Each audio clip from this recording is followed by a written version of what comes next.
Resident Evil. Hey, Wolfpack, we're back with another surprise tier list. This time we're streaming another Resident Evil tier list. I will be ranking all the franchise's greatest and not so great characters from the hit video game saga. Making sure everything works, making sure you guys don't go deaf. Resident Evil. Hey, Shadowlink, you made it. Sorry I didn't do a tier list yesterday or Friday, but I've been kind of busy. I'm getting one more big Halloween video done just in time, possibly a few other projects, but this is like the big one, so I put more time into that. But I know you guys wanted to see a tier list this weekend, so here we are talking about Resident Evil again. This time going to be talking positively on it, cause we're talking about the cast, characters, and all the colorful and creepy villains.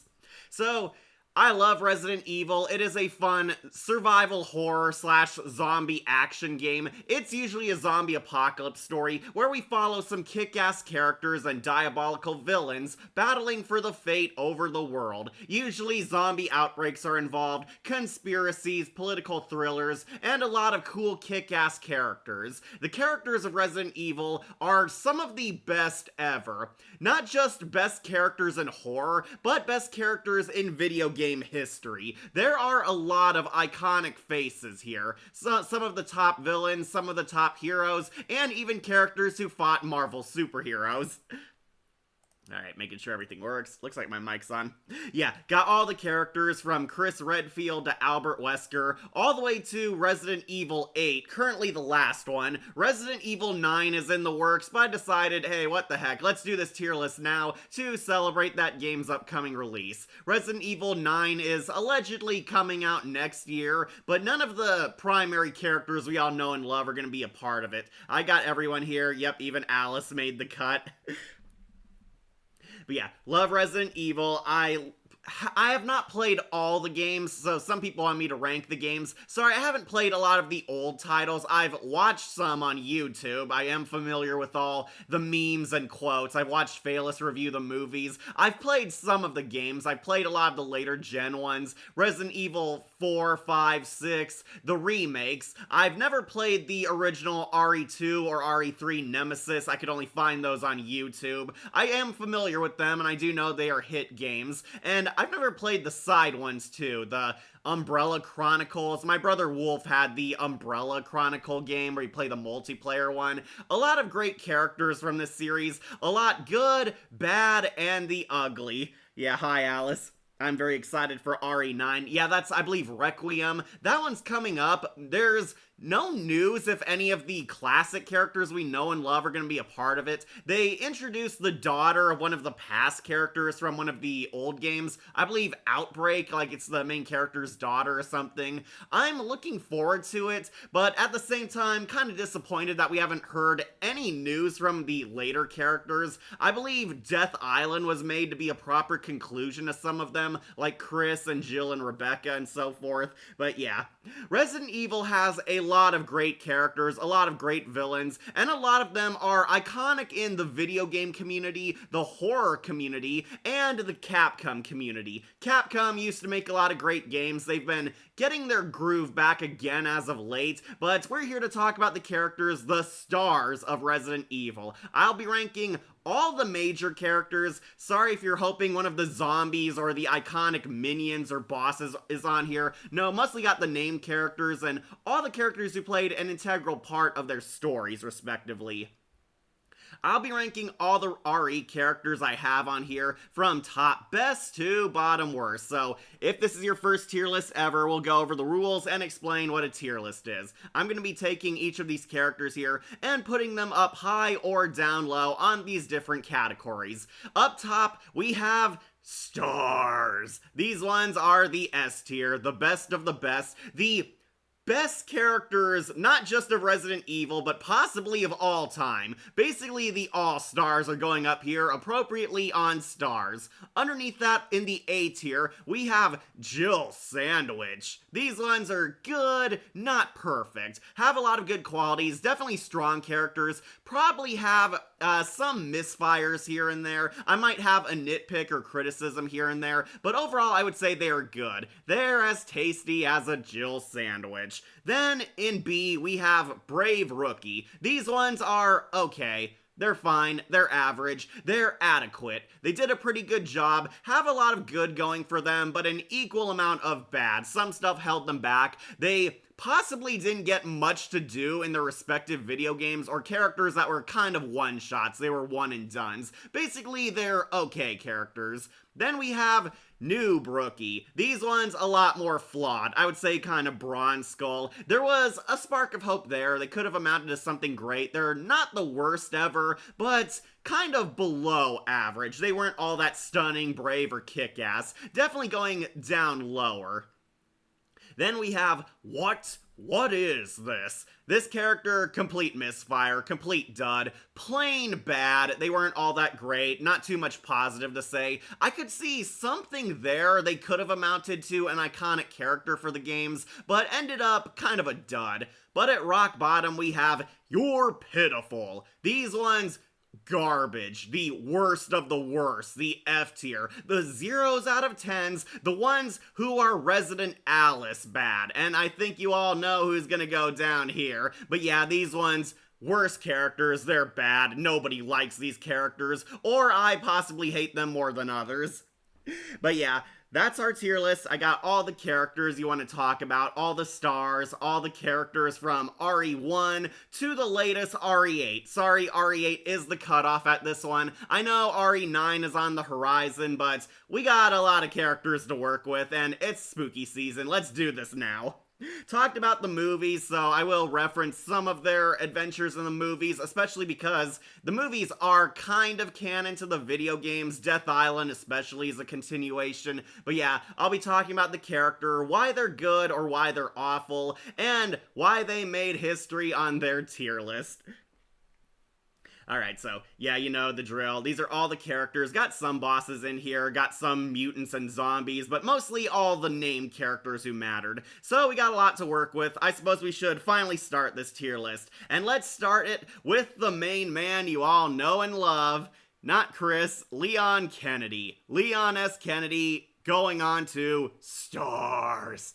Yeah, was there really any doubt? Leon Kennedy is one of the greatest heroes of this franchise. Kennedy is practically the true main protagonist of Resident Evil at this point. He's gotten the most games, the most attention, the most fans, the most character development, and pretty much has been one of the best heroes of all time in this video game saga. Hey everyone, what's up? AV Scorpio, you made it. Talking about Resident Evil, don't worry, we're just starting right now. 12 days until my birthday. Okay, looking forward to it. Alright, so, yeah, Leon is awesome. Love Leon, love his personality. Leon is pretty much the character who's come a long way from when he first started. He is not in RE1, he's in Resident Evil 2, either the original or the remake. Leon started out as a naive, optimistic rookie cop, his first day on the job, only to find out he's working shift during the zombie apocalypse. Leon is there in Raccoon City, he's on the front lines, he makes his way to the police station and uncovers a deep, dark mystery going on and trying to resolve the problem, meeting a ton of mysterious characters and fighting the elusive Mr. X and possibly William Birkin. This is like the first choice-based, or no, not really, it's like the second choice-based one. You get to follow Leon Kennedy and Claire Redfield's story as they're both kind of beat cops working around Raccoon City during a zombie apocalypse. They're fighting Mr. X, they're fighting William Birkin, and trying to uncover what's going on. Leon is basically forced to grow up, get tougher, and adapt to his surroundings. And Leon has pretty much the greatest character arc ever, going from this naive newbie cop into one of the biggest badasses of the franchise. Leon is definitely my favorite male main character. Nothing against Chris, of course. Yeah, we all love Chris Redfield, but I mean, come on, Leon Kennedy is pretty much the fan fave. Even all the fangirls play these games for either Leon Kennedy or Albert Wesker. Nothing against Chris, but Leon feels much more like a deeper character because Chris is a hardened soldier, Leon is not. Leon is a newbie. He hasn't faced a ton of action, gained a ton of experience, and that made him a lot more compelling than Chris. Chris is the pro veteran soldier, Leon is the newbie. It's his first time on the job. He basically gets a lot of the best games. RE2 is awesome. He fights and beats Mr. X. He stirs up a romance with Ada Wong, another fan favorite we'll get to, but yeah, Leon and Ada were one of the best couples. Leon pretty much grows into a man throughout this saga. It's kind of his coming of age story. Leon is kind of funny at the start, but then wises up, becomes more badass, becomes the kick-ass one-liner super spy we meet in RE4. Yeah, another RE4 is also awesome. Leon saves the president's daughter from a zombie cult. Yeah, these games are kind of crazy, but we love him for it. He saves the president's daughter from a zombie cult, survives an entire island full of, like, zombies, like, enhanced zombies in this one. They're also mutants. He comes back in RE6. He helps defeat the counselor Simmons. Simmons is like a corrupt government head, and he's actually conspiring against Leon. Leon, like, fights a giant mutant dinosaur slash dragon slash fly monster. Yeah, RE6 had some weird moments, but Leon was pretty cool. Leon's campaign in RE6 is the only one that feels like a zombie story. Chris Redfield enters Gears of War, and Ada Wong is kind of more of a spy mission. Yeah, RE6, Leon still kicks butt. He defeats Evil Simmons in his mutant form, manages to hook up with Ada Wong. They are confirmed to be dating, just off-screen, and he also appears in a ton of the movies because Leon was pretty much the best character. He's in Damnation, Degeneration, Vendetta, and even Death Island. Yeah, I think Leon was in all the movies, or the animated movies, I should say, and even Infinite Darkness was about him. Leon Kennedy pretty much is the best, most popular hero of this franchise. Paul and Matt Mercer, no relation, are pretty much my favorite and definitive voices for Leon. Yeah, fully agree. Paul Mercer voiced Leon first, then Matthew Mercer took over, I believe by, was it RE4 or RE6? I think it might be RE6. I know Matthew Mercer played him for a long time, and is still playing him in the animated movies. Matthew Mercer is awesome. I grew up with his Leon. Paul Mercer did grow on me. He still sounds like the same character. Though in Degeneration, he sounded a bit more stiff and awkward. Yeah, Paul Mercer and Matt Mercer are the top two. Okay, Matthew Mercer did start in 6. Okay, thank you, Shadowlink. I know he's been voicing the character all the way to the present day. I'm not sure if he's still voicing Leon. He wasn't Leon in the remakes. They got somebody else because he's supposed to be young Leon again, but honestly, Matthew Mercer is pretty much my definitive voice for him. Leon's cool, he's kicks ass, he's a one-liner machine. Leon pretty much grows into a badass action hero by the end of the story. He's still kicking butt, he's still like the most popular character, and everyone in Resident Evil pretty much knows his name now. Leon definitely earned his stars. Hi, Kat. Hey, Akira, you made it. Don't worry, we just started. Leon Kennedy already took the lead. I suppose we should also get our other main man out of the way, Chris. Chris Redfield, shocker, going on to stars. Yeah, everyone also knows Chris Redfield. There is kind of a tie for who's the best male protagonist of Resident Evil. Either some fans will say Leon Kennedy, and others will say Chris Redfield. And yeah, I like Chris. Chris is a badass. He's cool, kick-ass, manly, macho action hero. Roger Craig Smith, easily my favorite Chris Redfield. I think his voice definitely delivers. Who doesn't love Chris Boulder Punchin' Redfield? Yeah, alongside Leon and Jill, Chris also gets the most games. He's there in RE1, doesn't come back till RE5, he's there in RE6, and he is a quote-unquote twist villain in RE7 and 8. Another shocker, my favorite voice for him is, of course, Roger Craig Smith. Yeah, he's awesome. Also, bad news, Disney sues character AI, and they start removing Marvel and other Disney characters, including She-Hulk. Oh, that sucks, but hey, Disney was kind of stingy with copyright already. So, Resident Evil. Yep, Akira, we're talking about it. Don't worry, you got plenty of characters to talk about, you didn't miss much. Yeah, Chris Redfield, who doesn't like Chris? He's cool, he's kick-ass. This guy is pretty much a frontline soldier. Unlike Leon, Chris is a total competent veteran soldier. He was already a badass before the zombies made the scene. Chris Redfield is one of the elite troops on STARS, Special Tasks and Rescue Squad. Basically, he investigates the mansion incident. We find out it's infected by zombies. Chris finds out that Wesker is turned traitor. You can either play the game as Chris Redfield or Jill Valentine. I believe the remake did add that you can play as both eventually. You just choose who you play as first. Personally, I kind of prefer Jill Valentine because she's a hot kick-ass final girl, but Chris Redfield, also pretty good.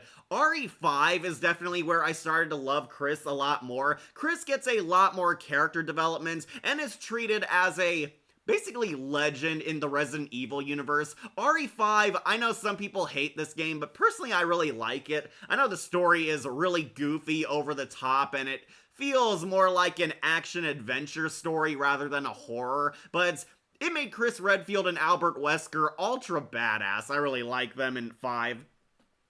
Also, Kevin Dorman played Chris Redfield. Yeah, he did. And he played the Green Goblin, Harry Osborn, in the Amazing Spider-Man 2 video game. Okay. Roger Craig Smith is my favorite Chris Redfield, though. I think he has the most iconic voice, and yeah, I know it's stupid, but Chris Redfield punching boulders with his bare hands and breaking them, that is pretty awesome. As ridiculous as it is, it shows you how tough Chris Redfield is, and honestly, it is a pretty fun gameplay mechanic. It does add to the stressful situation. But yeah, Chris Redfield breaks boulders. He is that jacked. He's cool. Chris Redfield is also the first guy to finally kill Wesker. Yeah, Wesker finally dies for real, and it's thanks to Chris Redfield crushing Wesker with a boulder, dropping him into a lava pit, and then blowing him in the face with a rocket launcher.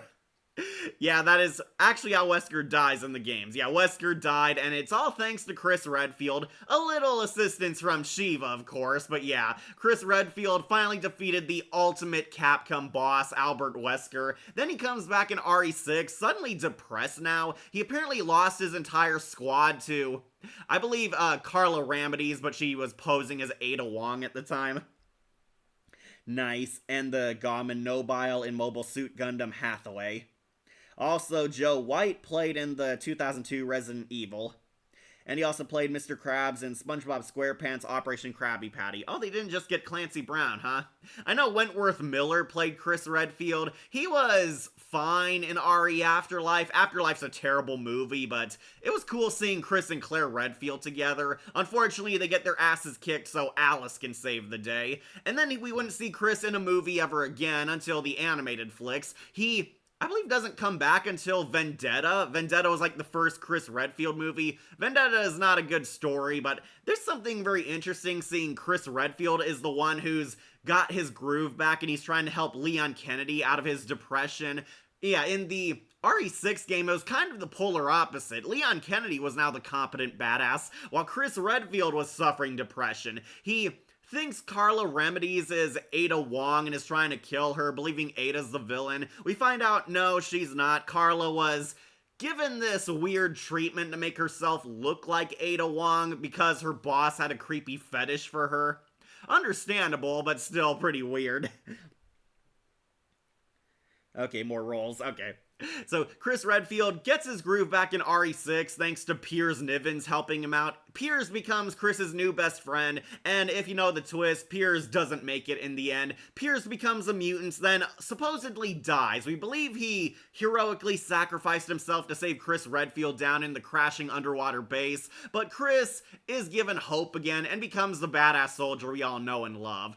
Though I do think Robbie Amell from the Welcome to Raccoon City was a fine Chris Redfield. They just didn't give him much to do. Welcome to Raccoon City was very bloated and messy, and pretty much none of the characters got really time to shine. There was way too much focus on idiot Leon Kennedy, and Jill Valentine and Claire Redfield were always pissed off and angry. Chris kind of felt sidelined in that film, which is a shame because Robbie Amell really looked like the character.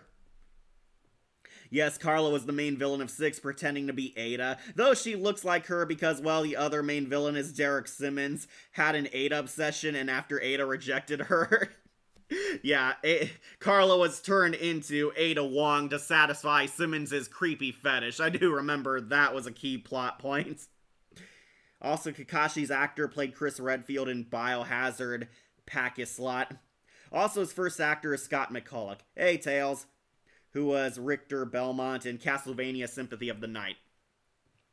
Okay, so huge spoilers for RE7 and RE8. Chris Redfield does show up in those games. He's in the ending of RE7 after Ethan Winters is fighting the final boss. Chris Redfield shows up and he's used as sequel bait. He's the one who passes Ethan Winters the rocket launcher or that super gun to one-shot the boss with a mega death weapon, and he unmasks himself, revealing that it's Chris Redfield, setting him up for the sequel. And what do they do for RE8? Try to trick you into believing that Chris Redfield is the villain.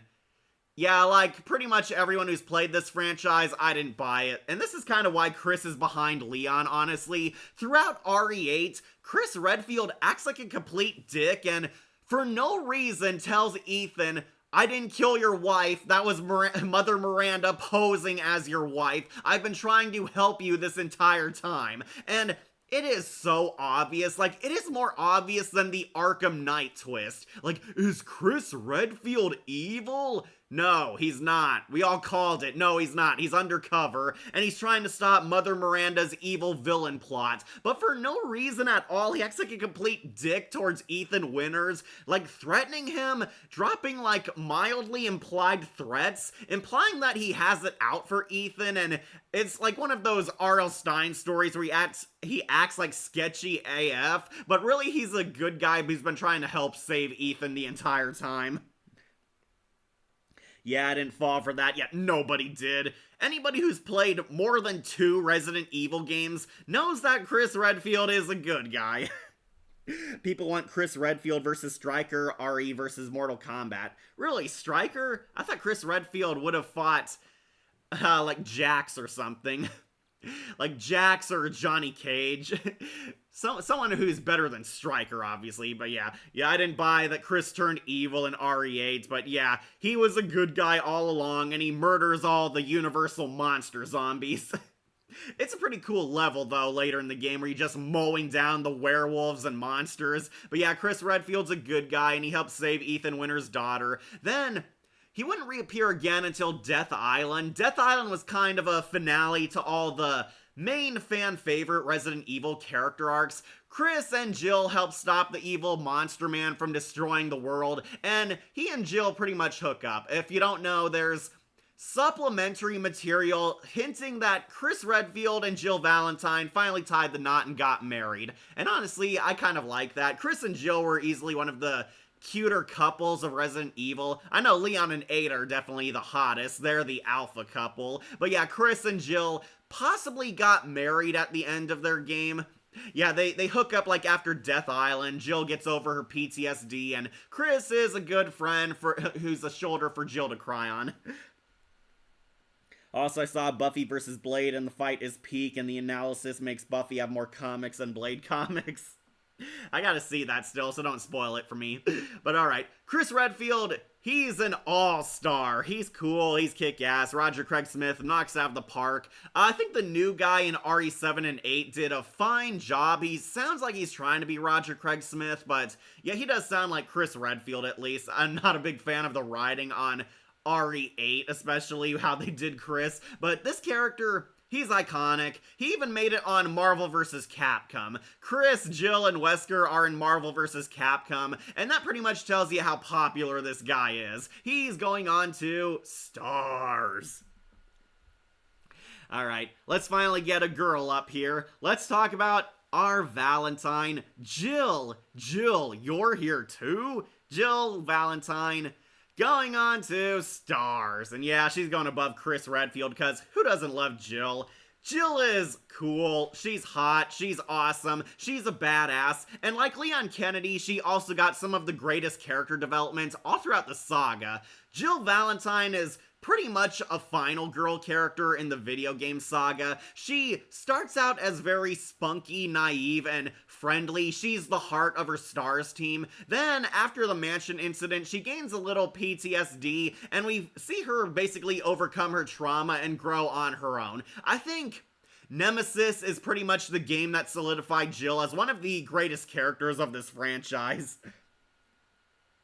What do you think about a Lady J versus Jill Valentine for Death Battle? I love it. I think that would be awesome. Though I'm kind of on the fence over who would win, because both Lady J and Jill have their strengths. Also, Catherine Disher was her first voice actress. Yeah, if you don't remember my Goosebumps reviews, did you know the mother in Awesome Ants actually voiced Jill Valentine in the original Resident Evil Nemesis game? I found that pretty funny. She's like in Nemesis and she's also on Goosebumps. Alright, so not sure who my favorite voice actress for Jill is. I might have to go with Cassie, Patricia J. Lee, the Pink Space Ranger. She played Jill in RE5. It was pretty funny seeing the Power Ranger on Resident Evil. Okay, so Jill is pretty much another kick-ass STARS agent. Like Chris, she's a veteran. She's a police officer turned military veteran. She's in Resident Evil 1. You can either play as Chris Redfield or Jill Valentine for the first half. I usually pick Jill because she's hot. She's a cool final girl. I like her voice. I like her attitude. Like her police officer design. Though I won't sneeze at her RE3 design where she looks really cool. She's like hanging out in her tank top and whatnot. Catherine Disher also played Unazuki Furuhutata in Sailor Moon S, and Jean Grey in the 90s Spider-Man show. Oh, she was Jean Grey in the animated series. Okay, pretty cool. I know Jennifer Hale kind of took over for her. Okay, so Jill is pretty much alongside Chris. She solves the mystery of the mansion incident, fights zombies, kills zombie sharks, zombie spiders, a zombie snake, and she and Chris double team Wesker, barely managing to escape. However, RE3 came along. The original doesn't have this subplot, but the remake does. Jill is like suffering PTSD from what happened at the mansion. She's like angsting, she's isolating herself, and she got suspended from the force. However, we find out this is all a ploy by Umbrella Corps to send the Nemesis to assassinate her. And Jill combats the Nemesis in one of the greatest RE stories, The Nemesis. The Nemesis is basically this big giant hulking brute who is a bullet sponge. He can take a lot of damage, take a lot of hits. All you can do is stall him until the final boss fight. He's like this relentless stalker enemy type, never letting Jill go, always trailing her, and I think this is why Jill is a badass. She is not scared of him. She is not intimidated in the least by a giant zombie Hulk coming after her. Also, Friend Bear in the Care Bears Big Wish movie, and Heidi Anderson was her second actress. Okay. Yeah, I think this is what made Jill awesome. She actually solos Nemesis alone. She saves the day at the end of RE3, finds out that Umbrella is still up to their old tricks, and the Nemesis is terminating all the STARS agents, basically silencing them. But Jill is the one who kills him. You want stars? I'll give you stars. And she has that badass moment where she personally kills the Nemesis in his final form. It's cool in the original game, and the remake went the extra mile to make it look like a Michael Bay movie where she has that giant railgun. She puts it in its mouth. That was pretty cool, though the one-liner was a bit meh. Next time, take the fucking hint, and she blows his brains out. But yeah, Jill overcomes her trauma, gets her groove back, and gets a sunny attitude again. However, apparently something happened in between games, in between RE3 and RE5, where Jill got abducted by Albert Wesker and brainwashed to be his sexy kick-ass robot spy. Yeah, Jill becomes Wesker's battle droid. She's like under mind control. Wesker planted a spider droid like on her chest. It's like in between her cleavage, and it's mind controlling and puppeting Jill. And for some reason, Jill gets like blonde hair from it.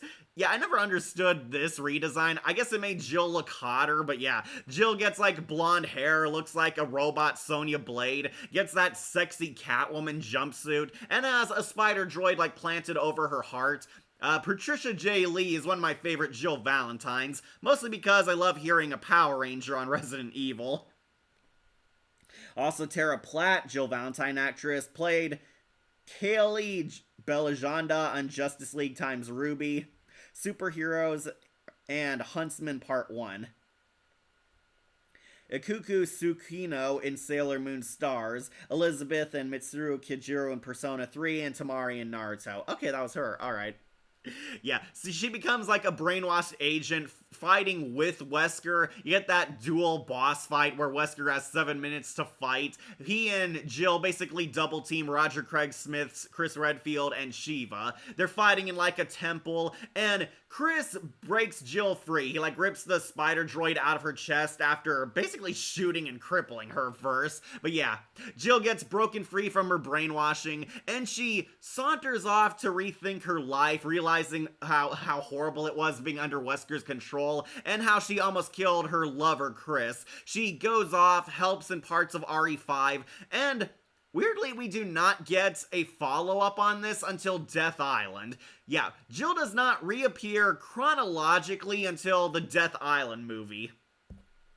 Yeah, what pissed me off, Jill was the only character not in RE6. Like, Jill and Claire Redfield were weirdly absent from that, but yeah, they weren't a part of the all-hero lineup in RE6. She's not in RE7 or RE8 or even Code Veronica. We don't see Jill again until the movies. In Death Island, she's overcoming her trauma, and basically, as I said in the last tier list, Jill undergoes her heroic resolve, getting over her PTSD, getting her groove back, and fighting for the side of good again, making amends with all her friends. She and Leon Kennedy also meet for the first and only time in that movie.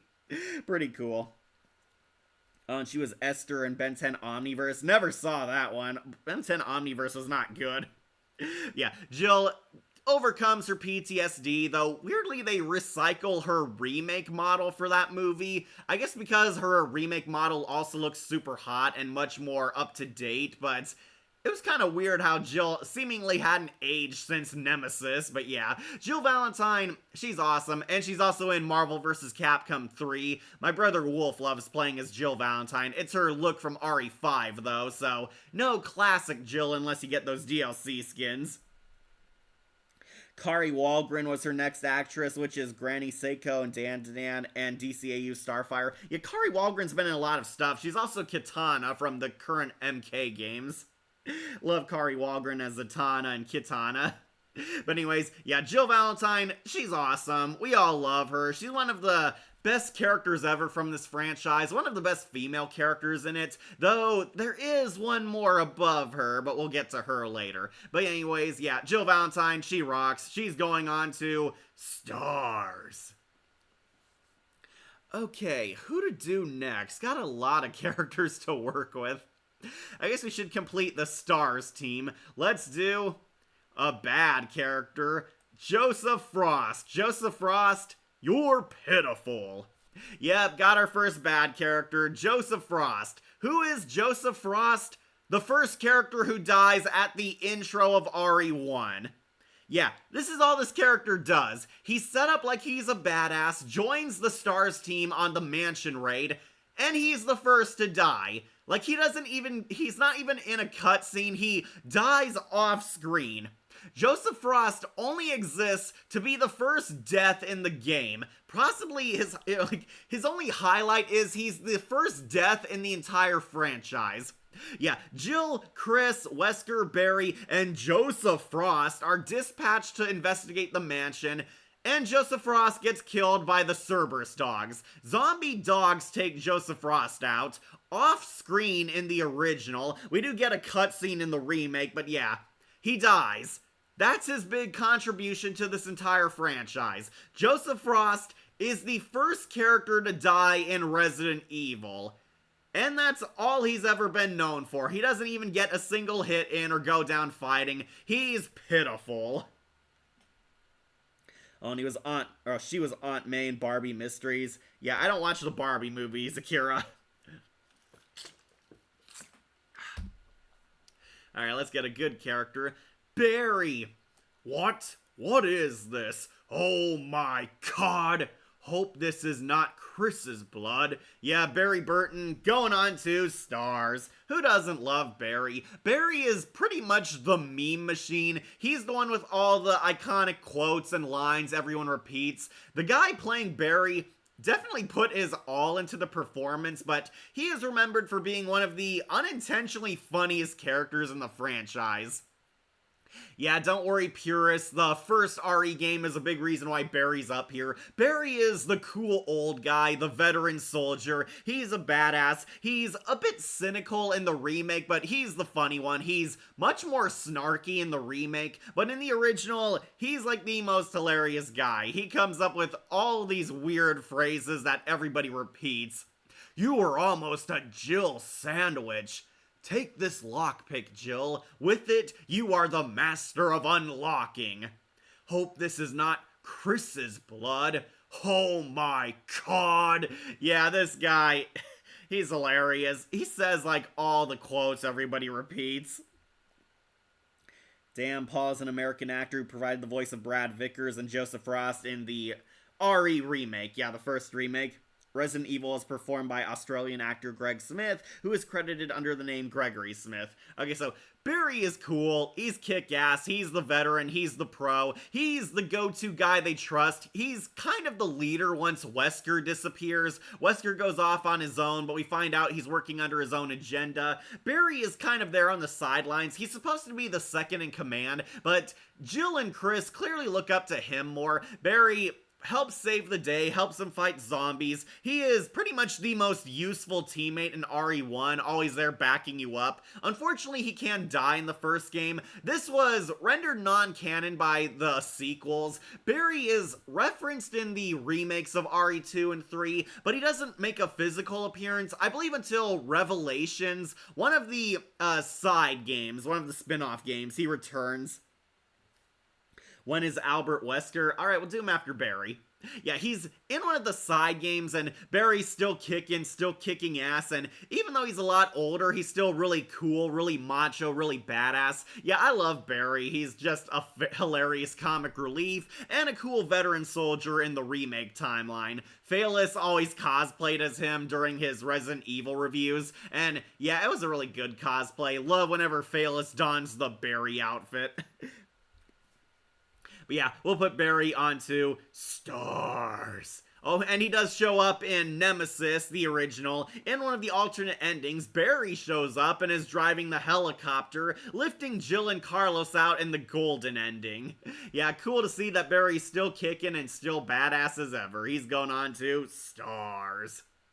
Alright, you wanted Akira? We'll do it. Let's do the main man, the kick-ass, the big guy, one of the greatest Resident Evil villains and greatest video game villains of all time, Wesker! Albert Wesker, going on to stars. Yeah, can I even say anything about this guy? Albert Wesker is awesome. He's cool, he's well written, has one of the most iconic designs in this franchise. My favorite, of course, being DC Douglas. He is my definitive Wesker. No disrespect to the other guys, but I love DC Douglas's creepy monotone Wesker voice. He always wears his sunglasses even at night, and RE5 has his iconic look where he gets a Matrix suit and big ass overcoat on. Yeah, Wesker, he is the mastermind. He's the chess master. He's the master strategist. He's literally a god-level mutant. Albert Wesker is pretty much the big de facto villain of Resident Evil. He's the first guy everybody thinks of when you think cool Resident Evil villain. Yeah, DC Douglas played Wesker. He's my definitive Wesker. I love his voice. DC Douglas also plays Legion from Mass Effect. It's kind of amazing how good this guy is, because you can barely tell. Yeah, Legion and Wesker are played by the same guy, and I love Wesker. 7 minutes. 7 minutes is all I can spare to play with you. Chris! I will be a god. Wesker wants to rule the world, of course, and Wesker is basically working in the back pocket for Umbrella. Wesker is actually a twist villain in RE1. Can't go wrong with the iconic villain. Easily one of my all-time favorite video game villains ever. DC Douglas is my favorite as well. Yeah, DC Douglas is pretty much the fan favorite voice, and it's not hard to see why. DC Douglas captures all of Wesker's emotions, his cool, in-control self-confidence, to his insane rage Hulk mode at the end of RE5. So, in RE1, Wesker is a twist villain. He's a part of the STARS team, but really, he's a dirty cop slash spy in the pocket of Umbrella Corps. Wesker is working for Umbrella in the first game. They're paying him off, and he's really there to study the mutants and study how they do in combat scenarios. He's taking footage and watching his team fight for their lives against bioweapons to show Umbrella which bioweapons are the strongest and which are the weakest they can dispose of. Wesker is actually there, and he's going to secure their big product, a Tyrant. There's a giant Hulk zombie in the basement of the mansion, and Wesker actually wants to release this thing into the world. However, the Tyrant breaks free, seemingly killing Wesker. Spoilers, he somehow survived all this, and Wesker supposedly dies in RE1, but we never fully confirm his death. He kind of disappears, so he can fight the Tyrant as a boss fight, either as Jill or Chris Redfield. However, when the mansion blows up, Wesker seemingly perished in the blazing inferno, only to turn up alive and well. Wesker cameos in other video games, makes his official return in Code Veronica. Yeah, DC Douglas is awesome. Suguru Komishido, Asimodeus in Persona 5, and Deathstroke in the DC Superhero Girls. The Lorne Faust one. Yeah, I love DC Douglas. And he was also Commander or General Rawls from regular show, the In Space season. Lysander and Pokemon Masters, Malden Rising of the Shield Hero, Chase and Transformers Rescue Bots. Yeah, Colonel Rawls in regular show, I remember him from that. And the Master in Buffy the Vampire Slayer, the video game. Oh, there was a video game? I did not know that. So, Wesker turns up alive and well in Code Veronica, giving Claire Redfield a vicious beatdown. It turns out Wesker is now genetically enhanced by an advanced version of the zombie virus. This one does not mutate you or turn you into a monster, but rather gives him like super strength. He has like Superman strength, can't take anything, won't die of old age, won't have any weaknesses. He's a much stronger, kind of Alice level fighter. And yeah, they would do this in the movies. Basically, Wesker has the same powers as Alice from Paul W.S. Anderson's terrible movies.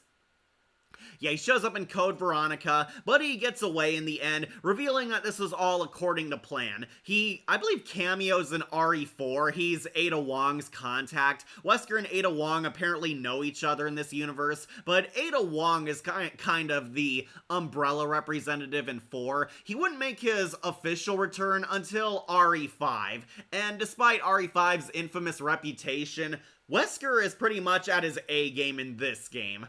RE5 Wesker is pretty much the iconic one we all know and love. He's wearing his black Matrix outfit, has the long overcoat, DC Douglas hams it up, has a ton of awesome villain monologues and quotes. Wesker is very much in control and the main final boss of RE5. Wesker tries to destroy Africa with the zombie super virus, this time turning him into a god. Wesker wants to rule the world and replace all life with zombies who will bow down before him. He betrays everyone, he launches his ultimate attack, ultimately fighting in a volcano with Chris Redfield, where Wesker goes out in the biggest blaze of glory worthy of a final boss ever. Have you read the manga? No, I have not. I've not read the Resident Evil manga. Okay, they showed how he escaped. Okay, thank you. I haven't played the side games. I've been playing the main ones. I recently got Code Veronica. Don't worry, I know the story, but yeah, I'm gonna play that for the first time. They showed how he escaped in Umbrella Chronicles, and was interesting how he fought Lisa Trevor too. Be a good girl and stay dead this time.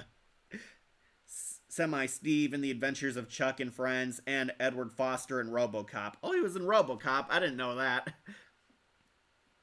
Okay, so, yeah, I love Wesker's death. I know it's over the top and cartoony, but it was pretty much a worthy final send-off for the greatest Capcom villain ever. Wesker turns into a giant mutant abomination like every RE boss. He gets like a Hulk body and these weird tentacle hands. Wesker falls into a lava pit, gets hit by a boulder, and Chris uses a bazooka to his face, finally blowing him up, and the lava burns him and the rocket launcher sinks him for good, killing off Wesker permanently. Unless you follow the Netflix continuity, where he would somehow come back through clones. Though, I also do like the guy in the Paul W.S. Anderson movies. Believe it or not, Brian O'Connor from Goosebumps Perfect School played Wesker in live action. I actually liked him. He is having the time of his life as this role, and captures the character perfectly. Yeah, Brian O'Connor from the Goosebumps episode Perfect School ironically plays the synthetic soldier Wesker. Are you saying I was manufactured? Yeah, love the guy who played him in Afterlife. Unfortunately, he's the Wesker who got killed by a falling door, which was bollocks. But yeah, he was definitely a good choice to play him. And the guy who played him in Welcome to Raccoon City, god-awful. They did not write him well. Nothing against the actor, but his character was basically not Wesker. They did not capture Wesker at all in Welcome to Raccoon City. And he did show up in Marvel vs. Capcom 3. I always play as him. Wesker and Felicia are like my top two best characters in the Fate of Two Worlds, Marvel vs. Capcom 3. I love that game. Yeah, I do play it. I still own it. I love it for Felicia, but Wesker is also my second choice for team matches. You should have brought more. Yeah, who doesn't love him throwing his sunglasses at the enemy, distracting them, then using his Matrix super speed to physically fight people? Is there a Goosebumps character played Wesker? Yeah, Kira, that's Brian O'Connor's actor. I forgot his name, like Shawn Ashmore or something like that. Yeah, the guy who plays Brian O'Connor from Goosebumps' Perfect School, played Wesker in the Resident Alice movies, and he is easily the best cast in those, next to Sienna as Jill Valentine, I would say. Would Lady J versus Jill Valentine be a live-action death battle fight? I would hope so, but I'm sure they'd make it animated. Cool. Yeah, Albert Wesker, love playing as him in Marvel vs. Capcom 3. And yes, they did get Patricia J. Lee, Roger Craig Smith, and DC Douglas back as their RE5 characters. Yeah, Wesker is awesome. Wesker is so badass that he became a herald for Galactus. That is how awesome Wesker is. He's like one of the 4 heralds for Galactus, and we see a Silver Surfer version of Wesker as the penultimate boss. Yeah, I know it's silly, but it's Marvel vs. Capcom. Anyways, Wesker is awesome. He might be our number 1 character because he is so cool. This guy is not just one of the coolest Resident Evil characters, he's one of the greatest video game villains of all time. That is how awesome Wesker is. He's so awesome that even the Netflix show tried to recapture his glory, only to fail at it. I mean, today Death Battle is live action. Yeah, I know that, but honestly, I think they used the animation for cheaper. Sorry, I got a text. Catch up on comments.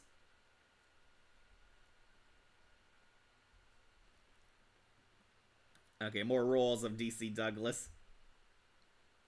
Okay, yeah. So, if you're talking about Death Battle, I think they might make it animated just because Lady J's usually been animated and Jill Valentine's from a video game, but I would be on board if they did it in live action. Alright, so to wrap up, Albert Wesker is legendary. He might be number 1, but we'll see as we scroll down this list. But yeah, he is definitely one of the top stars. Alright, I think there is one more, or a few more teammates we should get out of the way. Let's finish the RE1 Stars team with Chicken Heart Vickers. Yeah, Vickers going on to... What is this?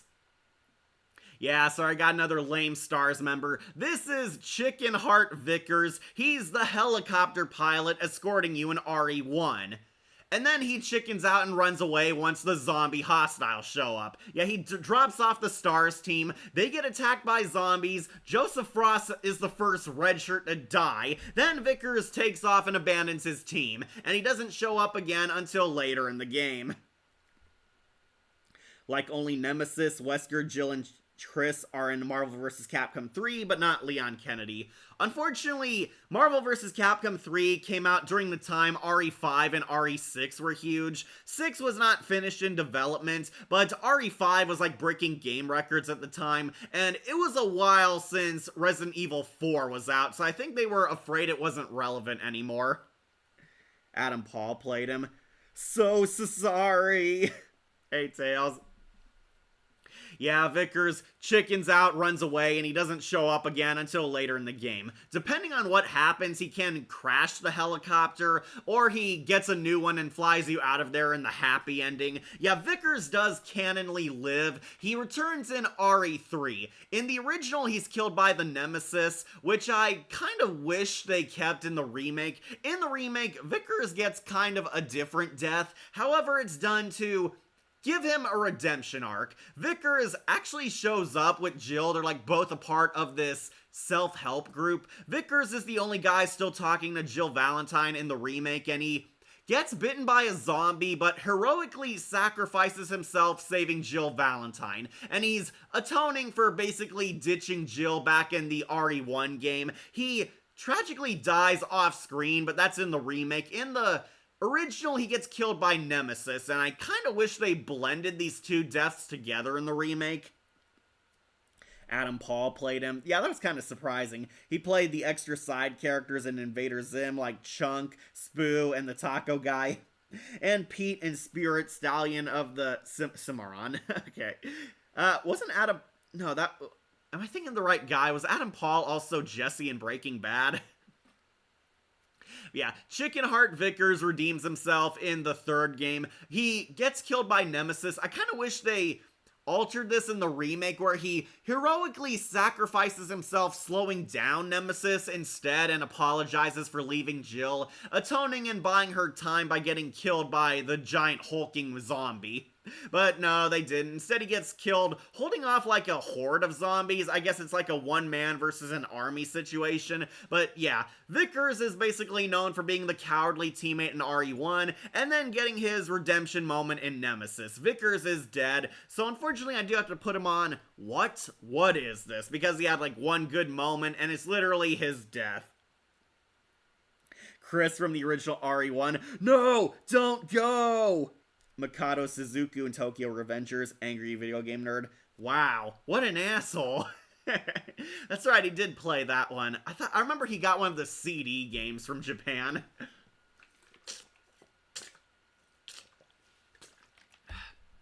But, sorry Chicken Heart, you're going down in what? What is this? So I guess we should complete the original lineup with the last Stars team member, Rebecca Chambers. I might upset some people, but Rebecca going on to Jill Sandwich. Okay, I know there's gonna be some hardcore fans arguing she should be on S tier, but she's going on A tier for me. Rebecca is fine. I like Rebecca, she's alright. She got more interesting in her other game, Resident Evil 0. Rebecca is in the first game, and technically the prequel, really the chronological first one, RE0. Rebecca is the combat medic. She's a part of the first team sent to the mansion incident, and every one of the original team members but Rebecca is dead or is infected. Rebecca is like the sole survivor of her unit, and the second Stars team comes in and saves her. Rebecca survives, is saved by them. She's technically a scientist. She's a combat medic in the first game. She's a teen genius. She's like a kid hero. Rebecca's like 18, I believe, and made it in high command on Stars. She's the one who studies the zombies, the outbreak, and knows how the virus works. She's kind of an exposition character in the original game. She gets a lot more fleshed out in other titles. That's fair, mainly because she didn't shine as much as the other cast. Yeah, so Rebecca actually does get the spotlight in Resident Evil 0. I know a lot of people really like 0, but just like Rebecca, I think the game was fine. It wasn't one of my favorite ones. It's kind of a prequel to everything happening. We see Rebecca like fight an evil cult leader, and it's implied Wesker might have had a thing for Rebecca. Yeah, it's never explored, but apparently Wesker has like pictures of Rebecca in his office, and some people actually ship them together. Yeah, Wesker and Rebecca Chambers might have had a thing at one point. Lynn Harris was her first actress. I do know Erin Cahill, Time Force Pink Jen is actually Rebecca Chambers in the movies, and yeah, I might have to say my definitive voice is the Time Force Pink Ranger as Rebecca. Yeah, Erin Cahill, Jen, actually plays Rebecca Chambers, and she gives Rebecca a lot more personality in the movies. Rebecca gets fleshed out more in Resident Evil Vendetta. She is now a scientist. We see an adult Rebecca Chambers. She's now like the head of this research institute, and she found a cure for the zombie virus. However, she's being stalked by the villain of the movie, Elias. Elias sees his dead wife in her, and the villain becomes like a weird, creepy yandere who wants to make Rebecca his zombie bride to replace his dead wife so they can rule the zombie world together. Yeah, Vendetta's a really weird movie. Why did Wesker have a photo of her in his desk? A lot of fans question that. I think they're implying Wesker might have a thing for Rebecca. Yeah, that is kind of hilarious to think about. Wesker had a crush on Rebecca Chambers. At least, that's what is implied. We see, like, Rebecca's also in, like, a sexy basketball uniform in one of the pictures. It is funny. Okay, so my problem with Rebecca is she doesn't get too much depth as a character. She's kind of the kid hero who grows up, kind of like Leon Kennedy, but with a lot less trauma and a lot less baggage. Rebecca matures and hardens into a soldier. She's like a teen genius growing up, adapts to her surroundings, stays cool under pressure, and actually got her happy ending. She's now a genius scientist working for STARS, or the BCAA as it got updated. She's working with Chris and Leon still, and is still there by Death Island. Unfortunately, Rebecca is like the only character who barely does anything on Death Island. She's kind of the neglected Power Ranger of the Core 5. Yeah, she came up with a cure to the zombie virus, kind of on the sidelines. She infiltrates the island and helps Claire Redfield. They defeat the evil villain, all 5 of them together, and Rebecca has a friendship moment with all of them, kind of like they're the Power Rangers uniting after a hard battle. But I think Rebecca is fine. I know a lot of people love Resident Evil 0. I thought the game was alright, not one of my favorite titles, and Rebecca Chambers, not one of my definitive favorite characters from Resident Evil.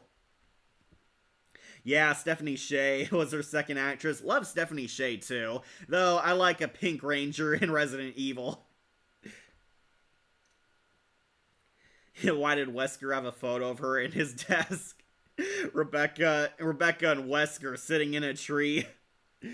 She also played Orihime and Issane Kotetsu in Bleach Rebirth of Souls. Oh, the video game. Alright. And she was Sailor Moon in Pretty Guardian, Sailor Moon Cosmos, and Angel Usukubo and Go-Go Loser Rangers.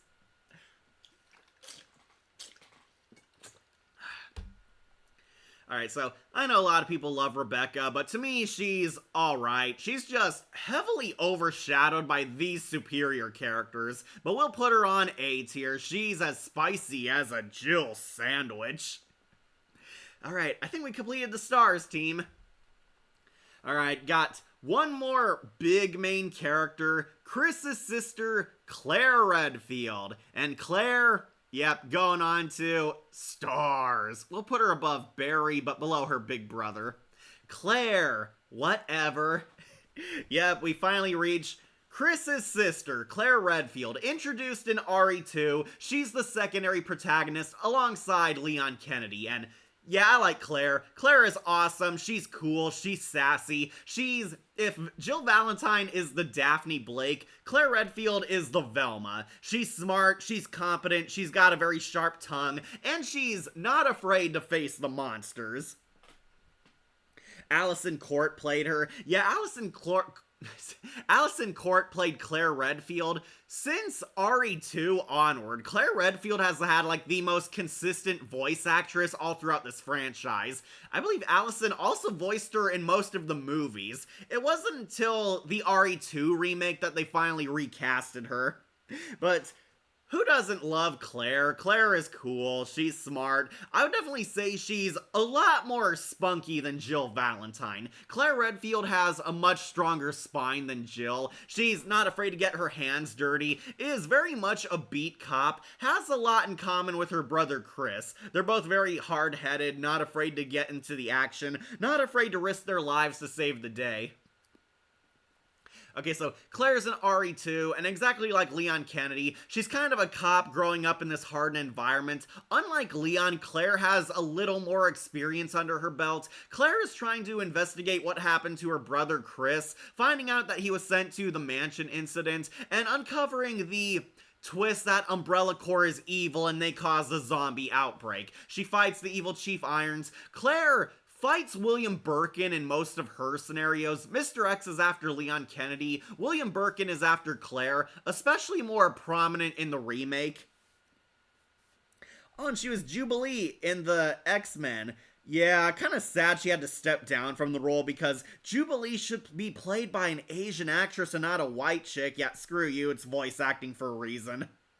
And she was Emily Elizabeth in the 80s Clifford. I didn't know there was an 80s Clifford. Dawn in the Care Bears movie, too.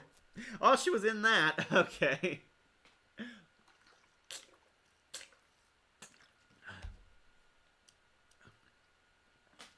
Alright, so just getting refreshed. Alright, so I like Claire in the original RE2, but the game that made me love her the most is Code Veronica. Code Veronica has Claire Redfield as the only protagonist, and she is at her best. Claire is investigating a conspiracy going on, fighting the evil Ashford twins, and befriending Steve Burnside, and Claire is pretty much a badass in this game. Claire is not as scared as Jill Valentine. She's a lot more hardened, a lot more brave, and is not afraid to enter some crazy action. Code Veronica made Claire my favorite, especially her best line. Alfred, you cross-dressing freak! That's gotta be one of my favorite quotes from Resident Evil. Yeah, she fights the evil Ashford twins, and Claire manages to survive them, even is forced to kill her implied love interest, Steve Burnside. Steve is like this grouchy teenager who has a crush on Claire. Claire is unfortunately forced to kill him, and she avenges his death by killing the evil Ashford twins. Claire manages to survive, and oddly, we haven't seen her in many games until the remake. Yeah, she's in RE2, both the original and the remake. She's not in 3, 4, 5, or even 6. I think she came back in Revelations. Yeah, she's in like the Umbrella Chronicles and Revelations, kind of the spin-off games. Code Veronica is definitely my favorite game with her because Claire actually undergoes some massive character development and shows that she did not need any support to survive. Like, even though Leon Kennedy is her sidekick in that game, Claire Redfield actually saves herself and actually mercy kills Steve. She's also Betty Ross in Marvel What If. Oh, she's still acting. Oh, no, the other voice actress. Yeah, Stephanie Panicello is voicing Claire Redfield now. Yeah, she comes back in the RE2 remake. They gave her a lot more personality. She's a lot more playful, sassy, and bonds with Sherry Birkin much better than Leon, I would argue. She has like kind of a big sister mentality around Sherry Birkin. They both bond. She kills her mutant dad and saves her. I guess Sherry was adopted by Claire and Leon. We never see Leon babysitting any kids until RE4, so yeah, Claire kind of raised her. Unfortunately, Claire Redfield also got badly butchered by the Paul W.S. Anderson movies. Yeah, Ollie Larder from Final Destination plays Claire Redfield, and it hurts. I love Ollie. She was actually perfectly cast as Claire, but Claire has no persona, no depth, not even any character growth. Claire in the Resident Alice movies is an Alice cheerleader. All she does is praise Alice for how much better she is than her and play her sidekick. Yeah, out of all the characters who got butchered by the Paul W.S. Anderson crap, it's easily Wesker and Claire Redfield got it the worst. Claire Redfield is pretty much Alice's cheerleader, praising her, having her do everything, and Claire cannot do a single thing on her own, which is a complete spit in the face towards the character. Oh, Ollie Larder, you deserve better. Then Claire would come back in Welcome to Raccoon City for the RE2 plot, and she's kind of just bitter and angry all the time. I don't know why. They keep writing female characters who are supposed to be action stars as always bitter, angry, and shouting, and Claire is always bitter, angry, and shouting. I did not like her in that movie, but that movie was pretty much trashed by cramming two big stories together. So, Claire eventually came back in the movies. She and Leon Kennedy are kind of friends. They break up, then make amends and fix their fences by the time of Death Island. She comes back. She eventually, joined, a protest group. She's kind of like a Red Cross member. They, help people save the environment, help survivors from war zones. And Claire is actually very hard-nosed, always fighting with the politicians, trying to get more funding for her group. Yet Claire kind of became an activist/environmentalist now, and I think it was a pretty serviceable ending to her character, though I wish she would appear more in later titles. Yeah, we got Hunk on the list. Okay, so to wrap up, Claire Redfield, she is pretty much a good character. She's going on to Stars. Alfred, you cross-dressing freak! Love you, Claire. Yeah, she's going on here. Alright, Akira. Yep, but now it's time for you to meet Mr. Death. We got Hunk, and Hunk is also going on to Stars. Yeah, we got Hunk, the greatest Umbrella agent ever. Hunk is a hired merc. He's a mercenary who pulls shady jobs for Umbrella Corps and other villains across the series. Hunk is introduced in RE2, trying to get William Birkin. However, Birkin ends up mutated, and he's forced to basically seal off the area. And like Hunk, he is cool, creepy, always in control, and never shows emotion or weakness in any situation. Hunk is very much a badass, masculine anti-hero. He does lean more towards villain than hero, but Hunk is pretty much a professional doing his job. Kind of the Deadshot of Resident Evil. He's good at fighting, good at squaring off against monsters, never fails in his missions, and honestly always hides his face behind that creepy gas mask, which makes him kind of feel like a threatening character. Hunk is kind of like the Mandalorian or Snake Eyes in that way. Yeah, Keith Silverstein, Hawkeye, played him. Really like him. By the way, Casper Kelly, the creator of the Scooby-Doo Project and Night of the Living Do, did a VHS Halloween short, Fun Size. I'll have to check that out. Okay, so, yeah, I really like Hunk. He got the nickname Mr. Death, or the Grim Reaper in the remakes. Honestly, I think the remake version showed a bit too much emotion. He's freaking out when one of his troops shot William Birkin. He said, "No, we're supposed to take him alive," but that's kind of an out-of-character moment for him. Nevertheless, I do think he still holds his title as badass. Hunk is pretty much the soldier you hire to get stuff done. Kind of like the Soundwave or the Deadshot of Resident Evil. No nonsense, no joking, no emotion. He is a hardened soldier, a hardened mercenary, and he actually advises people not to needlessly risk their lives. Hunk is surrounded by zombies, and he orders his men to evacuate without him. Hunk actually survives this. He doesn't want to risk their lives. He believes in Darwinism, survival of the fittest, and pretty much lives up to his name. But yeah, Hunk is an awesome character. I wish we see more of him throughout the franchise, but we haven't seen him return yet or pass on the mantle to anyone in the future. Hunk is easily all-star. Alright, who to do next? Got a lot of good characters. I think we should cross off Mr. X. And yeah, Mr. X going on to Stars. Alright, so Mr. X is an alright boss fight in RE2. He's kind of this unstoppable juggernaut stalker enemy type, following Leon and Claire in RE2, though he feels more like a mini-boss. The Nemesis was an upgraded version of him and far better in the original RE3. However, the remake made Mr. X one of the biggest characters in video games of all time. And warning, if you're going to be sick of this story in VHS Halloween movie, a fun size short, and it's called Regular Chocolate Story and Nightmare Fuel.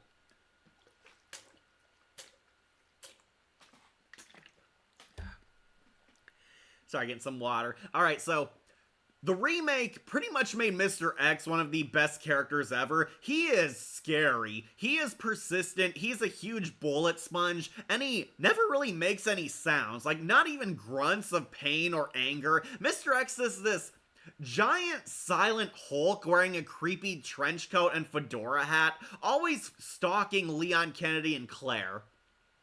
The remake kind of gave Leon and Claire their own enemy type. Claire has to deal with William Birkin. Leon Kennedy is the one who has to deal with Mr. X the most, and yeah, this guy pretty much changed the landscape of Resident Evil from the remake onward. They give you a giant, unstoppable bullet sponge hunter enemy. He's always trailing you, always following you, and his theme kicks in every time he's in the same room or area as you, and yeah, he is very threatening, very creepy. Mr. X is basically a tyrant, but given a lot more intellect, a lot more prowess as a threat, and can grow and expand as a much bigger villain the more damage he takes.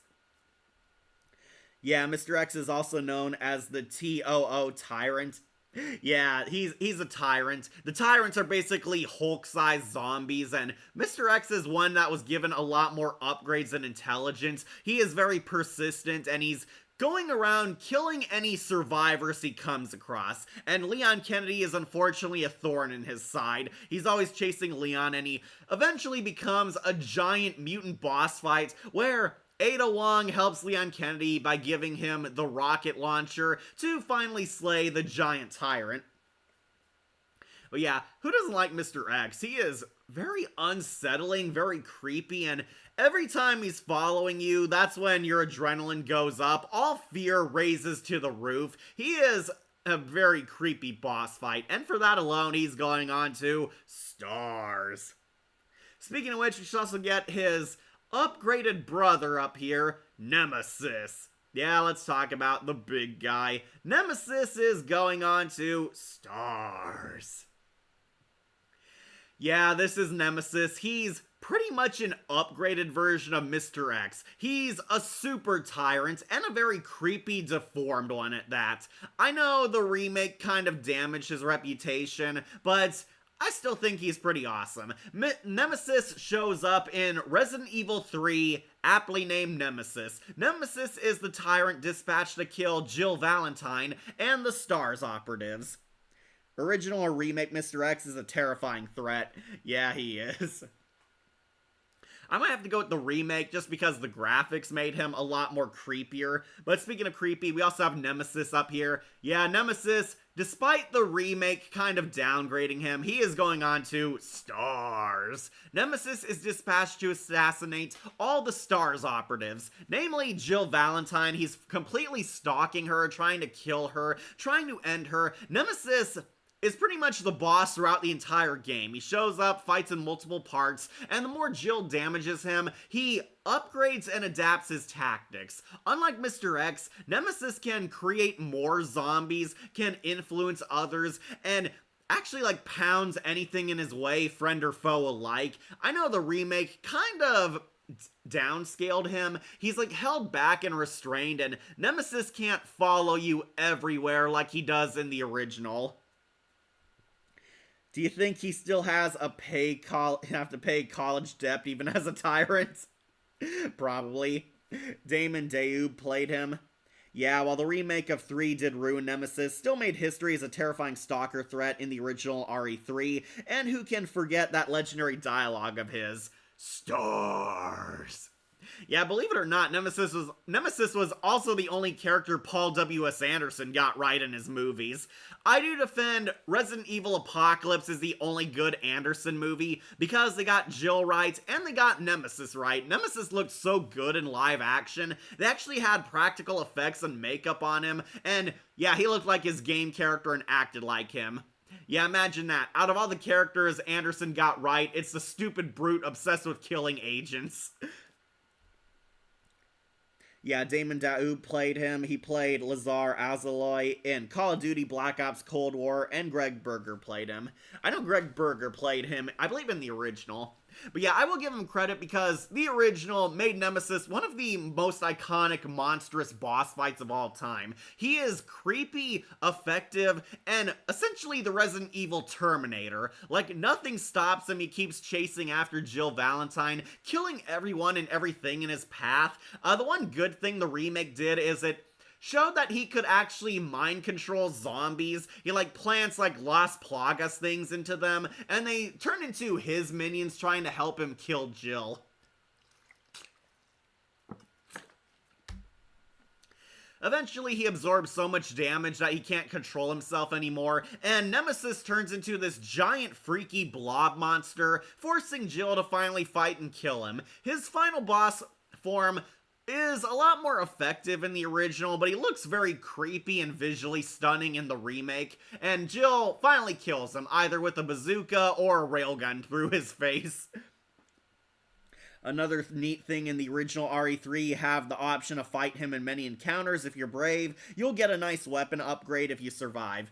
That's right, RE3 had a lot more choice-based stuff going on. That's kind of what made those games fun, is that you had choice-based options in RE1 through 3. The original trilogy, you could actually choose to fight, choose who to play as, choose outcomes that would affect your story. Tragically, they got rid of this by RE4, I guess to make it easier to program and make it more linear.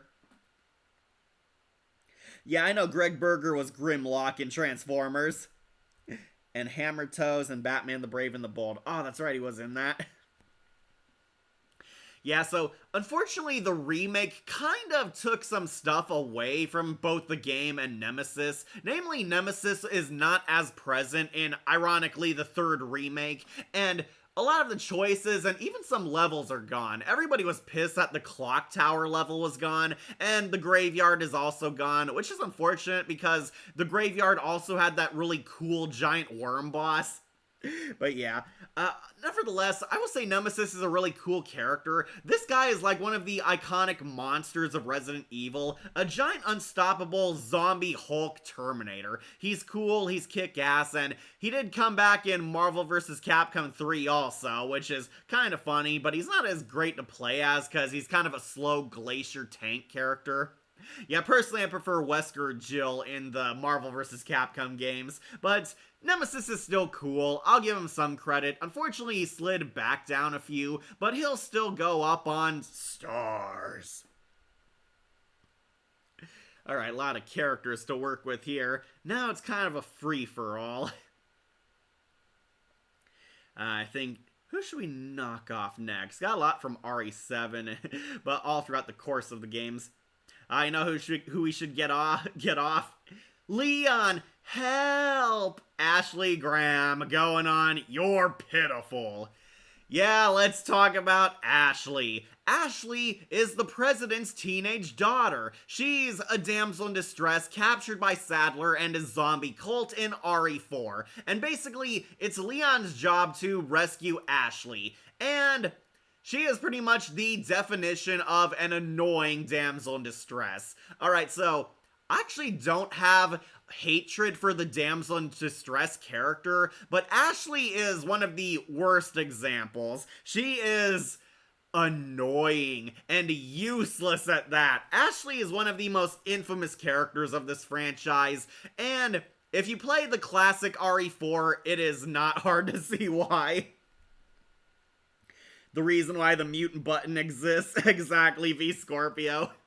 Okay, so if you don't know, Ashley became one of the most hated characters of Resident Evil, mostly because she is annoying. No disrespect towards the voice actress, but every time Ashley is in danger or needs you to save her, she's always screaming, "Leon, help! Leon, help!" And it gets irritating fast. And Ashley does not have very high health. She is a living, walking escort mission. You always have to protect her, always have to guard her, and she even gets captured in the story, so no, there is no avoiding rescuing her. You have to save Ashley at every turn. Admittedly, it is a hassle dragging her around and keeping her from dying. Yeah, the escort mission is the worst part with her.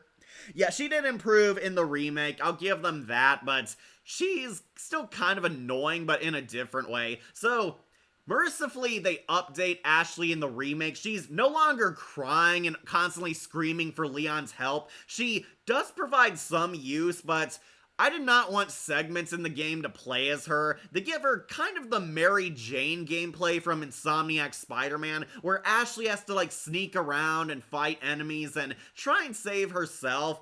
Leon's really the main character, but Ashley gets playable sections. They're very short, but also kind of annoying because nobody wants to play as Ashley Graham. Yeah, I see. Carolyn Lawrence was her first actress. So, 1990s Daphne Blake. Well, no, because Daphne was hot and she was also useful. Yeah, she was still annoying. Yeah, Carolyn Lawrence played her, I believe in the original. Yeah, Sandy Cheeks in the Plankton movie. Yeah, it is such an annoyance trying to escort Ashley. Thankfully, in the new game plus, you can unlock an armor mode and basically put Ashley in a big suit of metal armor and escort her, and she doesn't get killed easily. And Cindy Vortex and Jimmy Neutron. Yeah, that was her.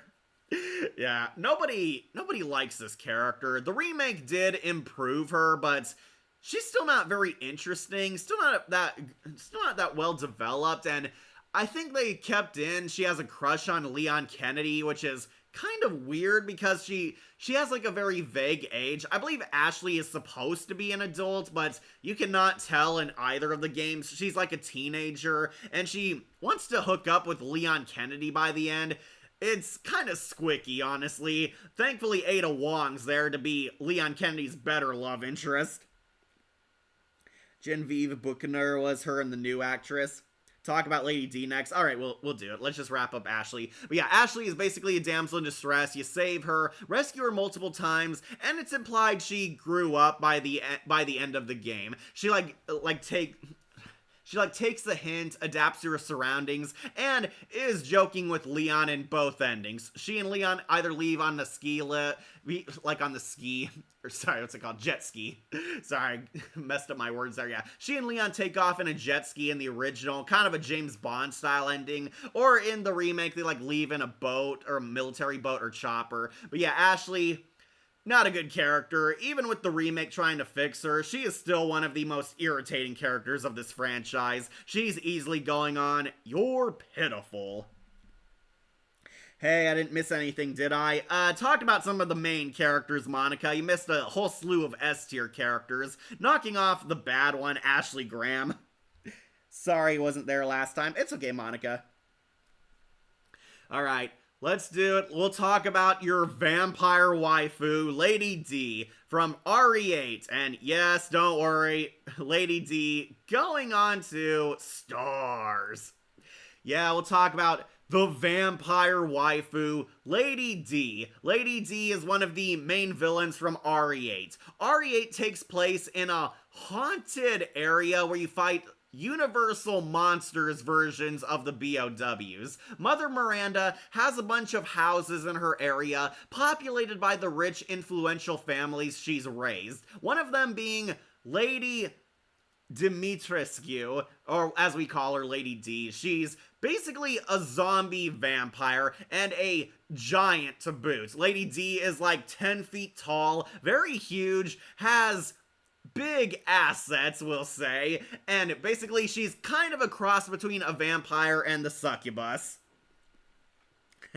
Mommy. Sherry Birkin, next time, Akira.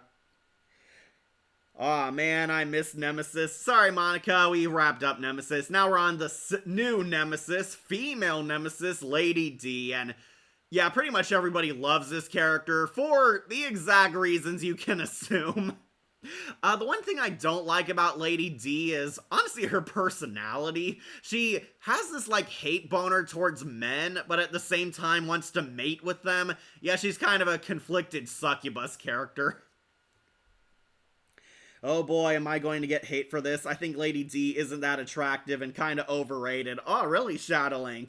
That said, I did like her performance and her boss fight was intense and fun. So, Lady D hates men, but at the same time is also addicted to mating with them. I think the idea is they wanted to turn her into what would happen if we cross Nemesis with Morgan Ainsland. She's this creepy, rich, elitist succubus, always thinking highly of herself. She's very high and mighty, talking sophisticatedly, even though she's a bloodthirsty maniac. Lady D, like, raises her 3 vampire daughters in this haunted castle, and to their credit, Lady D's section of RE8 is the only one that feels like a Resident Evil game.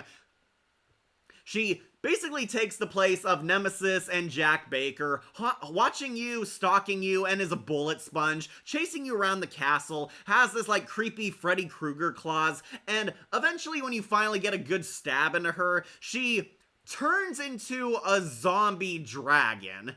Yeah, it turns into kind of a fairy tale story at this point. She turns into a zombie dragon, is flying around, and you have to snipe the part of her that's still her humanoid body, and that's what damages her. It's her weak spot. She fights Ethan on the top of her castle like a dragon, and eventually Ethan finally kills her. He, like, stabs the dagger into her, and Lady D eventually falls, vowing that her family will eventually kill Ethan, and pretty much a lot of people love her because she's a sexy femme fatale villainess.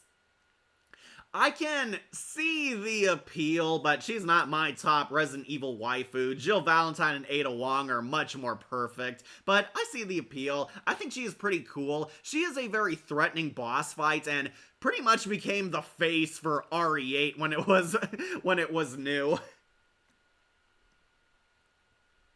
Sorry, checking on comments.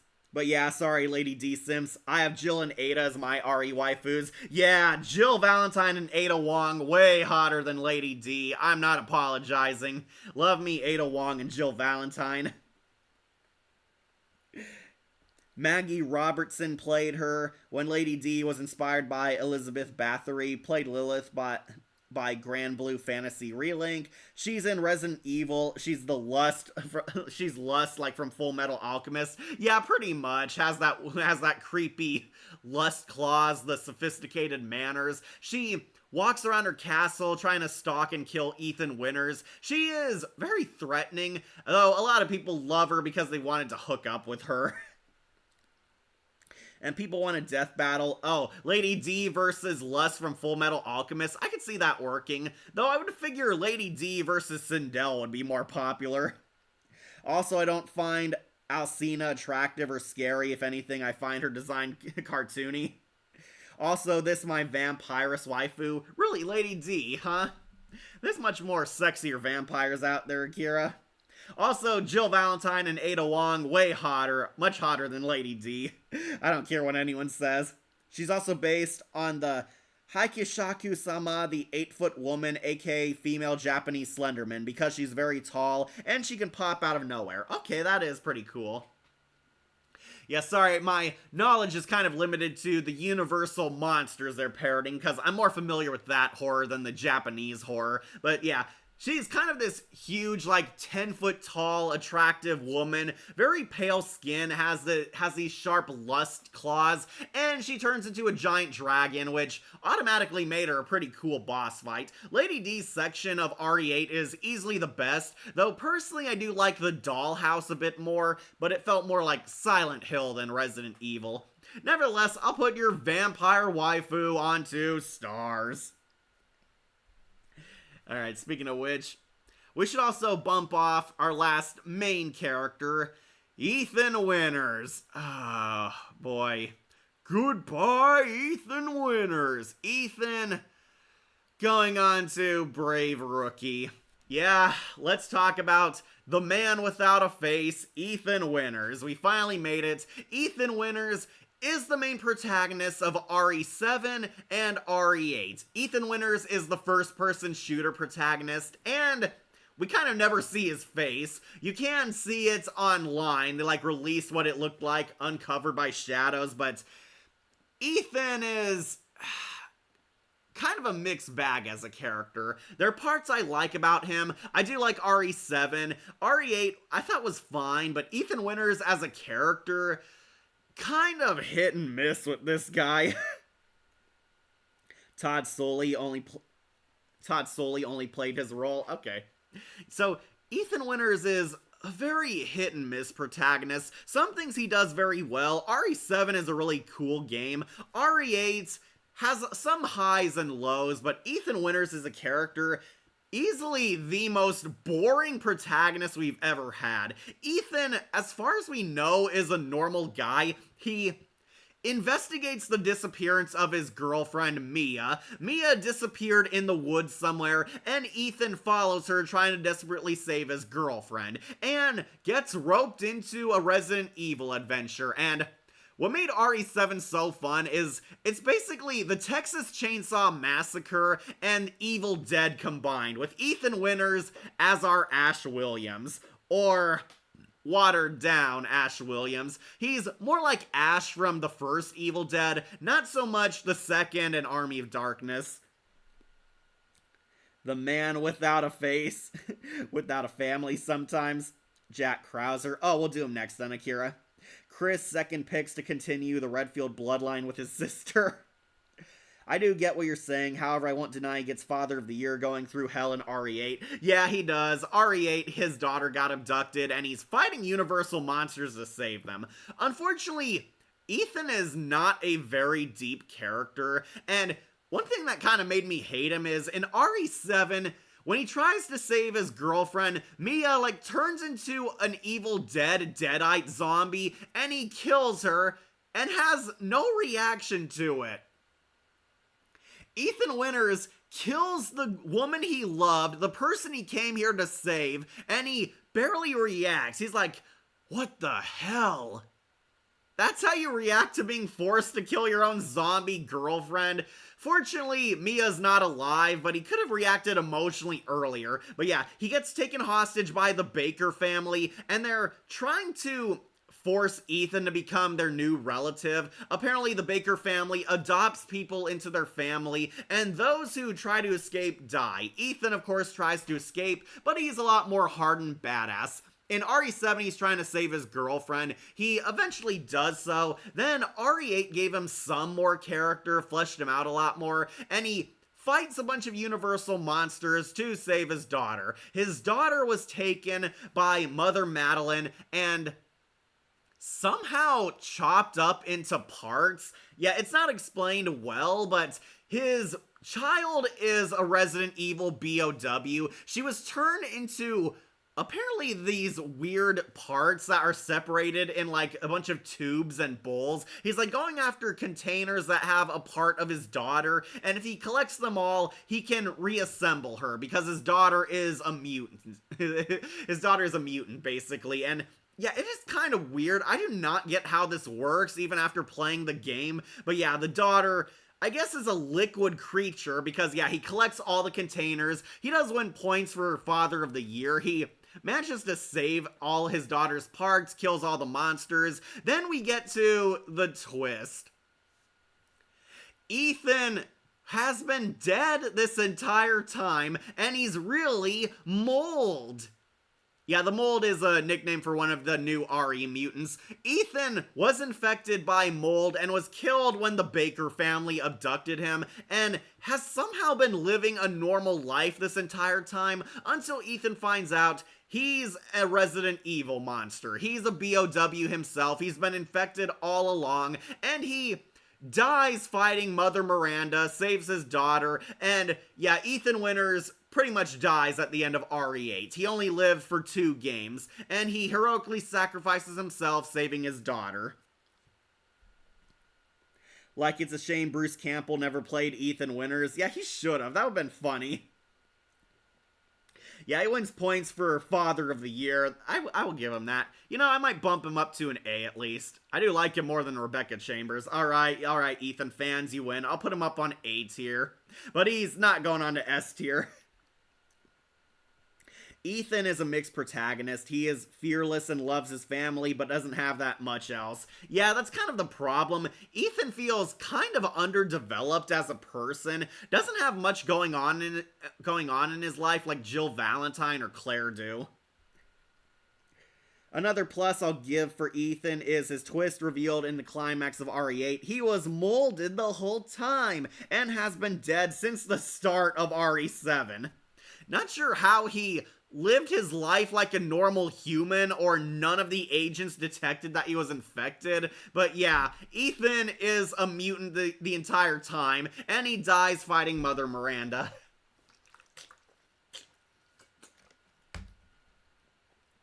Also, Nemesis is better in the original RE3. Yeah, we talked about that. He is way better there. After Jack, we have to talk about Donna Beneviento. What, like, is this purgatory or something that I missed? It is a very weird twist, Akira. Like, he has, like, a flashback or something, and Mother Miranda turns into Evelyn, revealing that Mother Miranda and Evelyn are kind of the same being, and that he was, like, mold the entire time. This actually is a good twist, since it does make sense in the games, unlike with Alice and her stupid, dumb, convoluted plot points. Yeah, I'll give him that. Ethan Winters' twist a million times better than the Alice twist. Also, you can't believe what the fans sims for Nemesis. What is wrong with everyone? Yeah, people simp for Nemesis? I would think people would simp more for Albert Wesker than Nemesis.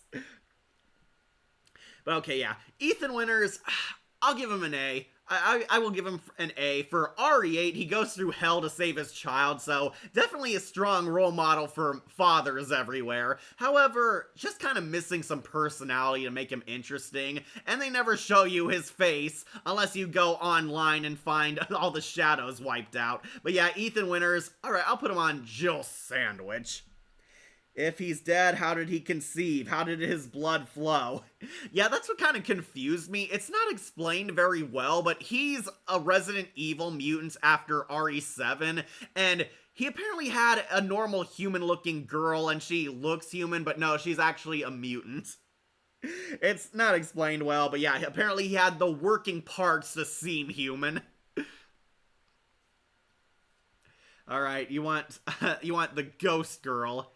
Alright, let's put her up. Haha! Fight, fight, fight, fight! Yeah, I like this girl. She's going on to stars. This is Dee Beneviento. She's the ghost girl. She's the one that has the talking doll. In RE8, we meet all the houses of Mother Miranda. Mother Miranda has a bunch of children, and these children are kind of universal monsters / fictional mythological creatures.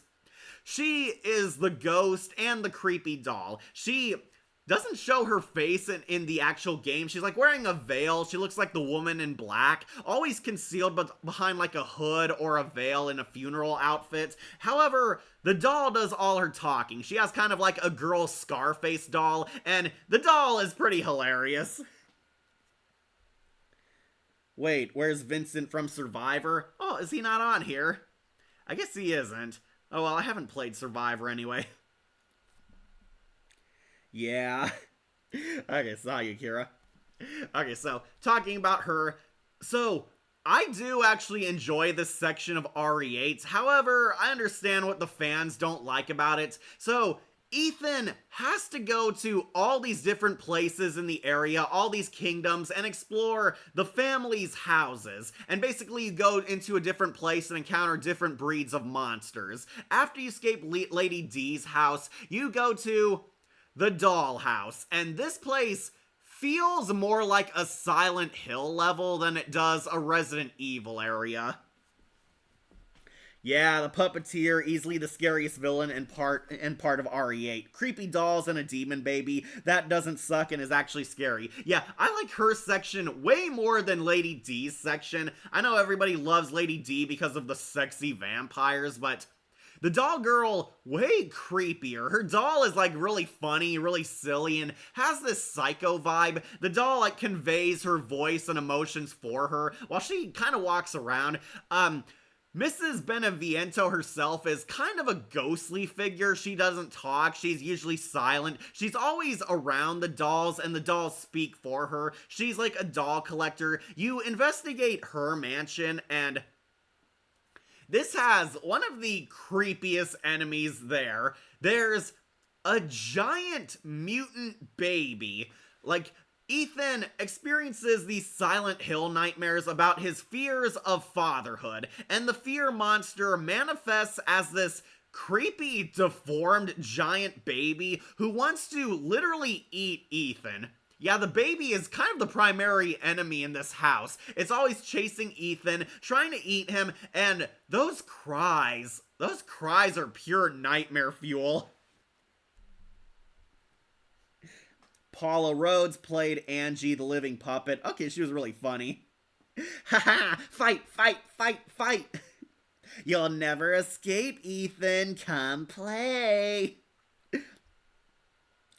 Yeah, though this part feels a bit more Silent Hill, if I were to be honest, though no real complaints. Yeah, so it is fun, but the problem people had is it doesn't feel like Resident Evil, but I kind of like it because it feels like Silent Hill. I know that's weird saying that in a Resident Evil title, but the game was really cool. It was really creepy. It is fun. The dollhouse is the scariest section of the game. Pause down, easily nightmare fuel. The giant baby following you, and the really difficult and nerve-wracking boss fights. You have to find the girl's talking doll. The doll is like a Horcrux. It has her soul in it. You have to find the doll, and you have to find it in an environment full of dolls. You're like looking for a needle in a haystack, and it is very irritating and very nerve-wracking. All the dolls jump you if you take too long or if you choose wrong.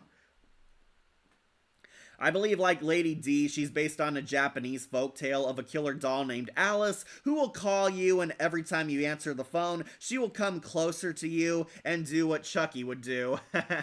Okay, really cool then. Also, it feels like a female version of Scarface from DC. Fun fact, Akira, there is a female ventriloquist now. Though, Albert Wesker is a lot more sympathetic than Peyton Riley. I was traumatized when I saw the demon baby. It was horrible. Yeah, the demon baby is really creepy. One thing that disturbs me the most is outside of the crying, it has this unhinged jaw. It's like always sagging its jaw, and it's moving around all like malnourished and deformed, and it tries to eat Ethan. Being eaten by the baby is one of the most horribly gruesome RE deaths. Also played John Constantine as a kid in Justice League Action. Okay, cool. Macaroon Cookie in Cookie Run Kingdom, Sonya in Mobile Suit Gundam Thunderbolt. Like RE Village, baby is scarier than strained peas. Yeah, way scarier. Yeah, RE8 did what Goosebumps failed to do. Make a scary monster, baby. I play the iOS version. It works fine for the most part, but only the audio is messed up with the baby scene. It sounds like the audio got distorted. When Lady B ever talks, she speaks in a very soft-spoken voice. Yeah, again, kind of going for a more ghost type of character. Yeah, the human character you see here, she's kind of like a ghost. She's like the woman in black. She speaks in like this soft-spoken, gentle, sadistic voice. And the doll is a lot more hyperactive, loud, and always pissed off. Yeah, I do like this character. She has like one of the more sympathetic stories of Mother Miranda's family. She was once like a pretty girl, but then she lost everything, fell under depression, and became this loner hermit who lives alone in her creepy dollhouse, playing with her toys, pretending like she's still a child, living in happier times, and she makes your nightmares come alive if you enter this house. Easily one of the creepiest boss fights in the game, honestly, and one of the best sections of RE8. I will give this character an S ranking. And you pay attention to the music when you get closer to the demon baby. The music sounds like it's screaming. Yeah, that baby is creepy. Donna's section in the Mount Rushmore of scary Resident Evil sections. Really, you put her that high? Okay. Though I do like Albert Wesker for his coolness and how awesome he was. But yeah, the other Lady D, she's underrated. She is the best boss fight in the entire RE8 game. I do like her a little more than Lady D, but everybody loves the vampire waifu. We'll put her on to stars. Alright, got plenty of characters to work with.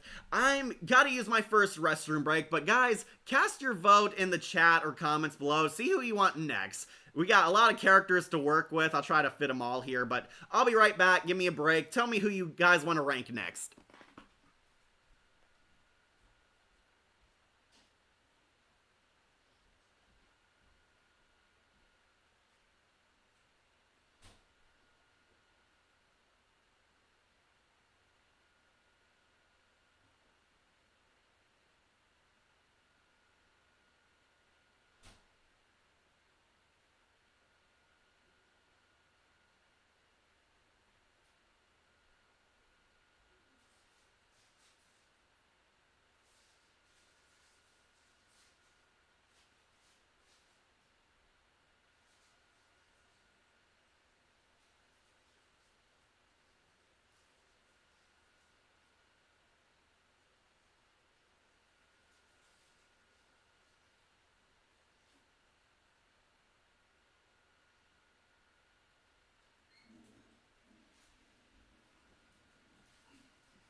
Alright, we're back to Resident Evil. Duke, Heisenberg, Krauser. Okay, sorry, looks like Heisenberg won the most votes.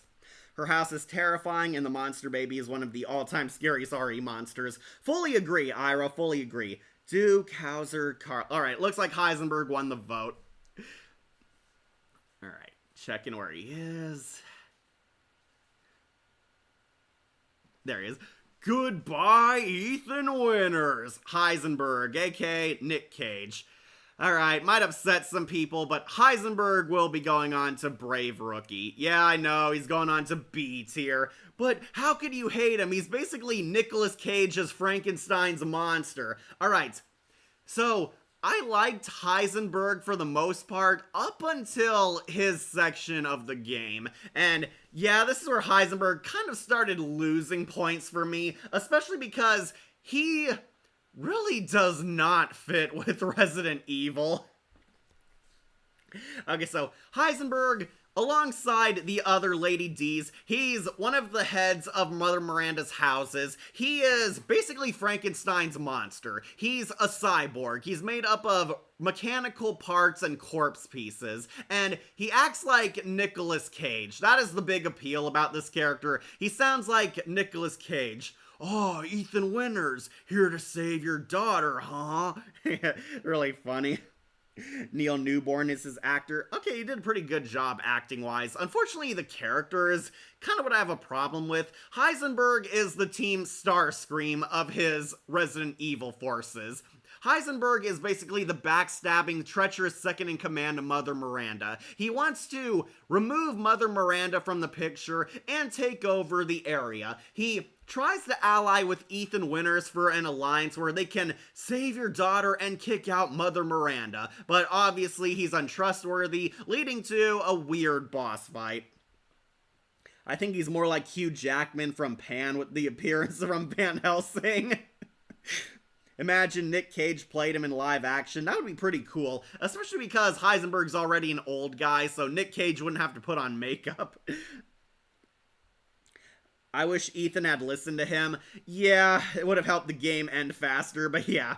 Alright, so I do not like Heisenberg's section of the game. Not the character himself, his part of the game where you go into a mine. You're like going underground through like a mechanical garage in a factory, and a lot of mine shafts, and it is so empty, quiet, and slow. You have to work your way up through like an entire mine shaft slash droid factory, and while the robot enemies are pretty threatening, It does not feel like Resident Evil at all. You're like journeying through this mine. It's not creepy and kind of a step down from the dollhouse section, if I'm being honest. And when you finally get to Heisenberg, Heisenberg is the mad scientist, an evil genius. He creates things and even upgrades his body. He wants to forge an alliance with Ethan. Ethan says no for really no reason at all. I know Heisenberg is not trustworthy, but like, don't you want to save your daughter and get rid of the main villain? But no, he's like the penultimate boss, and he turns into a transformer. And yeah, this is why the character lost points. You fight a Michael Bay versus Decepticon. He turns into like a giant mechanical monster with like a distorted static voice, and boy howdy does it not feel like Resident Evil at all. He's like screaming and like screaming to the top of his lungs and giving this mechanical threats. Goodbye, Ethan Winters. How's that for a whirlwind? And it feels so off. I'm pretty sure he's the only one without a Japanese lore. I think so too. Heisenberg was fine as a character, but I'll just say it, I hate his boss fight, especially on Village of the Shadows mode. Oh, you played that mode, Shadowlink? Yeah, that part was hell. Yeah, he turns into like a giant robot. He's supposed to be the Frankenstein's monster of the Universal Monsters mutants, and it just feels really off. I feel like this guy should have been like a different type of creature. Also, he played Nikolai in the RE3. Oh, he did. Okay, so glad he got a good game. Also, it would be better if he was a werewolf instead of a metal mutant. He even has a wolf appearance and is incredibly hairy. I know, right? His section is creepy. Really, Ira, you like going through the dead silent droid factory, climbing up ladders, going up elevators as loading screens, and occasionally bumping into one of his propeller monsters.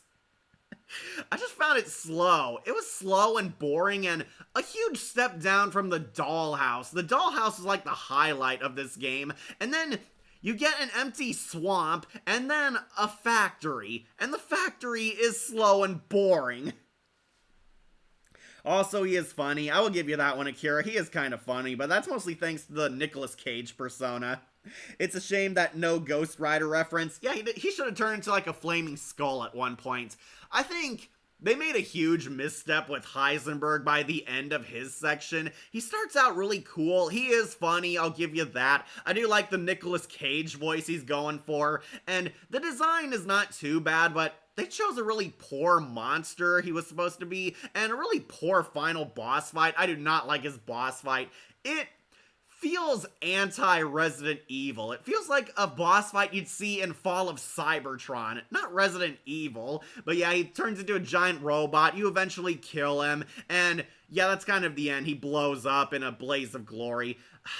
I think he's fine. I'll put him on to basically B tier. He's our first brave rookie. Don't worry, he's not the worst character ever, but the one we have coming up next is way worse than him. But yeah, don't worry, fans, he's going on to Brave Rookie. He's a B tier. Heisenberg's okay. Also, Girl Simp for Carl, too. Do you have Chief Irons? Yeah, he's on here, but let's first bump off the last family member. Let's bump off Moreau. Moreau, going on to... What is this? This is Moreau, kind of the Hunchback of Notre Dame / Creature of the Black Lagoon monster. Moreau is the last of Mother Miranda's children. He has the weakest house. He's kind of this sad, pathetic doormat mutant. He's kind of like a mix between Igor, the Hunchback of Notre Dame, and his boss fight reveals he's the creature from the Black Lagoon. He's a creepy sea monster. He's deformed, hunchback over. We find out he like has a hood over him because he's hiding all these monstrous zombie boils all over his body, and if you pop them, he turns into a giant kaiju.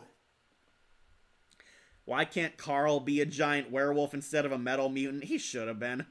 Girl Simp for Carl too. Really, Heisenberg of all people? Nah, girls, Leon Kennedy, Chris, and Wesker are the top alpha chads. Salvatore Moreau, he is a Kappa. Okay. Alright, so I feel like Moreau is the weakest of Mother Miranda's house. He lives in a swamp, and his swamp is also another lackluster level. It's this very slow, quiet, dreary swampland. Sometimes there's a good scare here and there, but you're like trekking through like the forest and the swamps, and you make your way towards Moreau's house, which is like this destroyed ruin. He basically is trying to be Mama's favorite. He wants Mother Miranda to love him the most, doing everything she says, following her every command, being abused by the family. He's kind of the pathetic loser. Even Ethan Winters isn't scared of this guy. Though, once you finally get your piece of his daughter from him, he mutates into this giant freaky sea monster. And yeah, it felt like something from RE6. It does feel like Resident Evil, but he's not a very interesting character, not a very threatening boss, and has easily the most generic boss fight ever. You fight a giant monster, blow him up one by one, and hit his weak points. It is standard Resident Evil stuff. Yeah, and he's also gross. Thought mentioning his zombie boils would make people cringe. Jesse Pimentel played him. He played Lucas in RE7. He was much better on RE7. Taisuke Nishiyama is a Japanese actor. Okay. Moreau is easily the grossest of the RE8 bosses. Also hate him as a character. Just so annoying because Miranda doesn't love me. Why don't you love me? Yeah, that's basically his entire personality. He's a mama's boy. He wants Mother Miranda to love him and gets no respect because of it. Yep, a Kappa. Also Lovecraft and H.G. Wells' novel, The Island of Dr. Moreau. Yeah, that's what his reference is. He's not that very compelling of a character and easily has the most standard boss fight, even in Resident Evil titles. I'm gonna put him on What is this? But yeah, let's end the Mother Miranda family with Mother Miranda herself, and I will also be putting her onto Brave Rookie. Yep, here she is, Mother Miranda, the main villain of RE8, and she's supposed to be a witch slash demon. She looks like an angel, but really she's evil. Mother Miranda is the primary villain of RE8. She's the head of the families. She's the one who causes the plot and conflict, and she is also kind of a very mediocre character. They kind of rehash Evelyn from RE7, but give her a lot more plot relevance. He felt like a scrapped Goosebumps monster. Yeah, he did. They would have made Moreau a Nemesis, Killer Croc, and King Shark hybrid. It would have been more intense. Absolutely.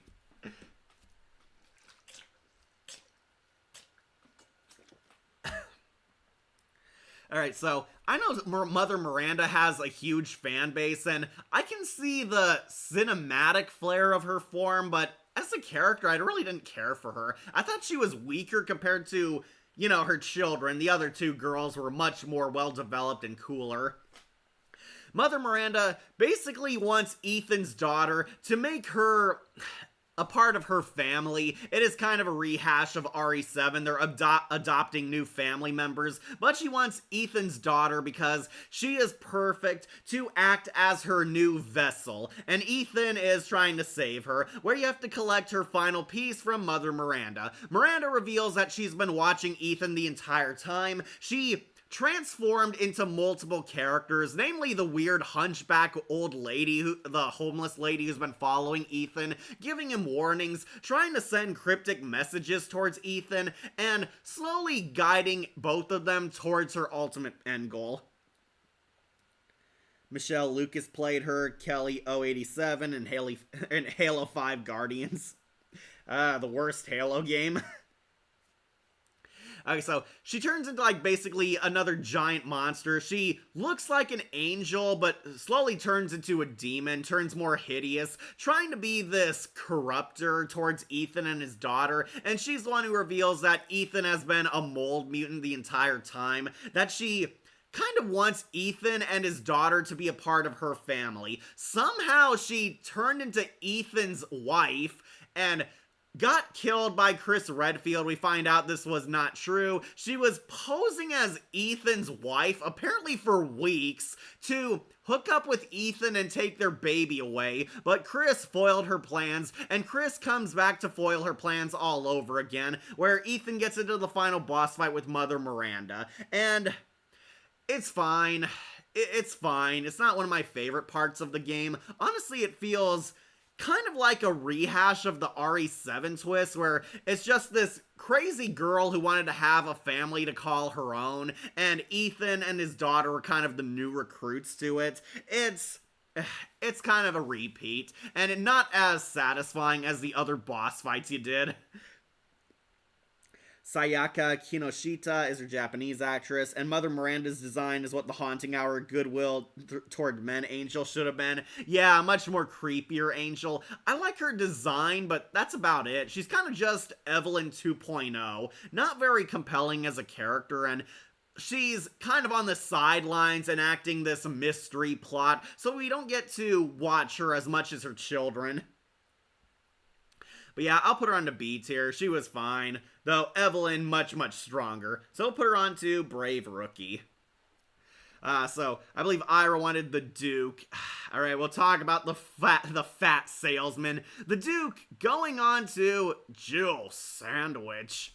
Yeah, he's gone on to A tier. This is Duke. He's supposed to be the new generation's merchant. And hilariously, he implies he's BFFs with the merchant. Duke is basically this weaselly, love-to-hate con artist. He sells Ethan weapons, herbs, and items for your inventory, helps Ethan all across the game, and he's kind of this hilariously, morbidly obese guy who somehow teleports to random places all across Mother Miranda's kingdom.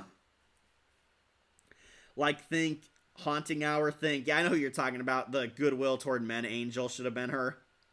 Aaron LaPlante played the Duke. Okay, so a lot of people really like the Duke. He's kind of this nice version of Jabba the Hutt. He's hilariously overweight to the point where he can't walk, but somehow he and his cart full of items teleport all throughout the kingdom. You can find him in the weirdest of places, and he's always selling Ethan stuff. Unlike the merchant, the Duke plays a very plot-vital role. I'm conflicted with Mother Miranda. While her lore is interesting, as she was a part of Umbrella and Oswald E. Spencer, but it's more of a last-minute, rush-minute detail, and the boss fight is fine. Good, but not great. Yeah, that's kind of my hang-up with Miranda, too.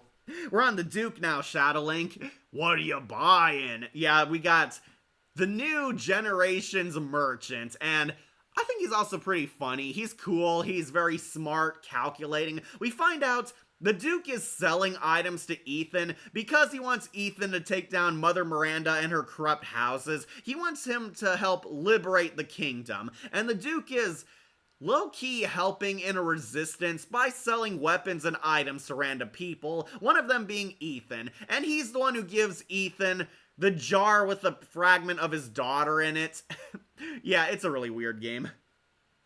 Duke was cool, but no merchant can top the RE4. No one can top the RE4 merchant. Though it's funny how he kind of knows that guy. Yeah, the Duke is actually friends with the merchant. He references him a few times and even rehashes one of his catchphrases. The merchant is way, way better, but the Duke, I think he's pretty funny. He's like this jolly, nice salesman guy, kind of a love-to-hate character. I'll put him on to Jill Sandwich.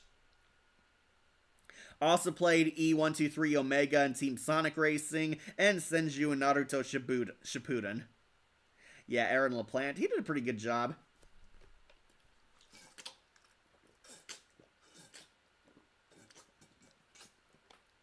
Okay, so, yeah, Duke's going on to A tier.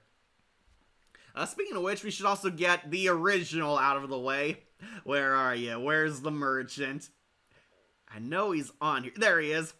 What are you buying, stranger? Yeah, merchant, going on to Stars. Who doesn't love the merchant? He was awesome in the old game, and he was still awesome in the remake. The merchant is literally a mystery man. He's a mysterious salesman who somehow shows up everywhere across Leon Kennedy's adventure in RE4. He's on Sadler's Island, basically selling selling Leon random stuff for his adventure, and he's the guy everyone quotes from RE4. What are you buying, stranger? Hello, stranger. We never find out much about this guy, but that's what kind of made him iconic for a lot of people. He's basically the inventory salesman. He gives you stuff, gives you fine items worth trading. Over here, stranger. Welcome. Got some rare things on sale, stranger. Yeah, Paul Mercer. Paul Mercier? I think Paul Mercer played him. Omen and Dominator and Samurai Jack. Okay, that was him. I'll buy it at a high price. Would it be better if Leon was in RE8? Yeah, it would have been a little better, but understandably, Ethan got a lot more because RE7 was a huge hit. That also it was Paul Mercer. He played the merchant. He also played Leon Kennedy in RE4. Yeah, it's pretty funny. He's the main character and the inventory salesman. Who doesn't love the merchant? This guy's like so quotable, so over the top and hammy, and conveniently has all the items you need, making him one of the most useful characters in the franchise. Yeah, Merchant's gone on to S tier. He is a million times better than the Duke because he's so mysterious and has that hilarious voice and all those catchphrases. Not enough cash, stranger. Also, can we use the Duke clip from Say Cheese and Die Again review? Yeah, that would be pretty funny. We might have to. Hamber and Pokemon Horizons. Okay, he was in that. Yeah, Merchant, he's a legend. Going on to Stars. You're welcome, stranger. Love that voice. Okay, so since we're doing RE4 now, I guess we'll also knock off... let's do Salazar. Hello, Mr. Kennedy. Salazar, he's going on to A tier.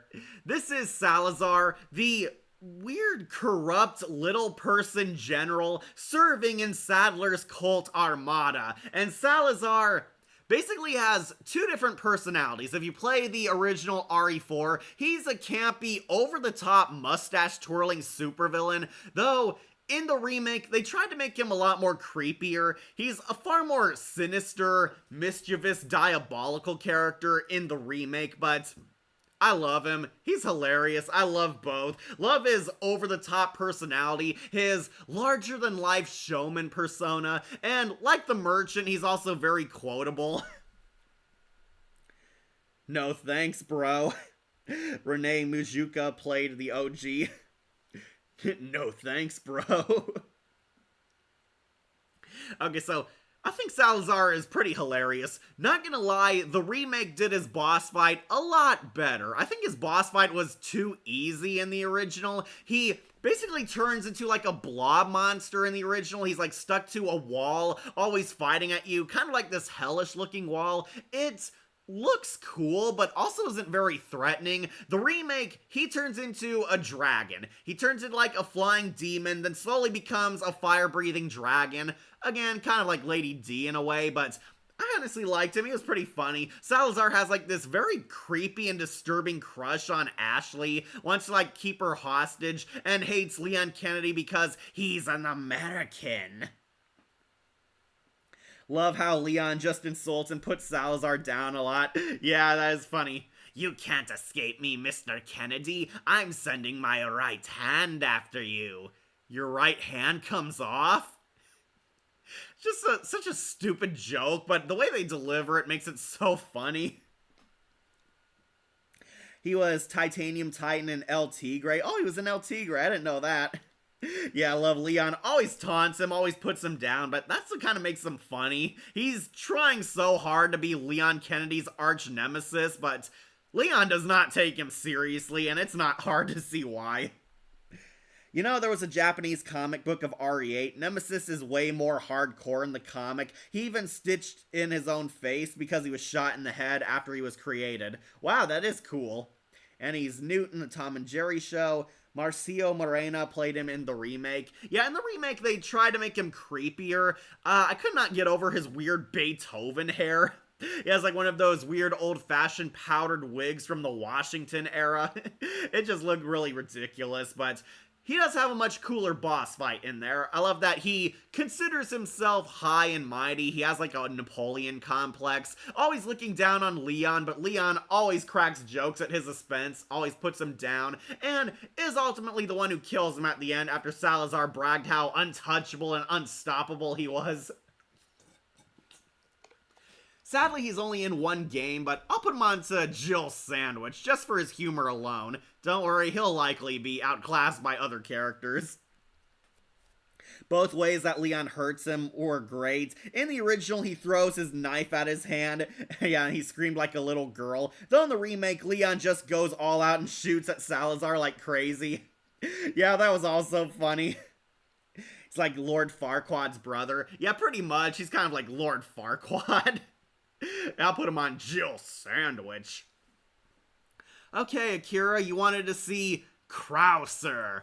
Yeah, let's do Krauser. Leon Kennedy's former idol, a military soldier turned traitor, serving in Sadler's Armada. Krauser will also put on Jill Sandwich. Tragically, he's also only in RE4, but Krauser is like one of the most legendary boss fights in the Resident Evil franchise. So in RE4, he's a very difficult quick-time event boss, and a very challenging one at that. I do like this guy's story. Krauser used to be a well-respected soldier who loyally served his country, then he turned traitor and joined Sadler's cult. He is the one who abducts Ashley, forcing Leon to fight him, and Krauser is much more of Leon's arch-nemesis than Salazar is. Krauser is that loyal second-in-command who gets stuff done. He is no nonsense, no jokes, has it out for Leon Kennedy, because Leon Kennedy is pretty much what he used to be, a naive soldier who believed in good in his country, and Krauser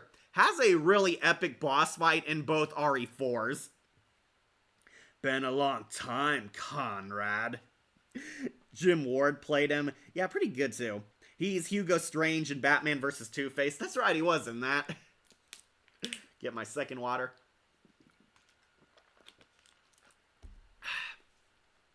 Okay, so I'm curious to know, which boss fight with Krauser did people prefer? The original or the remake? I know the remake looks a lot better and is more cinematic, but I thought he was one of the most challenging boss fights ever in the original. He was much more threatening and difficult than Sadler was. He was cool, he's collected, and ultimately, he's kind of like the evil version of Leon Kennedy. That's why I kind of like him. Sadly, he won't be going into S tier because he did have a little bit of limited screen time, and we don't get to know him much unless you collect, like, pages and find out more about him through dialogue. Krauser was also in Darkside Chronicles, but you don't really get to play as him. Oh, okay, he was in that. My mistake. And he was Sentinel in Ultimate Marvel vs. Capcom 3. Yeah, that I do know. Love Marvel vs. Capcom. Well, except for Infinite. Marvel vs. Capcom Infinite is trash. The first 3 games, are good. Hard to say. I like both fights quite a bit. Yeah, so I just say his boss fight in the original 4 held up very well. It was a lot more challenging, though there's a lot more tension in the remake version. Yeah, once again, the remakes have better graphics, but I do think he was cool in both games. Krauser is pretty awesome. We'll put him onto Jill Sandwich. Can you do Chief Mendez next? Is he on here? I don't see him on here. We do have Chief Irons on here, but we haven't gotten to him yet. Alright, I guess we should also knock off Luis. Yeah, let's do Luis. We'll actually put him onto Stars. This is Leon Kennedy's inside contact / partner in RE4. Once Leon Kennedy arrives in Spain, he meets Officer Luis, and Luis is cool. He is a great video game helper. A lot more people wish Luis was his partner over stupid Ashley. But Yeah, I do like him. Louise is cool, very sassy, very suave, very mischievous, and he and Leon actually feel like bros. Louise and Leon start a very nice friendship. You fight zombies invading a house with him in one of the hardest moments of RE4 in both games. Zombies are like swarming this Via house, and Louise is your backup, and this automatically made a lot of people like him, aside from his hilarious quips and one-liners. Huh, surprised Mendez wasn't here. Yeah, Mendez isn't on here. Sorry, guys, but I guess that's the way the cookie crumbles. But anyways, Louise, I liked him a lot. Unfortunately, he dies very early in both games, though the remake gave him a much longer time to go out. He gets a much more in-depth, fleshed out story in the remake, and he lasts a lot longer in the remake. He is helping Leon all throughout until he eventually dies. Louise unfortunately does get killed in action. He does not make it, and he passes on help to Leon before dying. This guy, total bro. I like him. He was fun in both versions of the games, and I'm very sad we won't see him in future titles. Mike Kovac is Jack, remakes actor. Okay. Rhino Romano played Louise. Yeah, Batman was him. He was Uncle Tony in the Super Mario movie Illuminations. Yeah, he was Batman in the Batman cartoon. Yeah, sorry, I don't see Chief Mendez on here. Yeah, Louise, I'll put on to stars. Sorry, I don't think he's on here. Oh well. I guess we should knock out Chief Irons then. Yeah, Chief Irons. Okay, this might be a bit of a difficult character to convince you, but he's actually a pretty creepy and threatening villain. I will put him onto Jill Sandwich. Yeah, controversial opinion, but I like Chief Irons for the exact reason people hate him. He is a diabolical, monstrous villain. In both versions of RE2, Chief Irons is considered the noble, heroic police chief of Raccoon City, but once the zombie outbreak happens and Leon and Claire investigate more in the precinct, we find out he's anything but. Chief Mendez is one of the bosses in RE4. He is known for having an exposed bloody spinal cord. It was horrifying. Yes, sorry, I don't think he made it on here. Yeah, Krauser and Salazar made it on. I know Sadler's still on this list. We'll get to him later. Irons is the perfect example of a crooked cop. Exactly. I like him for that reason. Oh, and Rhino Romano was also Tuxedo Mask in Sailor Moon. By Sadler in the original or Krauser in the remake. Oh, sorry. Didn't read the full comment. Yeah, no, Rhino Romano was also Spider-Man in Spider-Man Unlimited. Interesting how his backstory changes depending on the game. Originally, he was an ex-Madrid cop. In the remake, he was an ex-Umbrella employee. Shame he dies, whether by Sadler in the original or Krauser in the remake. Yeah, I think it made Krauser a little more threatening in the remake, but Sadler, I would actually give him credit for that kill. Sorry, Chief Mendez isn't on here. I guess he didn't count as an important character. Yeah, Irons is the perfect example of a crooked cop.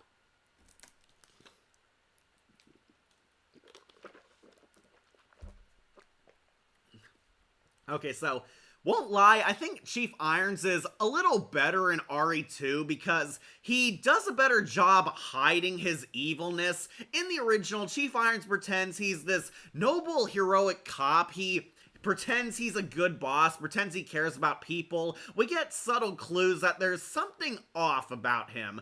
In the remake, he is a lot more abrasive and mean-spirited and doesn't really do a good job concealing his evilness. It turns out Chief Irons is a fake hero. He's a corrupt cop. He's actually moonlighting as a serial killer, killing people and turning like pretty girls into taxidermized statues he keeps hidden in his like lair. He's actually the most monstrous evil person imaginable, worse than anybody working at Umbrella Corps. He's taking bribes from Umbrella, and in exchange, they're erasing his dark and troubled past and covering up all his BS. Chief Irons is actually this mentally unstable man-child who can't control himself, is very anger-prone, kills people, and in the climax of RE2, he breaks down and tries to kill either Leon and Claire. He's working for Umbrella and tries to abduct Sherry Birkin, forcing you to kill him. And he gets his ironic comeuppance being betrayed by Umbrella, usually William Birkin. I would have put Mendez on Jill Sandwich rank if he was on here anyway. He had good backstory in the remake with his lore in the files, and both boss fights with him in the RE4 original and remakes are fun. Fully agree. 1998 RE2, the role was voiced by Canadian actor Gary Crawford. Yeah, so I know a lot of people like the remake. The remake expanded on his story greatly, but I think he kind of lost the threatening charm he had in the original. In the original, he did a lot better job controlling his emotions, and it isn't until he's fully exposed that he breaks down. In the remake, he's kind of a douchebag from the start. He's very abrasive, very cold, and is clearly panicking all throughout RE2, making him feel kind of weaker and not as smart as his profile implies. He eventually loses it, tries to execute Claire or Leon. He does have a very creepy boss fight. He's like chasing after Sherry Birkin, a child, alone in like the dark hallways, in kind of like another Mary Jane-esque gameplay level. And eventually he does get his comeuppance. He gets a chest burster implanted in him, and he's killed by the very man who is bribing him. I would have put Mendez on Jill Sandwich rank. He was good on here anyway. He had a good backstory in the remake. Yeah, he did. Yeah, sorry, I don't know why. I guess his tier list didn't come with him. Okay, to wrap up, Chief Irons, honestly a pretty cool villain. I like him because of how monstrous he is. He feels like a true horror movie villain set in the Resident Evil universe. And for that, I do think he is pretty awesome. So we'll put him on to Jill Sandwich. He's the villain you love to hate. Alright, sorry, no Chief Mendez. I guess we should wrap up RE4 with... Where is he? Where's Sadler? There's Birkin, Lisa Trevor. There he is. Let's do Sadler. Might upset some people, but Sadler also going on to Brave Rookie. Sadler is alright as a villain. He is very clearly outclassed by Salazar and Krauser, who are much more entertaining villains, and the Chief Mendez, was also a much better villain. Sadler is alright. I do think he is one of the most infamous anticlimactic bosses ever from the original RE4. Sadler is a deranged cult leader unleashing a new super virus which he and his cult can control. He's creating zombies through the Las Plagas. I believe it's the Las Plagas. Yeah, he has a new super zombie virus which he and his cult goons can actually control. He and Salazar are like planted with parasites which hook themselves up to their spinal cords, and if your will is strong, you can control the undead. Sadler is a cult leader on this island, and his cult takes the president's daughter hostage, ready to unleash his controlled zombie armada across the globe so he can take over the world. Of course, Sadler has this very larger-than-life cult personality. He's a cult leader, he thinks he's God, he thinks he's better than everyone, he pretends he's the messiah of zombies, and he is a pretty decent threat. Unfortunately, I do think Salazar and Krauser are much more interesting villains than he is. He eventually turns into a giant mutant spider at the end, and I thought he was way too easy in the original. He is like one of my biggest examples of an anticlimactic boss fight. Basically, you have to shoot the eyeballs on his spider legs. He has like spider legs, but in place of kneecaps are mutant eyeballs. And you have to shoot or knife them all, and that slowly takes them down. It is kind of way too easy, honestly, especially after Krauser and Salazar's boss fights. He's very fun, over the top in the original, but more dead serious in the remake. Yeah, the remake kind of took away a lot of his fun, over the top qualities. I thought he was decent. They're trying to make him kind of like this Emperor Palpatine character, but the remake took all the funny parts and camp away from him to make him a lot more threatening. Michael J. Gow played Sadler. Jill Sandwich. He's fun in the original. In the remake, that's kind of why he lost points. I think I think they made him way too generic in the remake. Like, a lot of his color and over-the-top persona, it's kind of gone in that remake. He played Shrek in the Shrek the Third video game. I'm sorry, buddy. Sadler, you're small time. And Scarecrow and Tom and Jerry and the Wizard of Oz. He was in that. Gopher in Kingdom of Hearts. And Lieutenant Steele in Ben 10. I thought that was Jim Ward.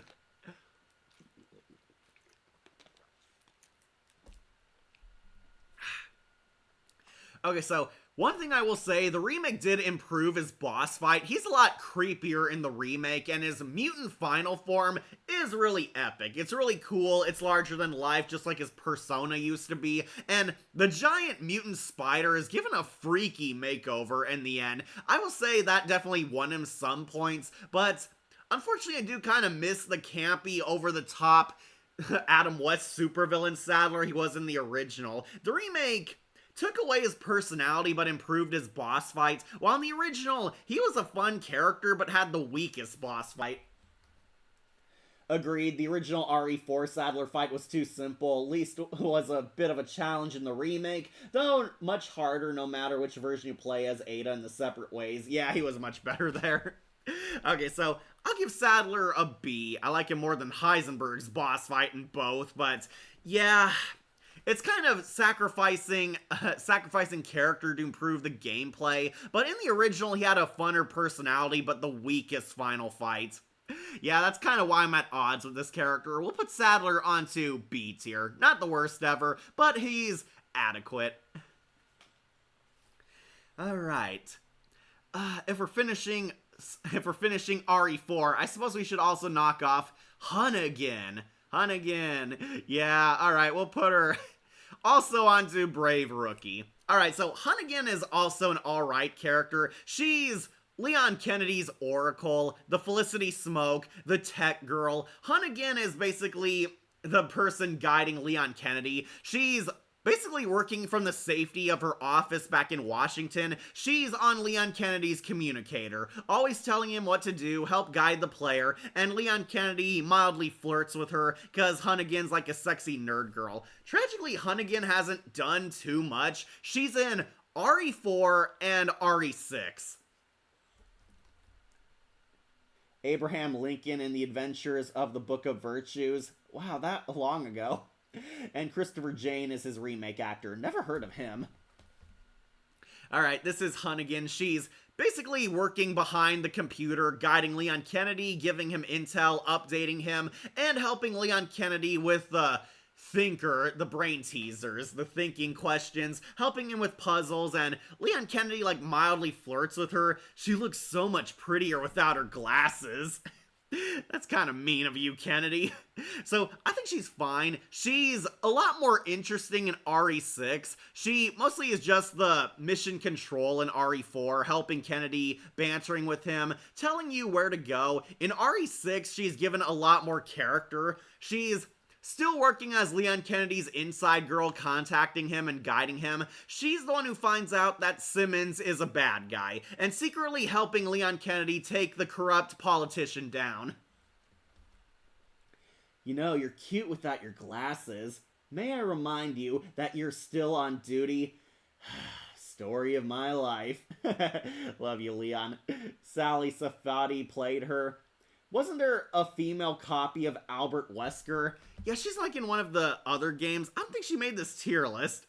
Yeah, sorry, I did not make this tier list. I kind of found it, but it had like all the characters people recognized. Yeah, there's like a female Wesker in one of the spin-off games.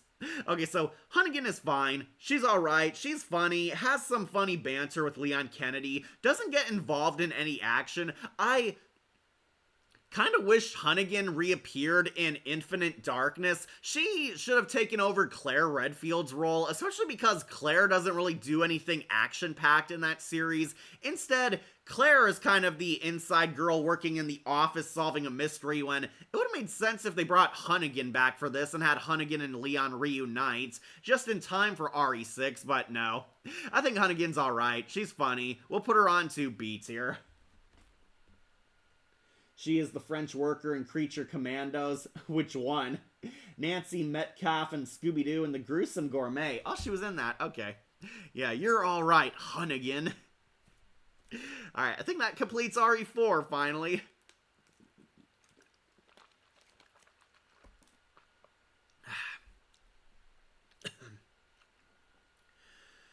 All right, who to knock off next? Let's knock off our last RE8 character, Lady D's daughters, who I'm going to put onto Jill Sandwich. These are Lady D's creepy vampire daughters. She had a trio of succubus / zombie vampire daughters. Apparently, it took a lot of effort to create those children. How much blood went into those girls? Lady D's daughters also joined their mother in stalking Ethan Winters around the castle, and honestly, they're kind of interchangeable. They're all demented psychopaths. One of them's smarter than the others. They're given some traits to separate them, but you cannot really tell all that much. They all turn into flies and swarms of things. They're really annoying bosses. Yeah, these were fun, short-lived characters. The girls, yeah. And Black Widow and Spider-Man. Okay, she was Spider-Man Web of Shadows. Cassandra, I forgot the other two names. Yeah, me too. The daughters are very fun mini-bosses, and that's what their characters amount to. You find out more about them if you look for the collectibles, but in the game itself, they're alright. One of them is a really hard boss because you have to solve a puzzle, but yeah, they're fun, they're enjoyable, they all want a piece of Ethan Winters. They're basically carbon copies of their mother, Lady D. I'll put them onto Jill Sandwich. Alright, really narrowing down the list. Akira, if you're still here, we'll finally do Sherry Birkin. Sherry going on to Jill Sandwich. Yeah, I like Sherry Birkin. Loved her a lot in RE6, where they show you she grew up into quite the woman. Sherry Birkin is the little girl Leon and Claire rescue in Resident Evil 2. Sherry is introduced, honestly, very young in the first game. She's a little girl who is on the run from her psycho daddy, William Birkin. William Birkin is a head researcher for Umbrella Corps, and he turned into a mutant and wants to find and stick an embryo in his little girl.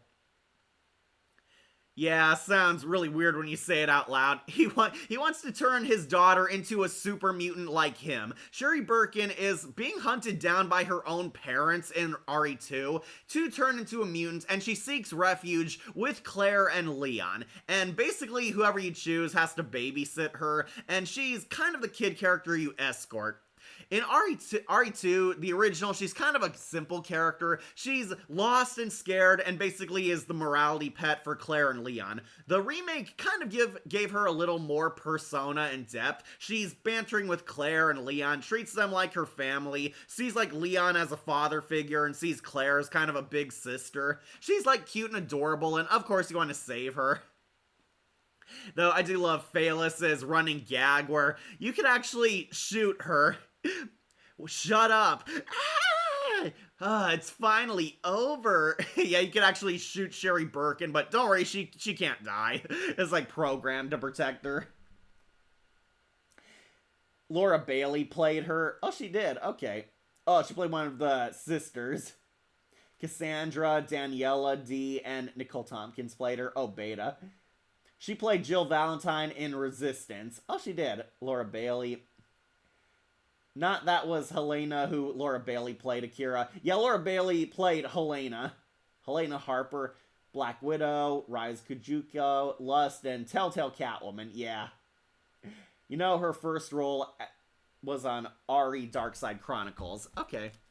I thought she was on Degeneration. She played the lady cop Leon was hitting on. Okay, so basically Sherry is the damsel in distress in RE2. You successfully save her. Then we don't see Sherry come back until RE6, where Sherry's now a hot, sexy young woman. She's a government agent trying to help cure the latest virus outbreak. And Sherry actually grew up into being this badass scientist. Sherry is kind of the new gen's Rebecca Chambers. She's also this young genius kid soldier. She has a possible romance with Jake Mueller. I actually like Jake, we'll talk about him later, but yeah, she and Jake work together in one of the campaigns, and basically, they're the younger gen dealing with the zombie outbreak. It turns out Jake Mueller's DNA has an element that can cure the zombie virus, and Sherry is trying to protect him, escort him, and they slowly fall in love and work together. And I actually like Sherry and Jake Mueller's campaign. I love their romance. They're so cute together. Basically, they're the two kids of the two biggest RE villains working together, trying to go on a redemption arc. Sherry is the daughter of the psychotic William Birkin, and Jake Mueller is, surprise, the son of Albert Wesker. They're the kids of the villains who caused all this horror throughout the franchise, and basically they're trying to atone for their past, their father's sins. And Sherry and Jake work together, have that epic fight against the Ustanok, and yeah, this actually made me really like Sherry and Jake's campaign a lot more. The Ustanok is really cool. I don't think he made it on here.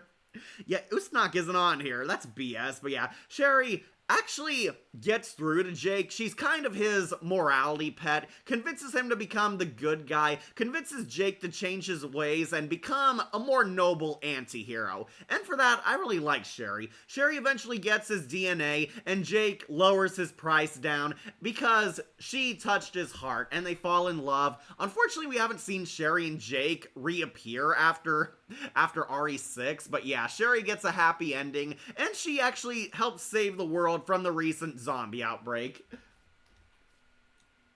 I do like her design. I love the stun stick. That was very useful in the combat in RE6. Eliza Pryor is a voice actor known for voicing Sherry Birkin. Cassandra D, played by Jeanette Mouse. Bella Demiskiru, played by Becca Pruitt. Okay, thank you, Kira. So, I like Sherry. RE6 definitely won her points. She gets a lot more to do, gets a whole redemption arc, and has a nice campaign with Jake Mueller. I do actually like the Sherry and Jake campaign in that game, and Sherry became one of my favorite characters through that, so I'll put her on to 8 here. She's good. Wish she reappeared, but apparently fans did not like her because she was just another Rebecca Chambers. But Sherry has a lot more interesting character. I'll put her on Jill Sandwich. Speaking of which, while we're talking about Sherry and Jake, let's do it. Let's talk about Jake Mueller, Albert Wesker's son. And believe it or not, Jake is going on to S tier. I know, controversial opinion, but I don't care what anyone says. I like Jake Mueller. Jake is hilarious. He's cool. He's kick-ass, and honestly super funny. Every time I was playing RE6, Jake had my exact same reaction to the crazy events and hard difficulty happening all throughout the game. Yeah, Jake Mueller is played by Troy Baker, and he does a pretty good job. Jake Mueller, we find out, is the son of Albert Wesker. Who's the mom? I don't know. I don't think they ever say it in the video game. I presumed it was Excella Gione, but we'll get to her later. Someone might say it was somebody else in the comics or supplementary material, but Jake is awesome. Jake is basically this loner merc for hire. Jake is a total douche at the start, but undergoes a redemption arc. Jake is a merc, only in it for the money, only looking out for himself, a total ass towards everyone. Then, Sherry Birkin comes into his life and tells Jake they need him because his DNA can manufacture a cure to stop the recent zombie outbreak.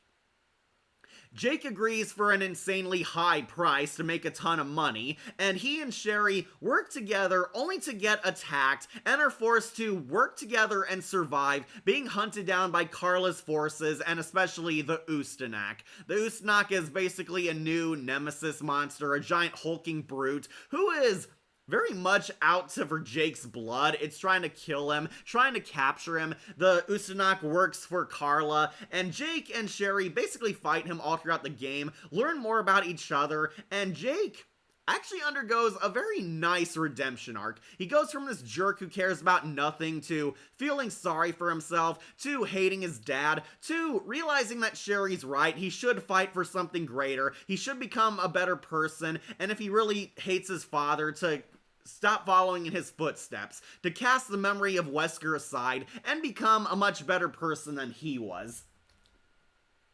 Yeah, that's my theory, Excella. Yeah, that seems most likely. I think Wesker and Excella created Jake Mueller.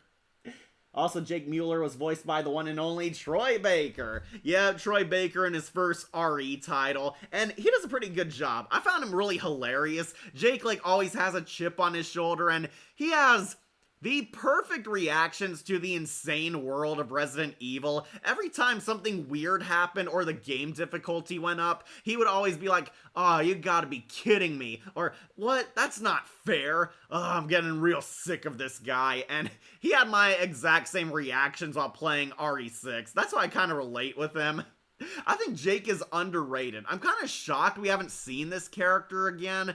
Unfortunately, the Netflix reboot wants to remove him and retcon him to make Wesker's daughters the more interesting characters. Yeah, they failed. I want Jake Mueller back. Jake is awesome. Yeah, Troy Baker does a pretty good job. I suspect he's the son of Wesker and Excella Gioni. Excella seems like the only likely choice because she's the only woman into Wesker, though some fans might argue Rebecca Chambers could be the mother. No, I don't think so.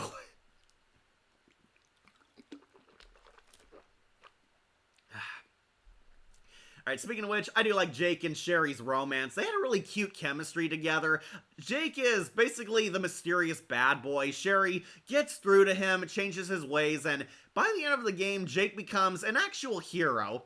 He helps save the day, destroys Carla's entire factory, and gets the most satisfying final boss fight against the Ustanak. And yeah, I do like the QuickTime boss fight event here. It is really cool, creepy. You're going up on that lift as the base is catching on fire. And Jake finally kills the Ustanak, and he decides, Sherry's right. He's gonna help cure this. He lowers his price to $10 or $100 instead of the $100 million Sherry was supposed to pay him. He gives Sherry his DNA and helps cure the world, and we get a post-credit scene showing that Jake is now a noble, heroic merc, helping people in exchange for food and basic necessities.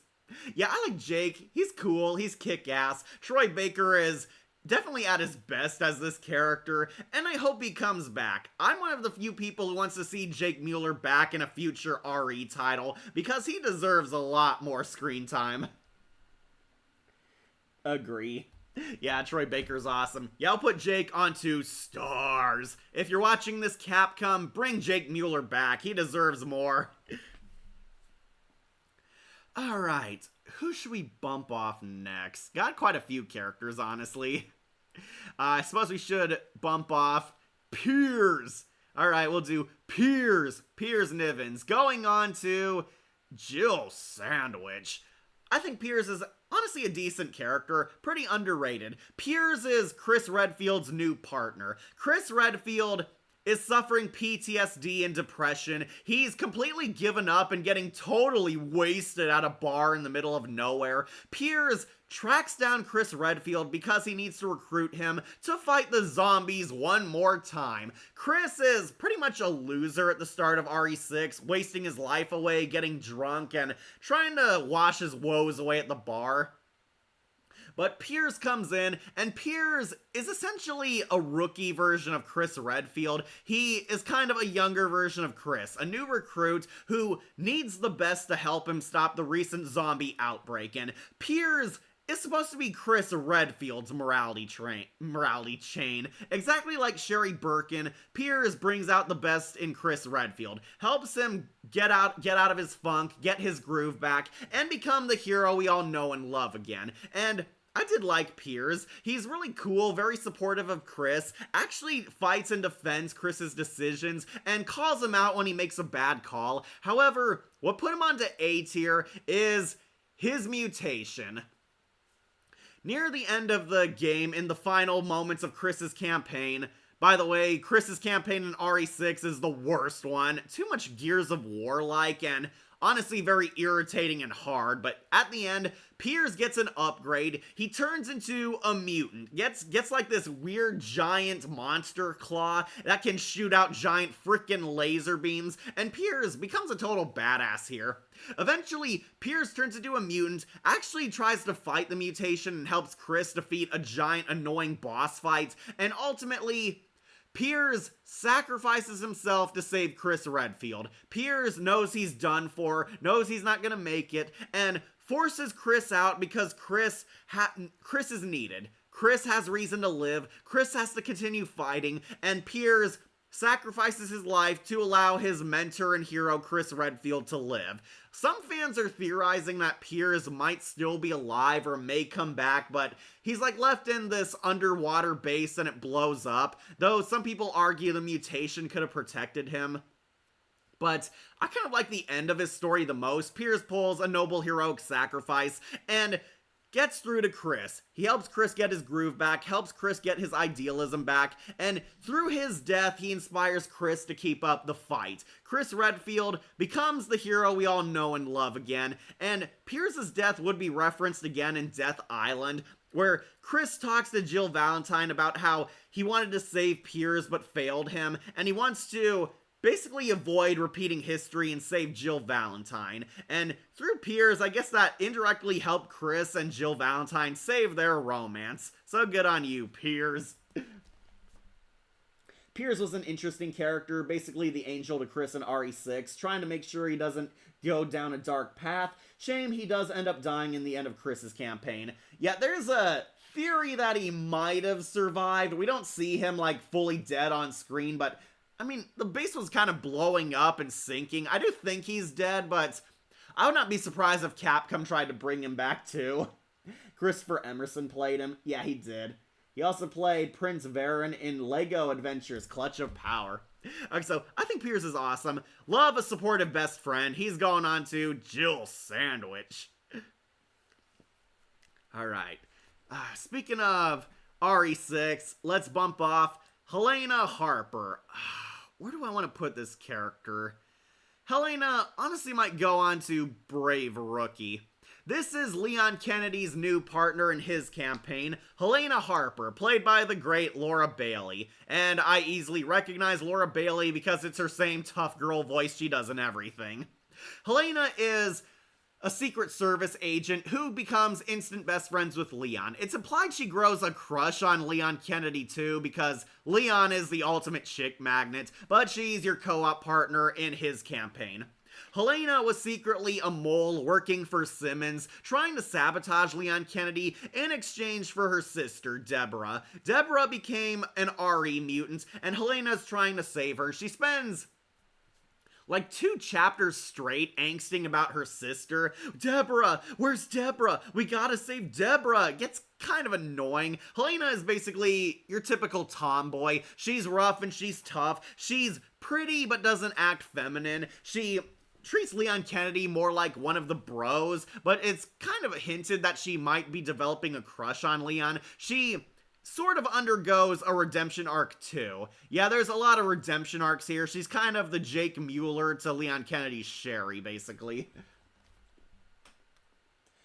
Alright, read that comment. Yeah, so I do like this character a little because I do like that she's kind of the badass lady cop from Degeneration. Helena has anger problems, she has trust issues, and slowly she and Leon learn to trust each other. She becomes like Leon's best friend. They work together. Unfortunately, after her sister dies, her character arc kind of just stops until the end. She's kind of just there backing up Leon Kennedy, helping solve the mystery, fighting by his side, exposing Simmons when really her testifying against him should expose Simmons. Helena and Leon are like framed as traitors to the nation, but Helena and Leon work together. They do show her butt a lot every time you're crawling through vent shafts and tight spaces. I guess they tried to make her sexy, but honestly did not work. Ada Wong much better. Yeah, Laura Bailey played her too. I like Laura Bailey, but really she didn't really give this character too much to do, and I blame that more on the writing than Bailey's performance. Yeah, Helena is okay. She helps Leon, backs him up, saves his life a few times, so she's definitely useful. She gets her character arc completed by the final chapter. Once Simmons turns into a giant BOW monster, she and Leon work together, defeat him, and it more so ends Leon and Ada's romance. Helena is, I guess, pardoned because she was being blackmailed by Simmons and framed the entire time. Helena is forgiven, and she makes amends with Leon, vowing to become a better Secret Service agent, and encourages Leon to go after Ada Wong because Ada is pretty much the best girl ever. Yeah, Leon chases after Ada, and Helena gets her job back, and that's kind of the end of her story. We have never seen her ever again. She was kind of a one-and-done character. I will put her onto Brave Rookie, essentially B tier. She was alright, not the worst ever, but honestly kind of undercooked as a character. Thing that bugs me about Helena is that she's too secretive. Like, I don't know, she couldn't tell about Simmons' plan and her involvement to Leon at the start. No, wait until after 2 long chapters. Zombies. Hey, V Scorpio, you're back. Yeah, Helena kind of causes a lot of the conflict in Leon's campaign, mostly because she doesn't want to squeal, and that's because she's in the back pocket of Simmons. I mean, to be fair, her sister is being held hostage, but after Simmons basically kills her sister and turns her into a mutant boss fight, you'd think she'd stab him in the back then and there, but no. Yeah, Helena, sorry, you're going on to B. Okay. We should knock off another underused one. Let's knock off Chief Martin Brana, who's Brana Martin going on to Brave Rookie. Yeah, I also found this character fine. Martin doesn't really get to do much. He was supposed to be Leon Kennedy's boss at the police precinct. He's in RE2 and the Umbrella Chronicles games, technically. Martin is basically Leon's cool boss, but he was bitten and infected, and yeah, he's kind of a goner from that point on. Martin is very short-lived as a character. I guess he's kind of cool because he's bros with Leon, he's a father to his men, but ultimately he just gives Leon exposition, tells him what's going on, and he dies. Kind of like the Joseph Frost of the Resident Evil saga, but for Leon's campaign. I like him because he's kind of a cool authority figure, but yeah, his entire role is he's the mentor figure who dies. That's about it. That's Martin's story. Martin did give a good performance in the remake. Yeah, he did. Didn't do much in the original. Yeah, he was kind of there, but he won points in the remake. Ada Wong is cool. Yeah, Ada is better. Ada Wong, much hotter than Helena. And Lady D. Yeah, I said it. Ada Wong, way hotter than Lady D. Though she hasn't made it on this tier list yet. Might save her for the finale. Alright, got a few characters left. Once again, need to use the restroom, but guys, cast your vote on who you want to see next. Actually making pretty good time. Tell me who you want to see next, I'll be right back.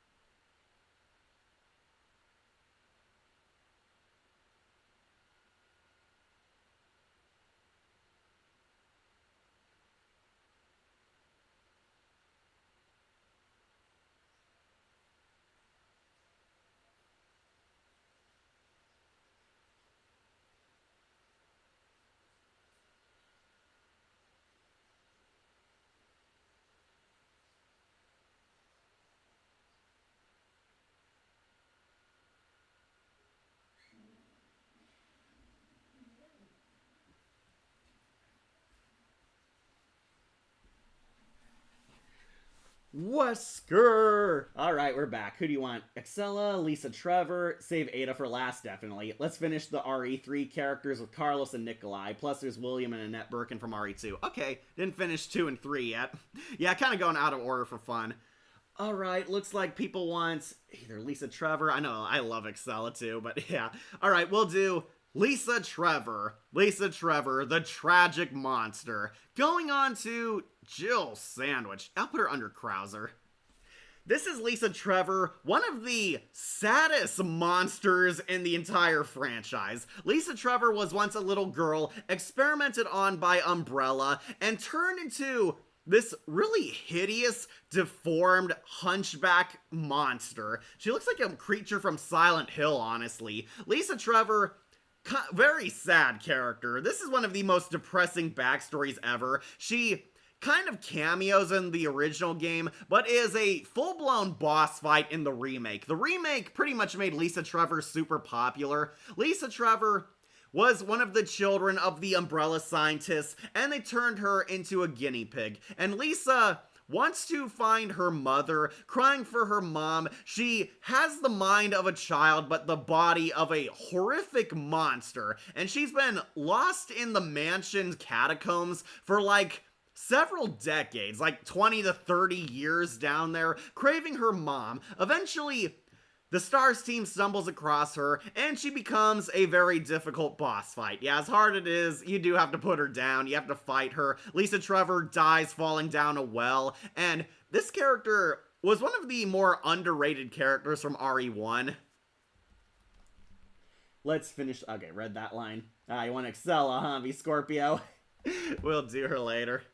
Alright, so, yeah, Lisa, I do like her. She's a pretty tragic character. Very depressing story. Really depressing personality. She has completely lost all her sanity. She's now this monster stumbling down in the caves of the mansion, desperately looking for her mother when it's likely her mom is long dead. Wesker pretty much treats her as like this deformed test subject. Wesker does feel an ounce of pity for her, but yeah, you fight her in RE1. Mostly the remake gives her a lot more to do. She does turn up in the Umbrella Chronicles, as people point out in the chat. Wesker fights her, Jill and Chris fight her. Eventually, Lisa Trevor is put out of her misery. She's shot and dropped down a well, and she does show up in Welcome to Raccoon City. I will give the movie credit. They actually did make her look good. She's like a practical effect. She's actually there, and gives her a much more expanded role. Unfortunately, she's kind of completely useless in the Welcome to Raccoon City movie. She was in the same orphanage as the Redfield siblings, and apparently she recognizes Claire, and what's her big moment in the movie? Giving Claire a key! And then she saunters off in the dark, never to be seen again. Possibly dead, too, once the mansion blows up, but yeah. Lisa Trevor gets like a glorified cameo in the movie, and I like how she looks, and she's not badly written, but she's also kind of useless. She could have been deleted entirely, or, you know, we could have cut out the RE2 plot from the movie to focus on RE1, but yeah, that's that. Okay, so to wrap up, yeah, Lisa's going on Jill Sandwich.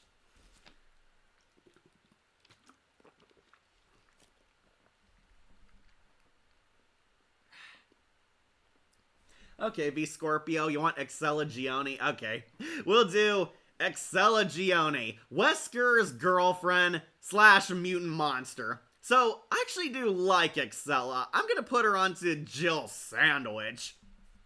Excella Gioni is the corrupt CEO of Tricell. Tricell is a new corporation taking over after Umbrella Corps fell apart, and Excella is basically Wesker's partner in crime. So, I do like Excella. Yeah, she's hot, she's cool, she's very suave, kind of a femme fatale character, but also a sexy mad scientist. Excella is this deranged scientist helping Wesker take over the world. Of course. Why? Because she's in love with Wesker and wants to be his queen. Yeah, Wesker and Gioni want to become the king and queen of the New World Order. Unfortunately for her, Wesker does not see her as an equal. Yeah, surprise, Wesker betrays her. And I kind of like that about her. Excella believes that she's the one in charge, believes she's the puppet master, believes that Wesker is so into her and will willingly be like her badass boy toy. But no, Wesker was actually using her. Wesker was the one controlling her, seducing her. Then she outlived her usefulness and he infected her with her own virus, turning her into this really disturbingly gross and creepy blob tentacle monster. Yeah, Excella also has one of the creepiest transformations ever. Ina Ferran is a voice actor known for voicing Excella Gioni. Oh, Nina. Also, it's a shame 2025 doesn't have a Treehouse of Horror. Yeah, that sucks, but I guess because Disney is very bad at what they do now.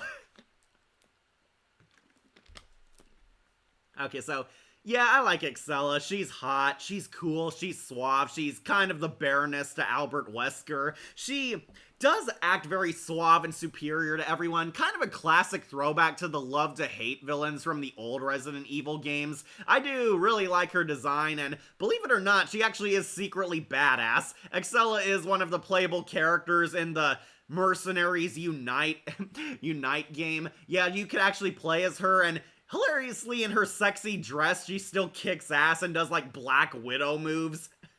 That's kind of funny. But yeah, I do like her as a character. Love that she's basically the overconfident villain until Wesker betrays her. Too bad. I think Excella and Wesker would have made a good villain couple. Also, I do theorize that Excella might be Jake Mueller's mom. I mean, she's like the only woman we see Wesker actually, connected to.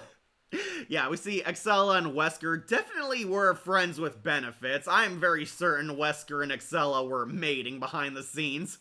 But yeah, I think she's cool. We'll put her on to 8 here. Unfortunately, she's dead. She turns into a mutant blob monster. One of the more annoying bosses of the game. She turns like this tentacle monster. Her whole body bursts, and yeah, it is really gory. She is pretty interesting as a boss, but they finally put her out of her misery. Chris and Shiva defeat her. Maybe they're going to do a Thanksgiving horror. Probably. I know Robot Chicken did that. Yeah, Excella, you get an A+. Jill Sandwich. Alright, so we'll do Carlos. Carlos Oliveira. Carlos going on to Stars. Yeah, I do like Carlos. I'll put him under Mr. X, but before the doll girl. Yeah, Carlos is cool. I love him more in the original. You don't want to live in a Carlos-less world. Carlos is much more flirty and fun, kind of a suave, manly action hero in the original. The second one kind of remakes him into a more disheveled veteran. He's trying to be a nice guy, but also very aware he's in a zombie world. Carlos is cool. I like him. He's fun. He's badass. He's cool. Undergoes a ton of character development too. Carlos is a hired merc serving Umbrella loyally. Then when he meets Jill helps him go on a redemption arc. Carlos slowly realizes that Umbrella are the true evildoers. Umbrella is the cause of the zombie outbreak. Carlos is a part of a mercenary group sent into Raccoon City to evacuate helpless civilians. Carlos is saving people, trying to get them on board a train, and of course, one of the people he stumbles across is Jill Valentine. Scott McNeil played Carlos? Oh, he did? Okay. I know he did it in the remake, that's why I'm kind of surprised. Scott McNeil played Carlos? I did not know that. Yeah, Flam in My Little Pony. He's also in Beast Wars as Dinobot and Rat Trap and Waspinator. Yeah, Scott McNeil's an awesome voice actor, and he was Lord Raptor in our Darkstalkers OVA. Yeah, Scott McNeil played Carlos. Okay, that surprises me. Yeah, Carlos is a lot more suave and cool in the original game. Yeah, I know it's cheesy, but I kind of like him for that reason. He's like this cool, badass, very confident, very suave. Flirts with Jill Valentine a lot. They do get shipped in both the original and the remake. I like Jill and Carlos flirting together. That was really nice. Carlos eventually gets the wool pulled out of his eyes. He sees that Umbrella is truly evil, that Jill was right, and he redeems himself by working with Jill Valentine and saving the day, saving her, and defeating that evil Nikolai before he could escape with the virus. What's new, Cat? I'm back on my old account from my Chris account, so yeah, I'm here for this tier list. Sorry that I'm late to the tier list. It's okay, Christopher. You missed us talk about some of the hot chicks like Lady D and Excella. We're now on Carlos. Doctor Strange and the Astounding X-Men. Okay, he was in that. Alright. Unfortunately, I don't think Carlos ever reappeared in the games. I know he was in the movies, the W.S. Anderson flicks. He shows up in Apocalypse. He's there to basically act as backup to Alice and Jill. I did like that Apocalypse was essentially an adaptation of the Nemesis game. That's the only reason why I like that film. Yeah, no to Mila Jovovich. Alice's story sucked, but yeah, Carlos shows up there, helps save Alice and Jill. Then he anticlimactically dies in extinction. He's like killed during the convoy, the Mad Max part of the story. He gets like bitten by a zombie and sacrifices himself. Yeah, thanks, Anderson. Thanks for getting rid of Carlos. We now live in a Carlos-less world. Though, I will still put him onto stars. Major waifu for all the girls in the franchise, just as ask the Rule 34. Believe me, I know what I mean. Personally, I prefer Jill and Ada. Ace the Bat Hound and Ignatius and Crypto the Superdog. Yeah, I remember him from that. Though I like Excella Gianni too. She's hot. Not so much now that she let herself go and became a tentacle monster. But okay, Carlos going on to stars.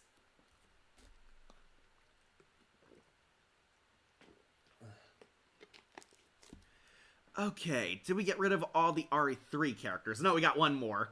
Got Nikolai. Nikolai going on to Jill Sandwich. I'll put him under Ethan Winters.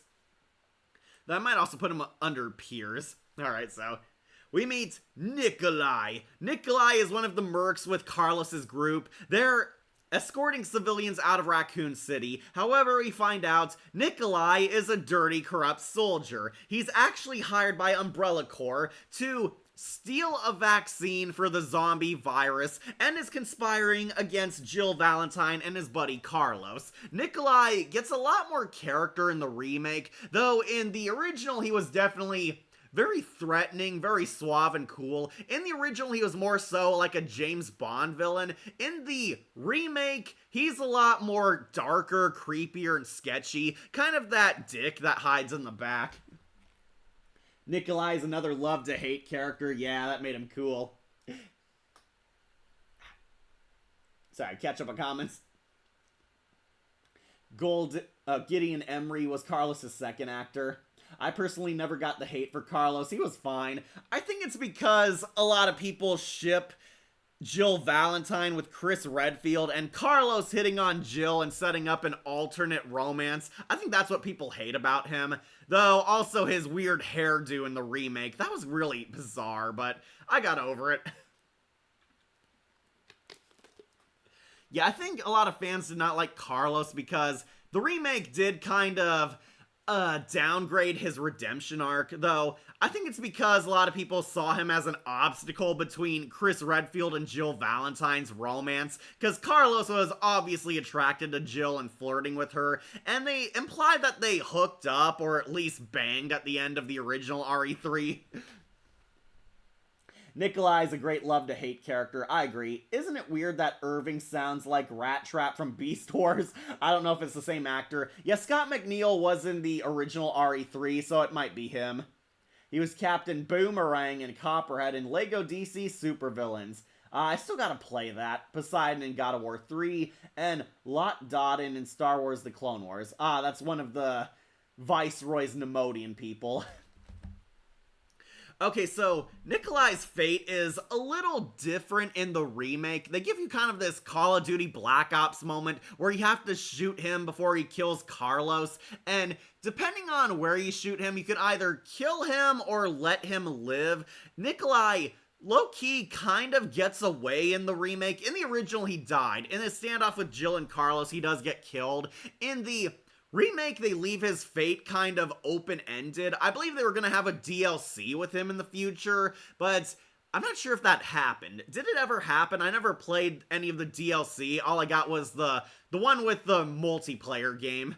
But yeah, Nikolai gets taken down and left for dead. He destroys Jill's vaccine, tries to tape her fighting the Nemesis, but Nikolai ends up defeated. I do kind of see the appeal of this character. Like Chief Irons, he's kind of a love-to-hate character because of how despicable and evil he is. He's definitely an over-the-top mustache-twirling villain in some cases. I do think Nikolai in the original was a lot more suave and cool. In the remake, a lot more diabolical, a lot more sketchy and sus and villainous. That kind of made him fun for some people, but I'll put him on A tier. Definitely an interesting villain. I mean Irving from RE5. Oh, okay, that was what you're talking about. Okay, so yeah, Nikolai, we'll give him an A. He's a fun, love-to-hate villain. A lot more proactive and threatening than Chief Iron, so we'll put him on to Jill Sandwich.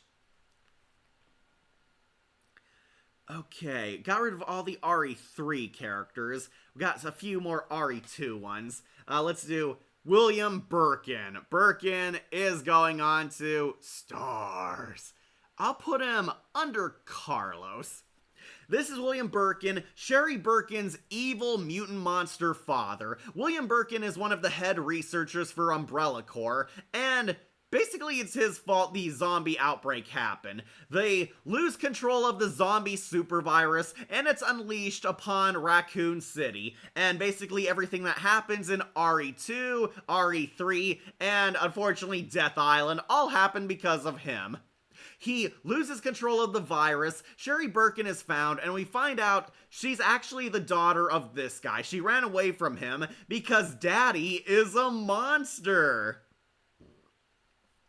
William Birkin mutates into this really creepy, deformed monster man, has like a giant eyeball on his shoulder, is like sloping down and hunched over, has the weird tentacle hand, has like two heads, he has like a monster head growing out of him, and we see like his deformed face on one side, he's like hunched over. For the longest time, they hide what this monster looks like, and we find out it's William Birkin.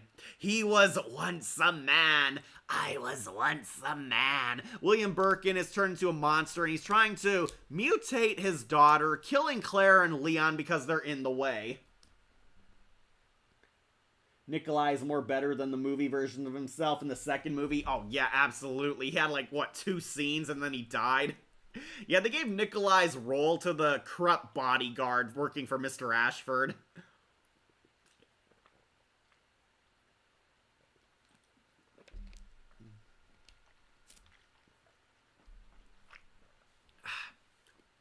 Alright. Just need some water. So, William Birkin's hunting and stalking Sherry. It's a little more creepier in the remake because they go super gross and gnarly on how his mutation is. He's like suffering pain, and Sherry knows the monster is her dad in the remake, whereas she didn't in the original. William Birkin is kind of like Mr. X, also stalking Leon and Claire all throughout the city, throughout the precinct, trying to get his claws onto Sherry. He basically wants to spread the infection through his daughter, but Sherry is immune to the zombie virus and her blood is the cure to everything, meaning that you have to protect Sherry from him. And over the course of the games, William takes a lot of damage, slowly turning into a more and more powerful, grosser mutant monster, until he's like literally chasing you in the subway entirely blob now. Diego Matamoros is an actor and voice actor known for providing the voice of William Birkin. He was Morgrid in Goosebumps Night in Terror Tower. Ah, we should reference that then. Yeah, Birkin is kind of the final boss, usually in Claire's campaign. Leon usually takes down Mr. X, and Claire's the one who takes down Birkin. You can switch it, of course, but yeah, he fights you in the subway, and you finally kill him for good, and Birkin is pretty much the one who created this zombie virus in the first place. They add a lot more lore and world building through him, and Birkin and Wesker were kind of the key villains that started this entire franchise. Tragically, Birkin would not be adapted in the Paul W.S. Anderson movies, or maybe he dodged a bullet there, but he was in Welcome to Raccoon City, played by Neil McDonough, and yeah, I did not like the portrayal of this character. Neil McDonough is a good actor, but they got the guy who played Damien Dark and The Legend of Chun-Li's M. Bison to play William Birkin, and they did not write him well. William Birkin is full-blown evil, a vicious monster in the Welcome Raccoon City movie, and spoilers, we don't see much of his super-duper mutation. They just give him a monster arm and like a Two-Face, and that is it. It is really cheap, really lackluster, and William Birkin ends up being the final boss of the movie too, and not a very good one. It should have been Wesker, but yeah, William Birkin is still a classic monster. We'll put him on to Stars. And the shadow figure and Ghost Next Door. Okay, that was him too. Yeah, I do reference that in that review. Yeah, Birkin is awesome. Damn you, Birkin. Let's also get his wife out of the way, Annette Birkin. Annette is going on to Brave Rookie. Alright, so Annette pretty much doesn't have much of a character in the original RE2. This is William Birkin's wife and Sherry's mother. Annette is also a scientist working with William Birkin as his partner in crime. In the original, she's kind of this psycho supporter who does anything her husband says, and was the one who turned him into a mutant monster in the first place. Annette feels no guilt for causing the zombie outbreak and sees her own daughter Sherry as disposable. The remake came along and gave her a lot more personality and depth. She became a morally gray character in the remake. She's actually this very depressed scientist who feels a tremendous amount of guilt for causing the zombie outbreak. Annette actually does feel guilt for what she's done, sees that William Birkin is a monster, and actually does care about Sherry in the remake. She wants to bring Sherry back to her, reluctantly working with Claire and Leon to help the zombie outbreak. She does not know William is a monster until he shows up. Annette tries to redeem herself by helping them cure the zombie virus and save Sherry. She tries to take Sherry for herself, but ultimately she ends up dying and heroically sacrificing herself, inventing a cure to stop the Raccoon City outbreak. Yeah, not the best parents around, but at least the remake gave Annette a bit of a soul, even if it's a little. Yeah, she was kind of one-dimensional in the original. In the original, Annette is a complete abusive parent and a monster. The Birkins are pretty much terrible parents in both of them, but RE2 gave them sympathetic traits, and they tried to be good parents for Sherry. Unfortunately, she's going on to B tier because Annette did the worst thing ever. She shoots Ada Wong. Yeah, anyone who shoots Ada not going up onto S tier. Though seriously, I think she's a fine character. I, for one, love Alcina, Dimitrescu, and the daughters. Nice additions to the 8th installment. Yeah, they're up here. Lady D's up into S tier. Don't worry, you can sleep soundly tonight. Her daughters are going on to A tier, though. Pablo Pickle and the Adventures of Dudley the Dragon. Yeah, they're not the best parents. Sorry, my sister didn't show up since homework midterm test. Really, midterms are coming now. They usually come in November.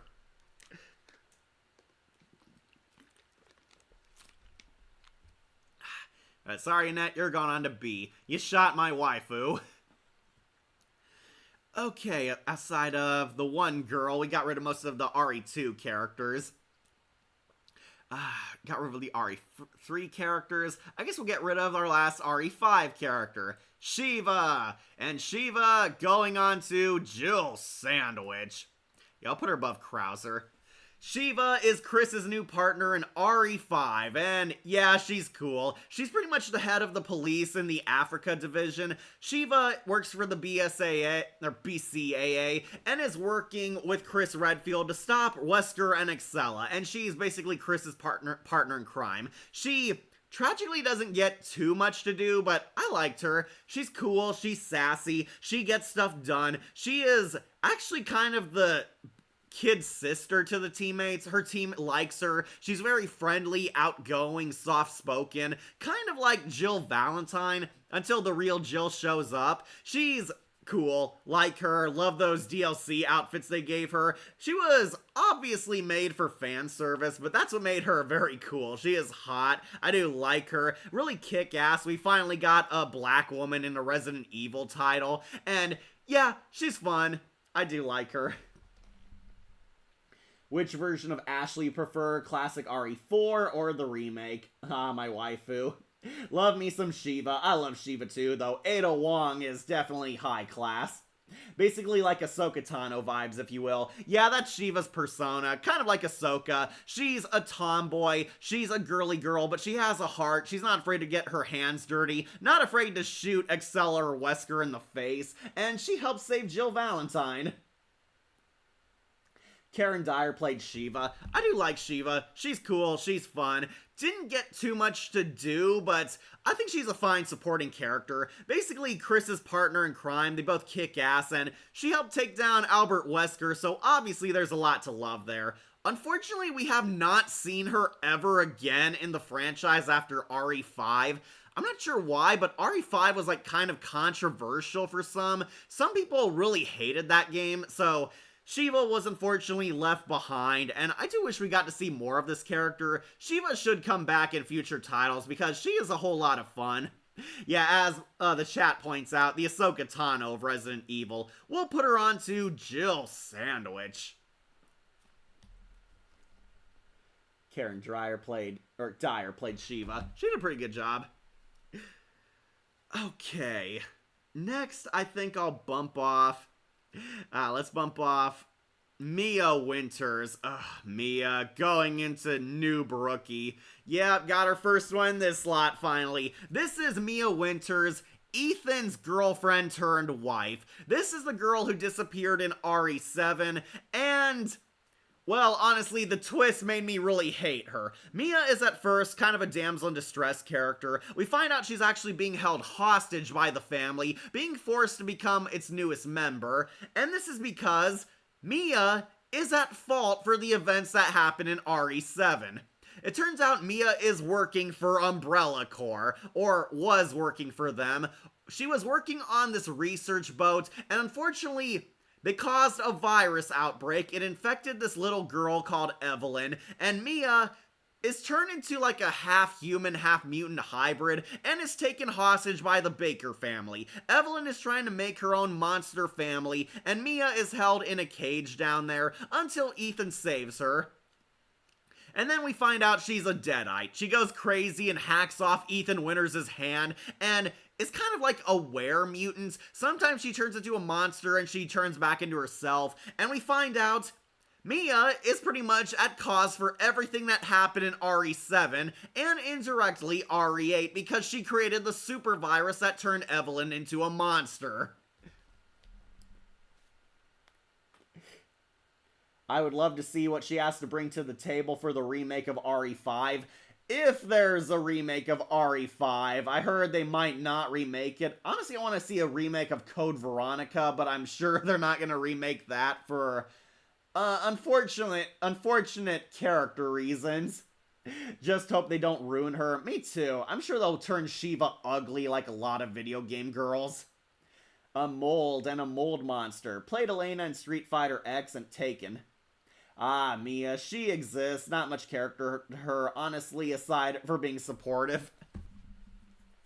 Yeah, Mia's a supportive wife to Ethan, but she is really an evil scientist helping Umbrella. She redeems herself by helping Ethan stop Evelyn's rampage, but honestly, she doesn't really have much of a character or depth beyond that, and she kind of just cameos in RE8. Yeah, she's going on Noob Rookie. Got our first underwhelming character. Goodbye, Mia Winters.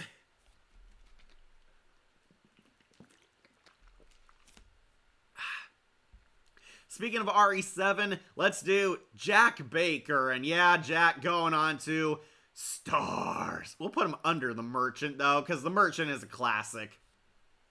Yep, made it to Jack Baker, aka the scariest monster in RE7. Jack Baker is the Leatherface of the family, the Sawyer family father, if you will.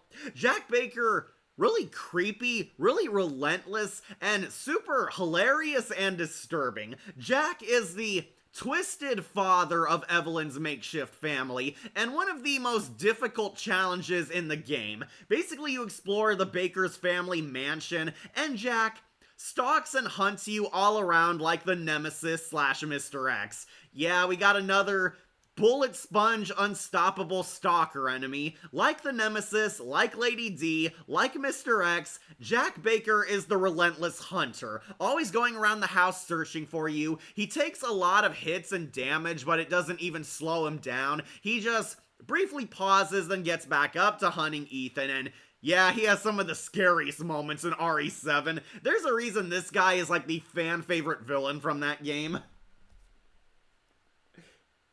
Jennifer Dale is an Italian-Canadian voice actress known for providing the voice of Annette Birkin in RE2. Oh, she did. Okay. Agree to that, Cat. Love the garage fight. Yeah, that was very challenging and scary. Love that Jack is so psychotic. He's like bursting through walls, and every time he seems like he's dead, nope, he gets a new mutant form in his backup. He chases you in the garage. He kills the expendable black guy cop who gets killed trying to help Ethan Winters. Has that weird scissor chainsaw weapon. The fight in the meat locker is easily the hardest. I know you can throw those meats at him, but man, do those scissors cause a lot of damage. She played Mystique in X-Men 1992. Oh, she did. Okay. Yeah, Jack Baker, really kick-ass, also unstoppable. He's like a nemesis who cracks jokes. How am I gonna replace this? You get here, boy. Welcome to the family, son. They try to make him kind of like the Resident Evil version of Leatherface, always carrying a giant chainsaw. Big, creepy, mentally challenged guy going nuts all throughout the manor. He does have a very threatening vibe to him. Despite how hilarious he is a total threat towards Ethan, gives him a lot of damage, and Jack Baker never seems to die.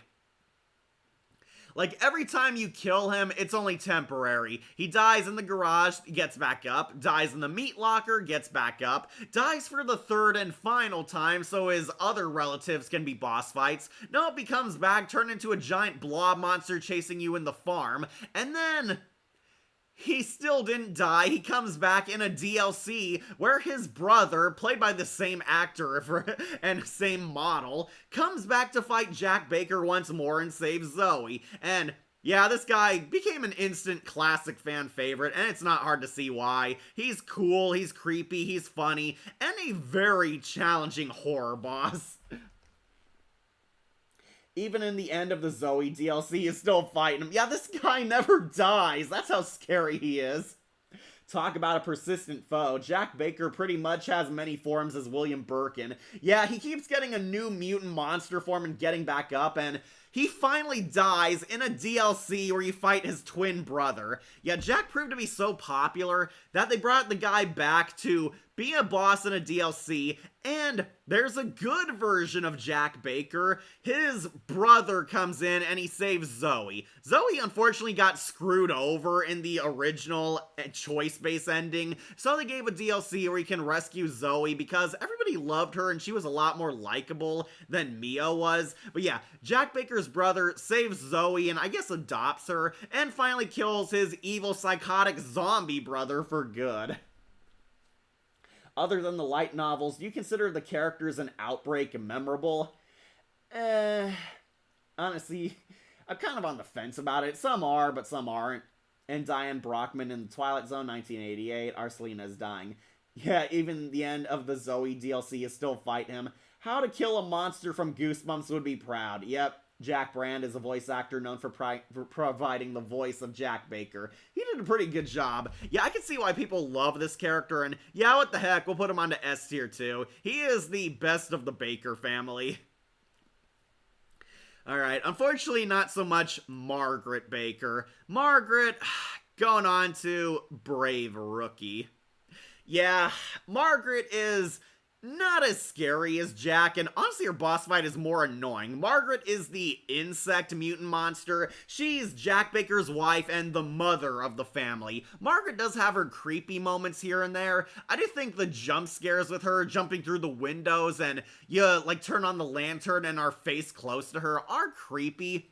Unfortunately, this boss fight is a lot more of a nuisance and an annoyance. She has like more funny lines and turns into like this weird cricket praying mantis mutant. Her death scene was also kind of anticlimactic. Okay, so Margaret is going on to B tier. I think she's fine. She's easily the most, or I should say the least interesting of the Baker family. She's kind of like this crazy mom. No, you can't come in. It's a surprise. She's like in locked doors, giving jump scares here and there. And she's basically bugs. I do not like the bug enemy types in any of these Resident Evil games. Maybe Code Veronica, but yeah, the bugs are a lot more annoying. She turns into like a flying swarm of bees. A deadly bee weapon. Bees. My God. Jack Brand. Alright, read that comment. Yeah, I think she's fine. She turns into like a giant like cockroach or a grasshopper mutant. You like set her on fire because duh, that's how you kill most of these monsters. She catches fire, dies. She does get kind of two deaths. She like dies, falls off like a balcony to her death, then comes back for a mutant monster fight and Ethan kills her. She's like the only one that doesn't come back for like a third time. Yeah, I'll put her on to B. Sarah Coates is the voice actor known for voicing Margaret. Alright, I gotta get more water, but who do you guys want to see next? Cast your vote. On the final string, let's go. I'll be right back. Gotta get more water.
Alright, we're back.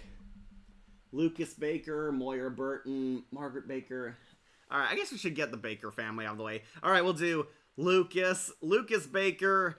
Honestly, might go on to Jill Sandwich. I'll put him under the daughters, that's for sure. This is Lucas Baker, the Baker family's quote-unquote teenage son. And what makes Lucas so scary is he's a trap master, psycho serial killer, and he was that way before being infected.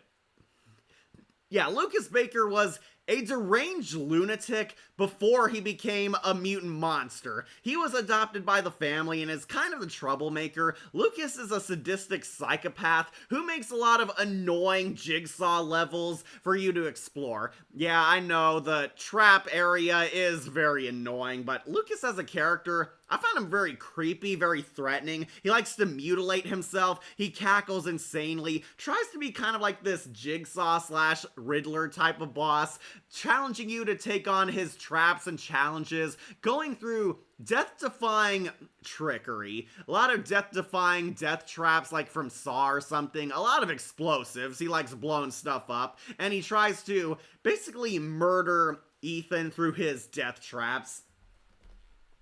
There was nothing good from Lucas. He was never infected with the mold gift. That was just bad through and through. Yeah, he was an evil psycho without the mold. And unfortunately, you do not beat him in the main campaign. He is in the Chris Redfield DLC. Basically, Chris Redfield goes on a hunt for Lucas and finally kills him. And yeah, it was very satisfying. Lucas gets an upgraded boss fight in that game, turns himself into a monster, tries to unleash a lot more mold monsters. Lucas is supposed to be kind of like Chief Irons or Nikolai. He was a bad person without the zombie stuff going on, which made him very creepier. But that's why I kind of like him, because he's a very disturbed villain. Kind of a lesson on how sometimes humans are more scarier than the monsters in these games. Yeah, he gets his comeuppance in the Not a Hero DLC. That's what it was called, yeah. Then there was the DLC with him. Yeah, he's in the DLC. Chris Redfield goes after him, and yeah, mostly it's fun to play as Chris Redfield, but you finally kill Lucas for good, have a final boss fight with him. Not a Hero DLC is easily one of my favorite DLCs in RE7. Yeah, I know the Jack Baker one is also good where he saves Zoe, but giving Lucas the comeuppance he deserves is oh so satisfying. We'll put him onto Jill Sandwich.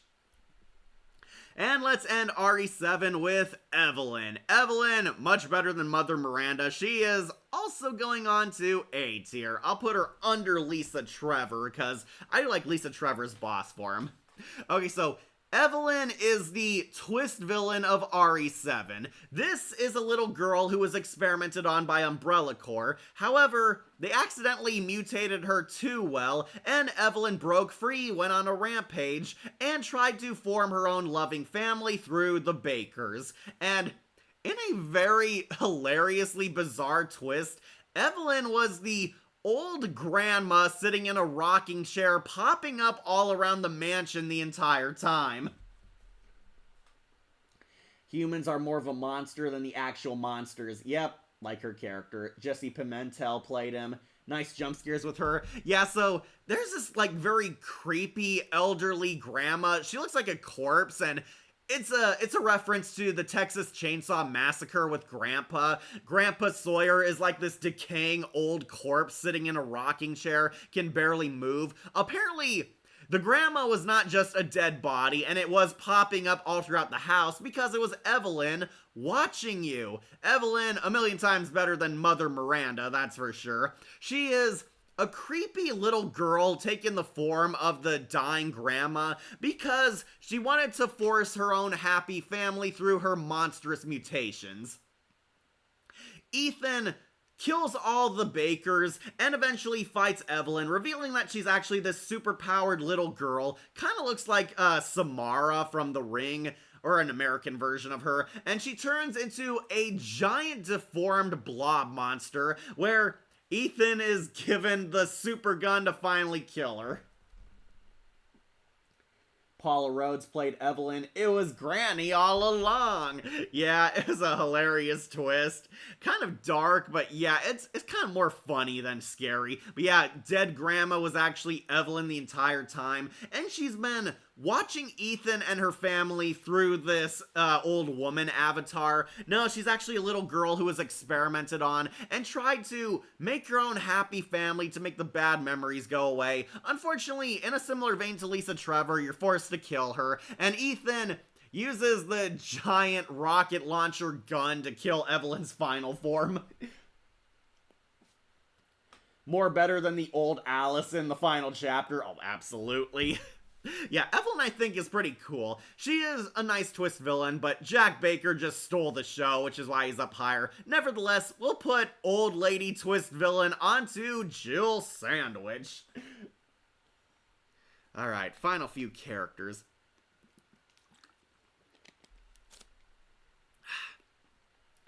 We got one more RE7 character, Zoe Baker. Zoe, the token good teammate, and you know, I might put Zoe onto low S tier. She's going on to stars.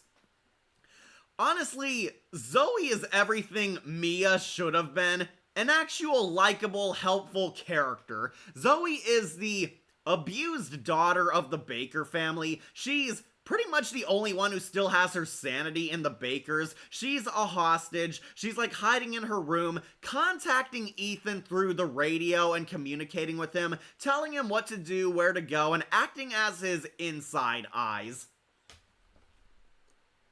You get to use Albert Wesker's pistol on her at the end boss fight. Yeah, that's it. That's my favorite part.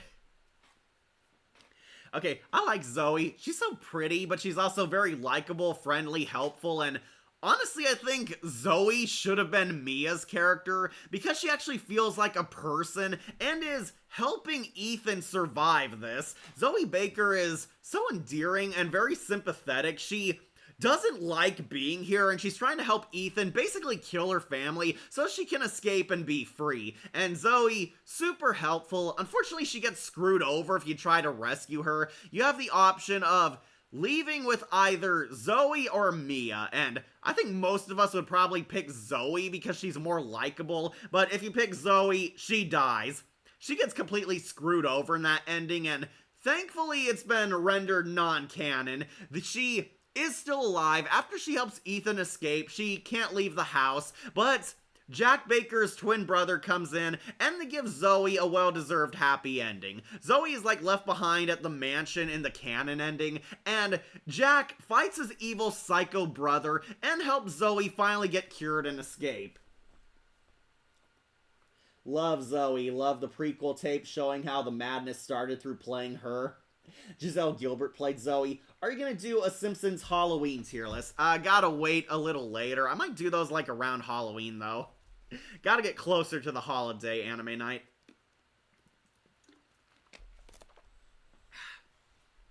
But I like Zoe. Honestly, if Zoe was actually Ethan Winters' wife, I think a lot more gamers would have cared about her. Because she actually has a backstory, has personality, and gets a happy ending, which she definitely deserved. Zoe Baker is very likable. I'll put her onto stars, but she is going low because, yeah, these characters are superior. Nevertheless, Zoe, you get my credit. She's a star.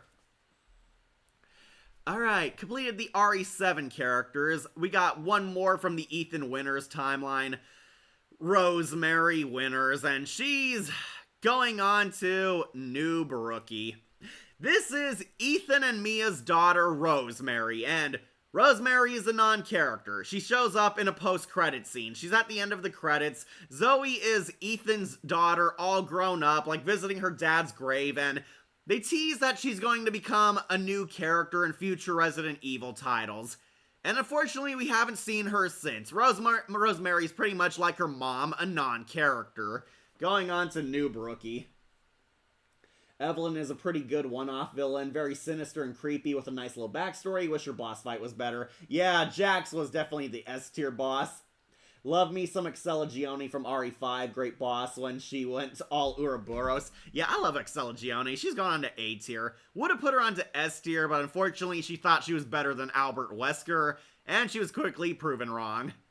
Anyways, Rosemary, does she even count? She's kind of a non-character. She's used as sequel bait. She's held hostage in all of RE8 as a baby. Then we cut to a time skip where she grows up as a young woman, and she's a half-mutant, half-human hybrid like her dad, Ethan, vowing to carry on his family legacy and be a main character in a future RE title. Yeah, she does nothing. She's a Noob Rookie. Alright, narrowing down the list. Thought she kinda returns in Shadow of Rose. Oh, that's right, the DLC. Sadly, I did not play that.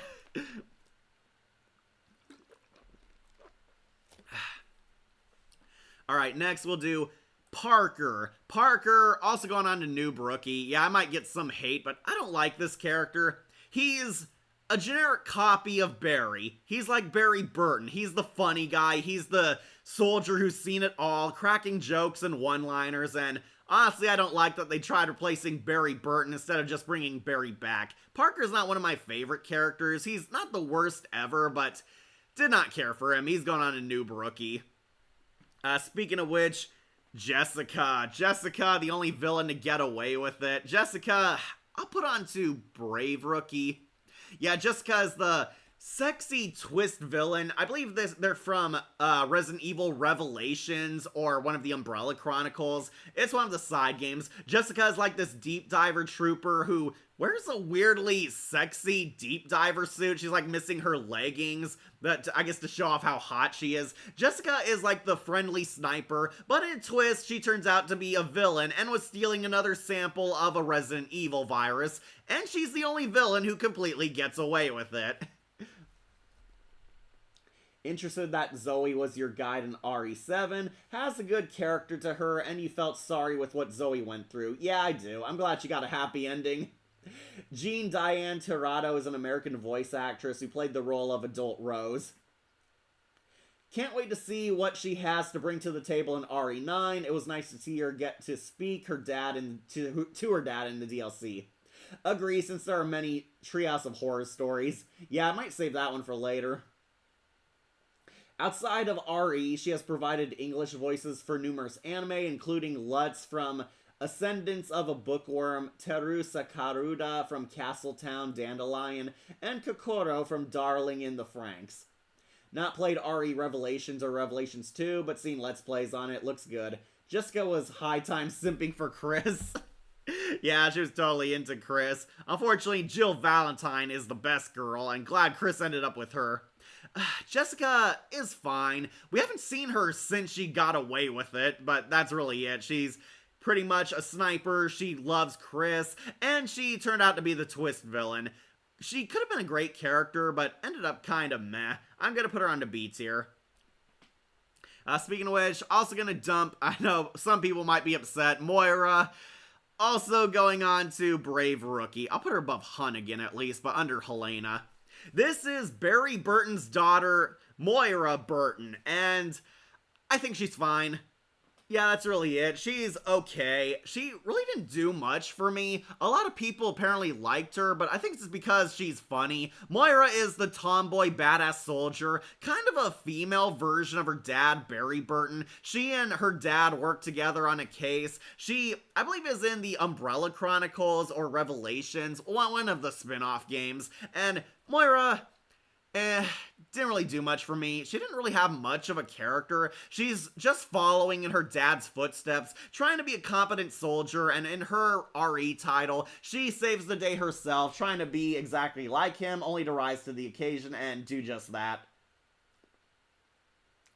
Alison Deanis Hillis is an American film, TV, and voice actress who provided the voice of Jessica Sherwatt.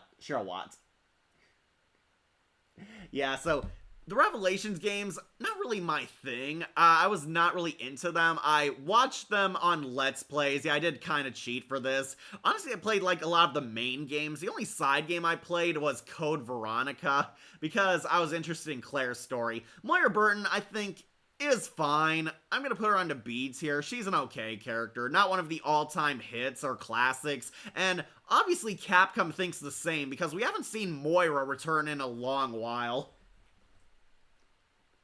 Her team up with Claire is very little, and big sister energy like Ayala and Ahsoka. Yeah, I love that episode of Clone Wars.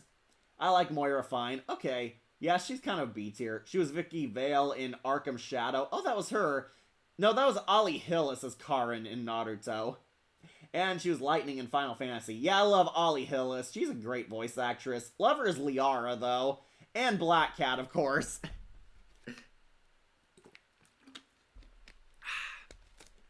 Alright, we're nearing the end.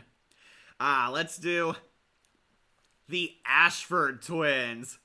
I am Albert Ashford, head of the esteemed Ashford family. The Ashford family is one of the first and finest. My grandfather was one of the original founders of Umbrella Corps. The Ashford twins going on to Jill Sandwich. Yeah, I like these two. Alfred Ashford and his sister Alexia. The Ashford twins are the main villains of Code Veronica, and yeah, they're pretty creepy. I really like how disturbed these villains are. Alfred is a bit hammy and over the top, kind of a ridiculous villain, but over the course of the game, you slowly find out there's something seriously wrong with him. So, the Ashford twins are two very creepy incest lovers who are taking over the Ashford family for their ultimate plan, unleashing Code Veronica, the T Veronica virus or whatever. They're gonna unleash another zombie outbreak, but this time, the sister is going to be in control of them. She can command them thanks to studying insects and plants. Alfred Ashford is this very creepy, stereotypically gay, effeminate nut job. He's like the head of the current Umbrella area you're investigating. He's like in charge of the prison, and what makes the Albert Ashford very creepy is he's basically Norman Bates. He's like Norman Bates. He's like this disturbed, mentally ill crossdresser who is obsessed with finding his sister to the point where he adopted a split personality, thinking that he is his sister. Alfred, you cross-dressing freak! Best line ever.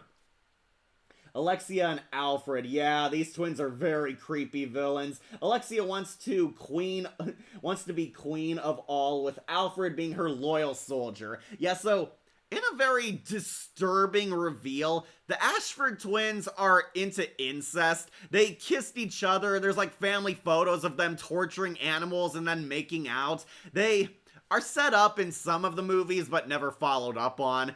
In the Code Veronica game, they are creepy. Like, these two villains, very creepy. Almost as creepy as Jack Baker.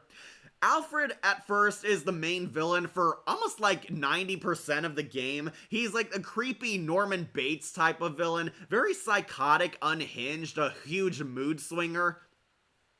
He cross-dresses as his sister at one point. You're led to believe that the two of them are running the facility, but no, it's actually Alfred. He's switching in between his persona and his sister. The sister is actually in a cryotube, slowly being mutated into an all-powerful Resident Evil monster. She's like trying to copy their ancestor Veronica's DNA. The sister is this genius scientist who studied the T-virus and Umbrella's chemicals perfectly and wants to take over the world by using plant and insect DNA to mind control all the mutants and BOWs around them, essentially become their insect queen.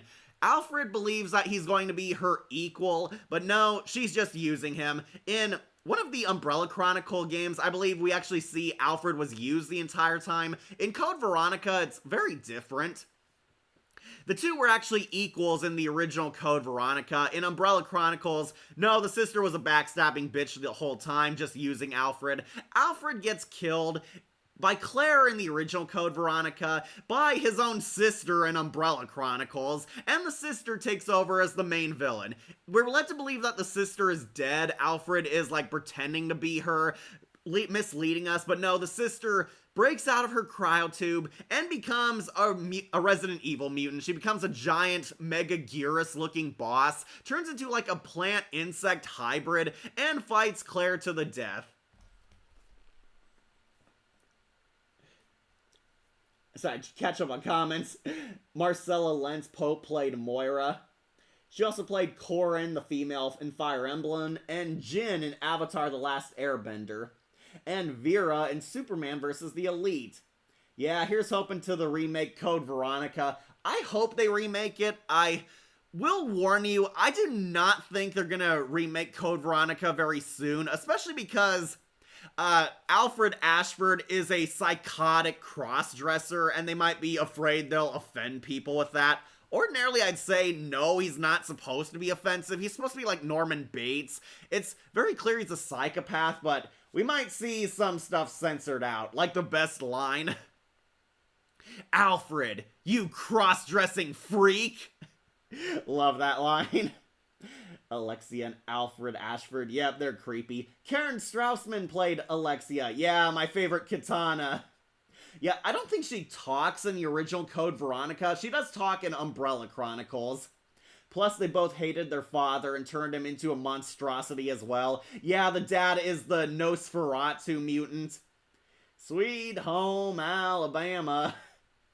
Played Sophie on Bleach 1000-Year War.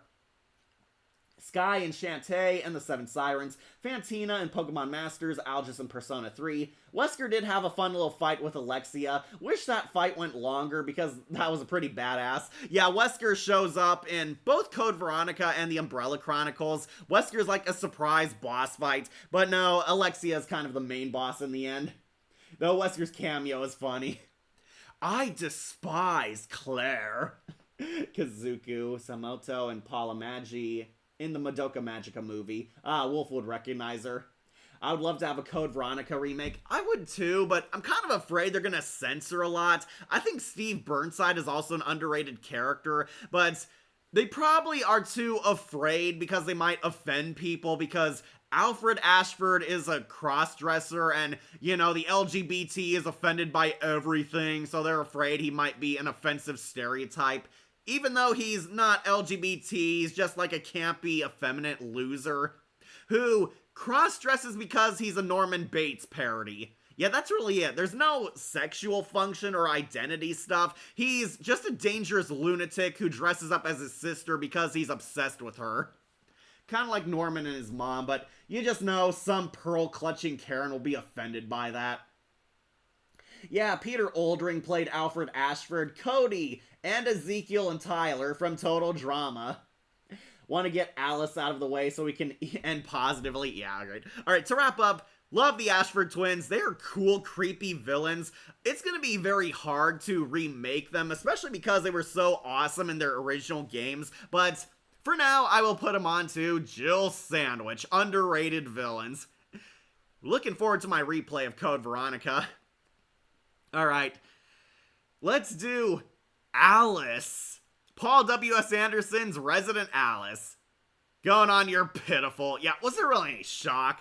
Like Chris and Leon, this is an obvious choice. This is Alice from Paul W.S. Anderson's fanfics set in the Resident Evil universe, just showing off how cool and hot his wife is.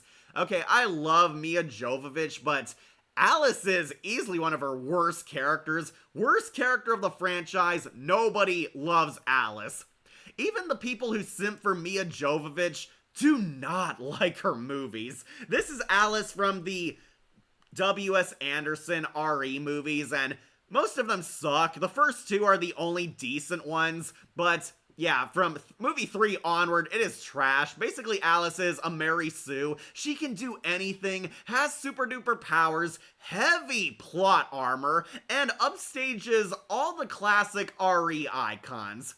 Yeah, this is why nobody likes Alice. She steals the spotlight, but you know what's worse? Alice doesn't have any character until the final chapter. Ironically, the worst movie. We know nothing about Alice. In the first movie, she had a fine story. It's implied she was like a normal civilian roped into this crazy adventure, but no, there was more to her than meets the eye. There was this mystery box storytelling over who is Alice, what's her tale, what's her real name even, where is she from, and we never got the answer until the final movie in a 6-movie saga. If you can even call it a saga. It turns out Alice is a clone. She's actually a clone from one of the founders of Umbrella Corps, Old Lady Alice. Alice was apparently cloned off of the old lady to carry on her legacy and found her own identity over the course of these adventures. Exactly what is that identity, I do not know, because she's bland and boring in every single one of these. Freddy's Nightmares is on Tubi. Yeah, you told me. I mean, she was nice in that one episode of Married with Children, but is just Anderson showing off his wife. I can understand where he's coming from, but Christ. Well, she was also good in The Fifth Element. A lot of people forget Mia Jovovich is the sexy alien in The Fifth Element. She's Lilo. Multipass. Yeah, okay. I know, Mia Jovovich is hot. She is hot, she's a looker. She still looks pretty sexy today, but holy cow, does Anderson really milk this character? He tries so hard to make Alice the coolest ever. Like she's supposed to be like the female version of Hugh Jackman's Wolverine. Alice is mysterious and badass and is an anti-hero who plays by her own rules. She's boring. She's a Mary Sue. She is protected heavily by the director and writing. She escapes from situations with barely a scratch, and Alice pretty much does everything easily, giving no challenge to this character. She's not hot to me. Understandable, Anime Nights. Mia Jovovich is an acquired taste. Personally, there's a lot hotter celebrities out there. I think Sienna's Jill Valentine was way hotter than Mia, but I do think she's pretty, but her character is also pretty obnoxious. Like Sarah Michelle Gellar was going to star as Alice and Gwyneth Paltrow was offered the role. Like Buffy and Daphne Blake almost played her. Yeah, they probably would have made her tolerable, but holy cow, like these movies suck, and Alice basically being a clone is the most obvious twist by that point. Alice is a clone trying to find her own identity. Old Lady Alice dies when they blow up the Umbrella Lair, like the 600th one. The Red Queen gives her memories, telling her that you can be your own person, even though you have the memories of someone else's life. Yeah, that makes no sense. Alice sucks. Alice sucks. She is the worst. She is the worst Resident Evil character of all time. I hate her. She still sucks to this day. Nobody defends her. Nobody defends these movies. She is easily the most pitiful character ever. You don't think she's hot? Okay. Alright, final 2 characters. Gonna use my last bathroom break. Don't worry, I'll try to be back quick, but let's get excited for the final 2. Tell me what you guys think of these last 2. BRB.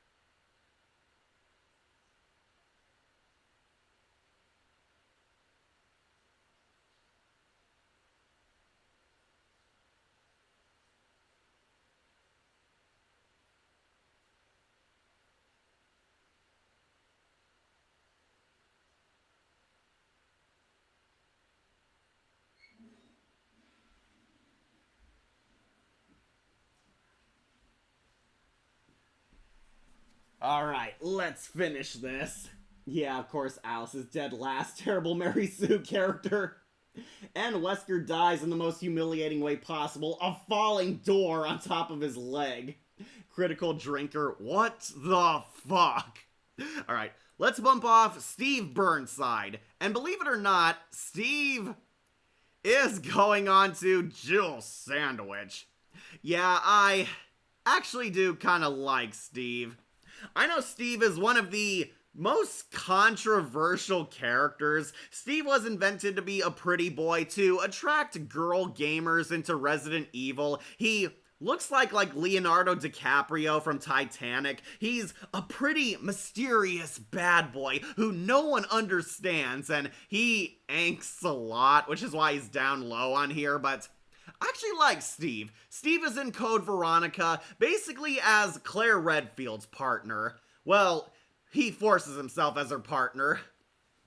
Steve stows away and follows Claire Redfield all throughout the game because he's trying to avenge the death of his dad. His dad was turned into a mutant monster thanks to the Ashford twins, and tragically, this is kind of Steve's redemption arc and fall to evil.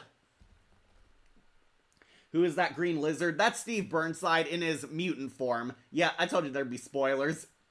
Wow, really? There's that many characters? Almost 4-hour stream. Hey, Bodhi, glad you made it. Very tragic character, love his transformation. Okay, so, I actually like Steve. He has a very tragic backstory. He wants to find answers, wants to work with Claire. He's also kind of a teen hero, making it kind of weird that Steve is Claire's love interest. Like, Claire is a full-grown adult. Steve Burnside is like 17 or 18. He can fly a helicopter and drive a forklift, but yeah, he follows Claire all throughout Code Veronica, basically trying to avenge the death of his dad, face the Ashford twins, and tragically, Steve doesn't make it. Steve is turned into a green monster, kind of looks like a hunter. He's turned into this reptilian freak and forced to fight Claire by the Ashford twins. Alexia uses him as a prototype mind control slave, and you're forced to fight and kill Steve. And that's what kind of makes this character tragic. I do like his chemistry with Claire Redfield, and he ultimately has a very tragic backstory, ultimately failing in his quest for vengeance, but realizing that Claire was right, there is good in him. He almost murders Claire Redfield, but Claire helps him regain his sanity. I know you're in there somewhere. Steve rejects the mind control, showing that Alexia is not as all-powerful. Unfortunately, the evil Ashford bitch kills him. He dies in Claire's arms, apologizing for what a bastard he's been, and that's kind of Steve's story. Kind of a repeat of Lisa Trevor, but given a lot more focus, and what makes it tragic is we got to know Steve all throughout the game. He's kind of Claire's sole ally in Code Veronica, up until he dies. Well, this is a take. Steve Burnside has been known to be one of the most hated characters. I personally like him much more in the Dark Side Chronicles, to be honest. That's because Sam Riegel gives him a lot more depth. I know Steve Burnside is very hated, but honestly I thought his story is pretty good. As Gaming Sins pointed out, he gives off like major school shooter vibes, but I see him as kind of like an angry teenager trying to find himself, so I was a bit more sympathetic towards him. Only ones I know are Ada and Leon, that's it. Don't worry, Bodhi, you're just in time. We got one last character on here who you should recognize. Yeah, I love his transformation too. Yeah, it was Sam Riegel's birthday. Sam Riegel also played Steve Burnside. Yeah, he played Steve Burnside. He played Metal Bat, Peach, Terry, Shooter, Shoulder Pads, and One Punch Man. He's also Donatello in the 2003 TMNT. Human Torch, Saint Walker, and Lego Batman 3. Oh, he's in that. Oh, Sam Riegel also played Starscream on the Cybertron games. Loved him in there. Yeah, Sam Riegel's Steve was much, much better than the original guy, but controversial take. I do like Steve's tragic story and his downfall, and his mutant boss form was pretty cool. We'll put him on to Low Jill Sandwich. But finally, let's end this on the high note of all high notes, Ada Wong. Oh yeah, Resident Evil's Catwoman, Ada Wong, professional spy, professional thief, and she works for her own side. Ada, yeah, I will put her under Wesker. Yep, I hope you're watching, Bodhi. We made it. Ada Wong. Yep. I love her. Resident Evil waifu. Love her. She's cool. She's kick-ass. She's always in control. Basically, Catwoman in Resident Evil. Ada Wong is a smooth, suave femme fatale. She's a spy slash corporate saboteur slash undercover agent. Ada Wong is implied to be a mercenary, but she works for whoever pays the most. She's a merc, but she grows a heart and compassion over the course of the series. Yeah, similar to Catwoman, she starts out as a villain, but by the end of RE2, we find out there's more to Ada than meets the eye. Ada does have a heart, compassion, a soul. She falls in love with Leon Kennedy. Ada Wong is a pro-spy in the original RE2. She pretends to be a helpful civilian working with Leon Kennedy, but really she's working for Umbrella Corps, stealing vital intel while the city's in chaos. Sally Cahill is my favorite voice, but Courtney Taylor comes to a close second. Yeah, I like Courtney Taylor as Ada Wong.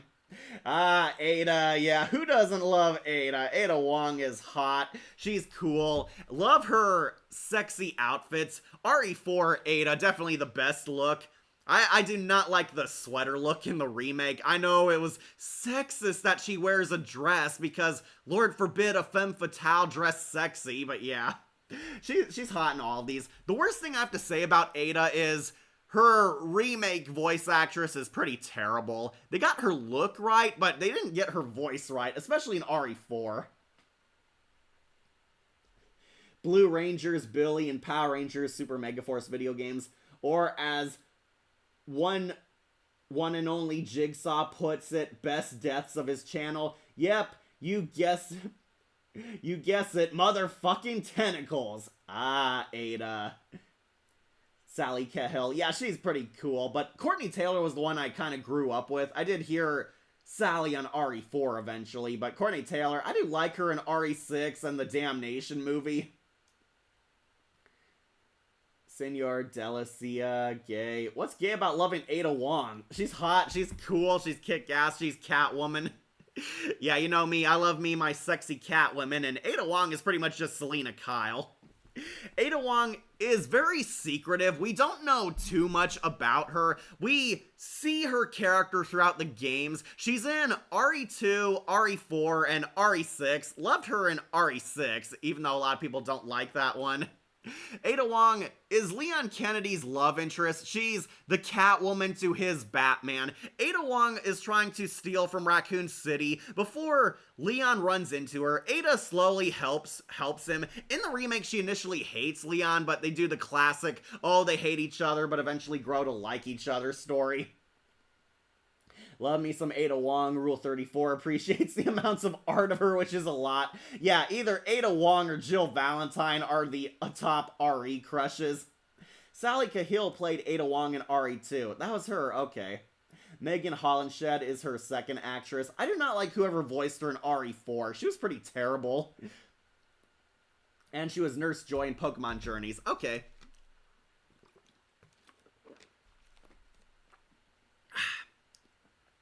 Okay, so Leon basically causes Ada to undergo a redemption arc. She falls in love with the naive rookie cop, and Ada realizes that she can be the good guy. She supposedly dies in RE2, but no, her popularity was so huge they brought her back, and she gives Leon Kennedy the rocket launcher to kill Mr. X or William Birkin.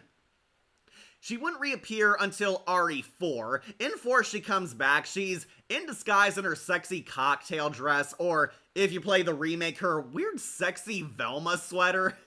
Not sure why they gave Ada Wong like a Velma sweater, but hey, it shows off her nice form. She's once again infiltrating the cult, stealing the virus stuff and how to control the zombies for Umbrella Corps, only inadvertently helping Leon on the side. By this point, it becomes clear that Ada and Leon do have feelings for each other, once again doing the Batman and Catwoman shtick. She once again helps Leon Kennedy. This time she gets away with a virus vial, passing it on to Wesker.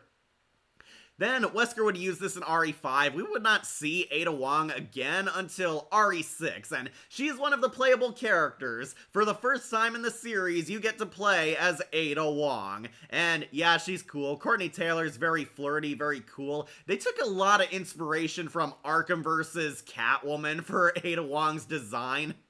Yeah, she looks hot. She does get a nude scene, so get excited, Ada Wong fans, in RE6. She finds out that Simmons betrayed her, took her DNA, and turned Carla Ramirez into a crude clone copy of her, and Carla is effectively Ada's nemesis. Ada Wong gets into that fight with Carla. Carla slowly turns into a blob monster and fights Ada Wong, completely insane and deciding that she wants to kill the world. I'm the real Ada Wong. Me! Surprised her doppelganger from RE6 isn't on here. Yeah, that's weird. Simmons and Carla weren't on this tier list. Yeah, they got Helena and Piers, but I guess the bad guys weren't as interesting as Wesker. Yeah, Courtney Taylor played her. I like Courtney Taylor as Ada Wong. I thought her voice was pretty smooth and sexy, which is kind of funny because Courtney Taylor voices Jack, the tomboy from Mass Effect 2. She was Wonder Woman and Diana in DC Dark Legion, Magic Callisto in X-Men 97, and Chameleon in MK1 Remake. Yeah, they definitely both have a Batman-Catwoman dynamic, always teasing each other, but do secretly have feelings for each other. Yeah, RE6 does imply that Leon and Ada are definitely in love, and Leon is going to pursue her. I believe in supplementary material, they confirm that they actually dated. Yeah, Leon and Ada are dating. No confirmation if they're gonna, like, hook up and get married one day, but it wouldn't surprise me.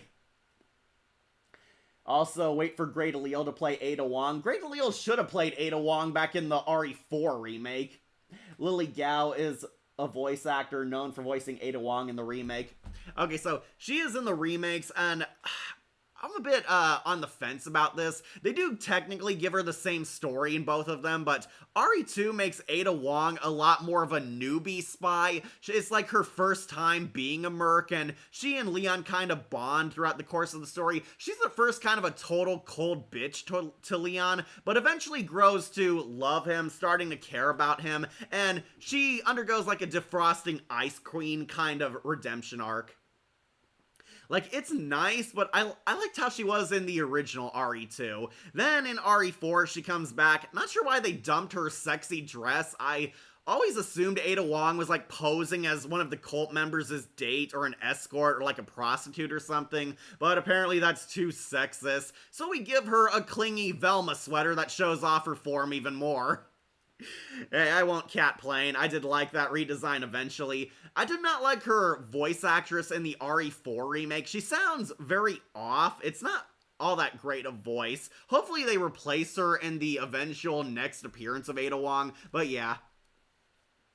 RE6 kind of completes her redemption arc. She takes out Simmons and Carla Ramirez, and it's implied that she and Leon are gonna finally actually make a healthier relationship at the end. Ada gets away in her chopper, leaves one more rocket launcher for Leon, and Ada actually looks forward to seeing Leon again. Ada's last appearance would be in RE Damnation, where she was infiltrating not Russia to try and steal samples of a new virus, and really liked her in there. Ada Wong also rocks a pretty sexy business suit look, gets into a sexy catfight with the evil Russian president. She was also in Paul W.S. Anderson's movie Retribution, but she pretty much did nothing there. She looked like the character, she was hot, but didn't feel like Ada, basically, like all the other characters didn't feel like themselves.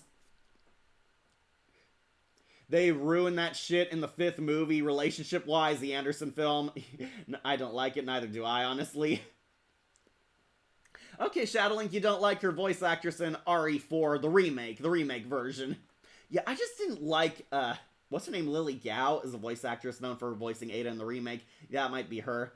Also wait for Catwoman versus Ada Wong if we get a live action or 3D fight for Death Battle. Yeah, Catwoman versus Ada Wong, that would make big views. Hope Death Battle does that. You know that Sean Roberts played Wesker in the movies? Yeah, from Perfect School. That one kid from Goosebumps, by the way, I don't know Wesker, but I think that's pretty cool. Yeah, I mentioned that, Bodhi, in my Perfect School review.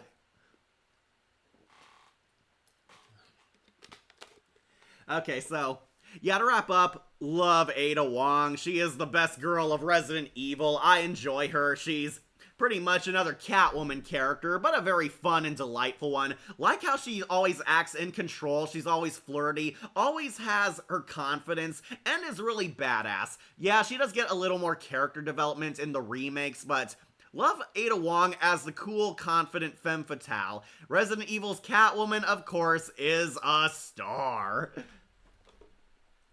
Jolene Anderson is the voice actor known for voicing Ada Wong. Yeah, which one? She underwent a lot of voice actresses. Love her design in the classic RE4 the most. Yeah, I know, the sexy dress. That one looks really cool and really hot. Though, I won't deny she was still pretty in the remakes.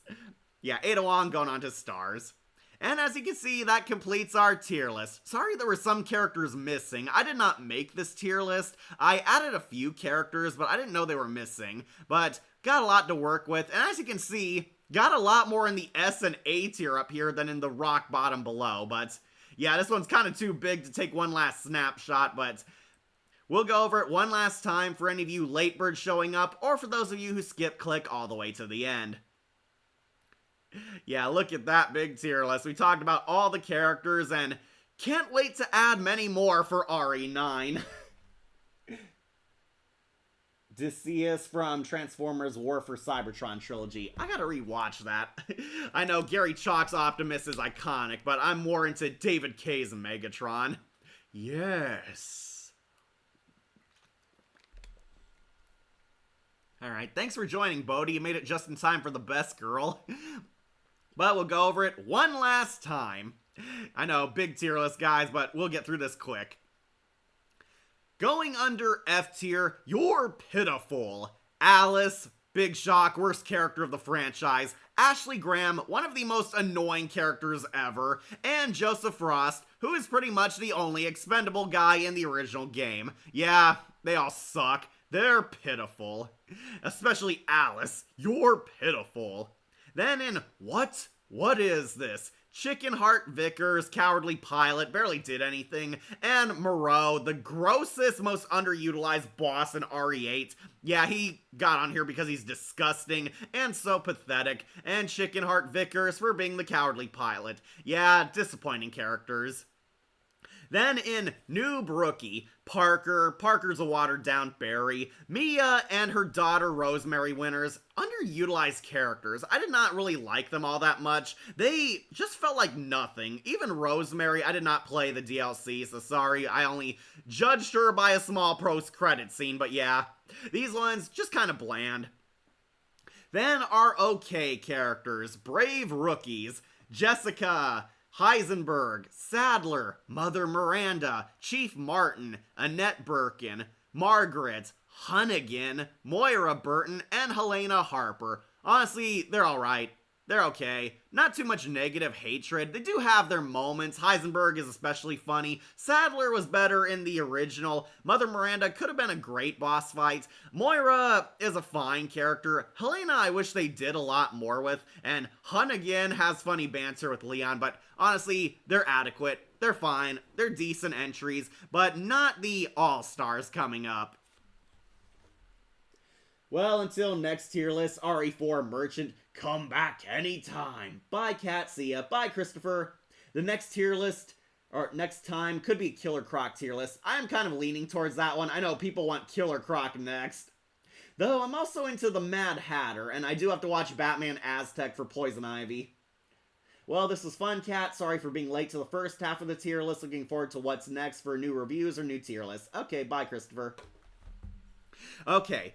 Jill Sandwich, Lucas Baker, Steve Burnside, Lady D's daughters, Rebecca Chambers, The Duke, Chief Irons, Nikolai, Sherry Birkin, Excella Gione, Shiva, Krauser, the Ashford twins, Lisa Trevor, Evelyn, Salazar, Piers Nivens, and Ethan Winters. Yeah, these characters are good. I really like them. I do like Acela and Shiva for the exact reasons you'd expect. Sherry Birkin is underrated. I do appreciate her. I am one of the few defenders of Steve. He is interesting. The Duke is funny, if a watered down merchant, and got a lot of love to hate villains like Chief Irons, Nikolai, Lucas, and especially Salazar. Yeah, these guys are pretty funny. And even the tragic villains like Evelyn and Lisa, who make you feel for them even at the end of the games.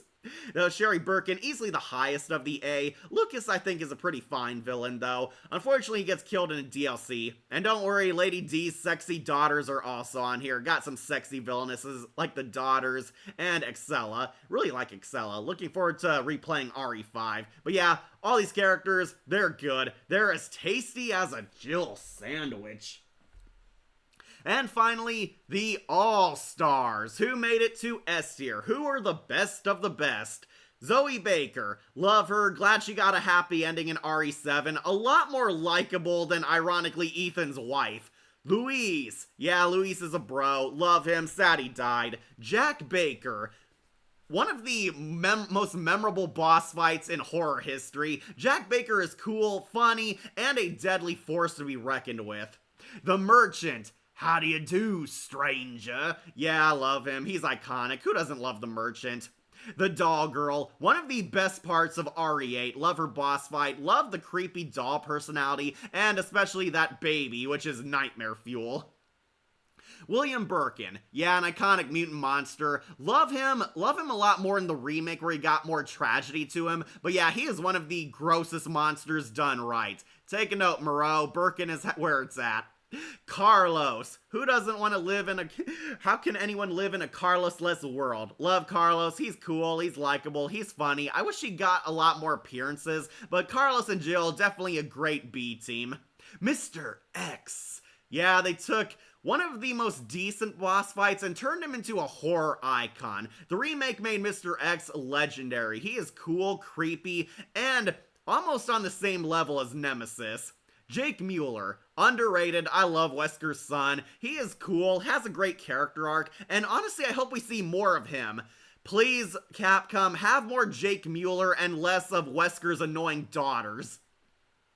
Barry Burton, oh my god, yeah, he's also iconic, like the Merchant, really hilarious. Love him in the original game, but in the remake, also cool badass veteran. Barry makes it onto S tier because he is an all-star. Lady D, don't worry guys, you can sleep well tonight, your vampire waifu made it high. Personally, I don't think she's the hottest Resident Evil girl, but as a boss fight, she is challenging, she is creepy, and has one of the best segments of the game alongside Doll Girl. Hunk. Yeah, Hunk is that no-nonsense soldier, kind of the Soundwave of Resident Evil. He is a kick-ass side villain. Love Hunk. Hope he reappears in future titles. Bat Fam is coming in 2025. That show has the Mad Hatter. Now I gotta wait to do Jervis's tier list. Nemesis. Yep, he's iconic. Even with the infamous RE3 make, I think he's still cool all these years later. The original Nemesis will always be one of the greatest Resident Evil monsters of all time, and I will give him respect for that. He's saved for me thanks to his appearance on Marvel vs. Capcom 3. Claire Redfield. Whatever. Yeah, I like her. She's adorable. She's likable. I almost like her more than Chris Redfield, but Chris is a badass. Chris Boulder Punching Redfield. Yep, he's iconic. Kick-ass hero, manly action star, and a great role model for the little boys playing these games. Yeah, Chris is awesome. Roger Craig Smith, definitive voice for him. Jill Valentine. I love her. One of my favorite final girls of all time. Jill is cool, suave, and undergoes a lot of great character developments. Love her in Nemesis the most, but Jill Valentine is a staple for this franchise. She is in the top 4, as you can see. Leon Kennedy. Yeah, was there really any doubt? Leon is practically the main hero of this franchise. We all love him, we all root for him. Leon Kennedy is still a badass all these years later. Whether it's the original timeline or the remake, Leon S. Kennedy is a great hero. Ada Wong. Yep, Resident Evil Catwoman. Love her. My favorite RE waifu. Really kick-ass character, and I hope we get to know a lot more about her. She is definitely my favorite girl of Resident Evil. But number 1 has to go to the Mad God himself, Wesker. Yeah, Wesker is my favorite character. I love him. Not only the greatest Resident Evil character, but one of the greatest video game villains of all time. Wesker is cool in every game he appears in. DC Douglas is the definitive voice for him. He is the most memorable part in this entire franchise, next to Ada, of course, but Wesker is my #1 Resident Evil character. Like Hunk looks like TF2 Pyro. Yeah, alright, so I gotta wait for the Bat family to do a Mad Hatter tier list. Okay, so got that, folks. Albert Wesker is #1, and at rock bottom is appropriately Alice. Yeah, screw Alice. Top characters up here, and everyone who you like easily made it up to stars.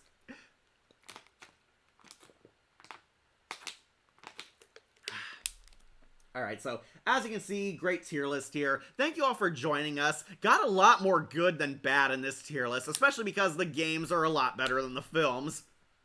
But I love Resident Evil, and as you can see, we have a lot of iconic characters on here. Thank you for watching this tier list. I'm glad you guys showed up. What'll be next for our channel? Might do that Killer Croc tier list because everyone wants it. I know Reptile Appreciation Day is coming up soon, but Killer Croc seems most likely. I was going to do the Mad Hatter, but now he's going to be on a future cartoon, so gotta wait for that now. But yeah, Killer Croc most likely might be next, or my Scooby-Doo tier list. Also, a Courage the Cowardly Dog tier list might be coming up. I do have Courage saved on here, but yeah, those are the possible tier lists coming up. Killer Croc, Scooby-Doo, or Courage. What's next for videos? I'm working on a very big video right now. It's supposed to be the Halloween special. We might have more videos coming out, of course, but this is the one I'm saving for hopefully the final day of the month. I'm working on a really big special project. Have something in the works right now. It's coming along pretty good, but it's still gonna take some time until it's done. Yeah, got another spooktacular seasonal video coming up, and more Halloween-related tier lists approaching. Anime Night, if you're watching, we might do a Simpsons Treehouse of Horror tier list too, but we're gonna save that closer to Halloween because I want people to actually watch the top 10 I did. Oh, and Ra's al Ghul's gonna be in there. Gotta wait for him too. Okay. Thank you all for joining us. I'm glad you stayed this long, and I'll reward you by setting you free. Remember to like, comment, share, and subscribe, or just tune in for more videos posted here on Wolf Entertainment. I'm your host, Catastrophe, and I'll give you this key to be the master of unlocking. You're right.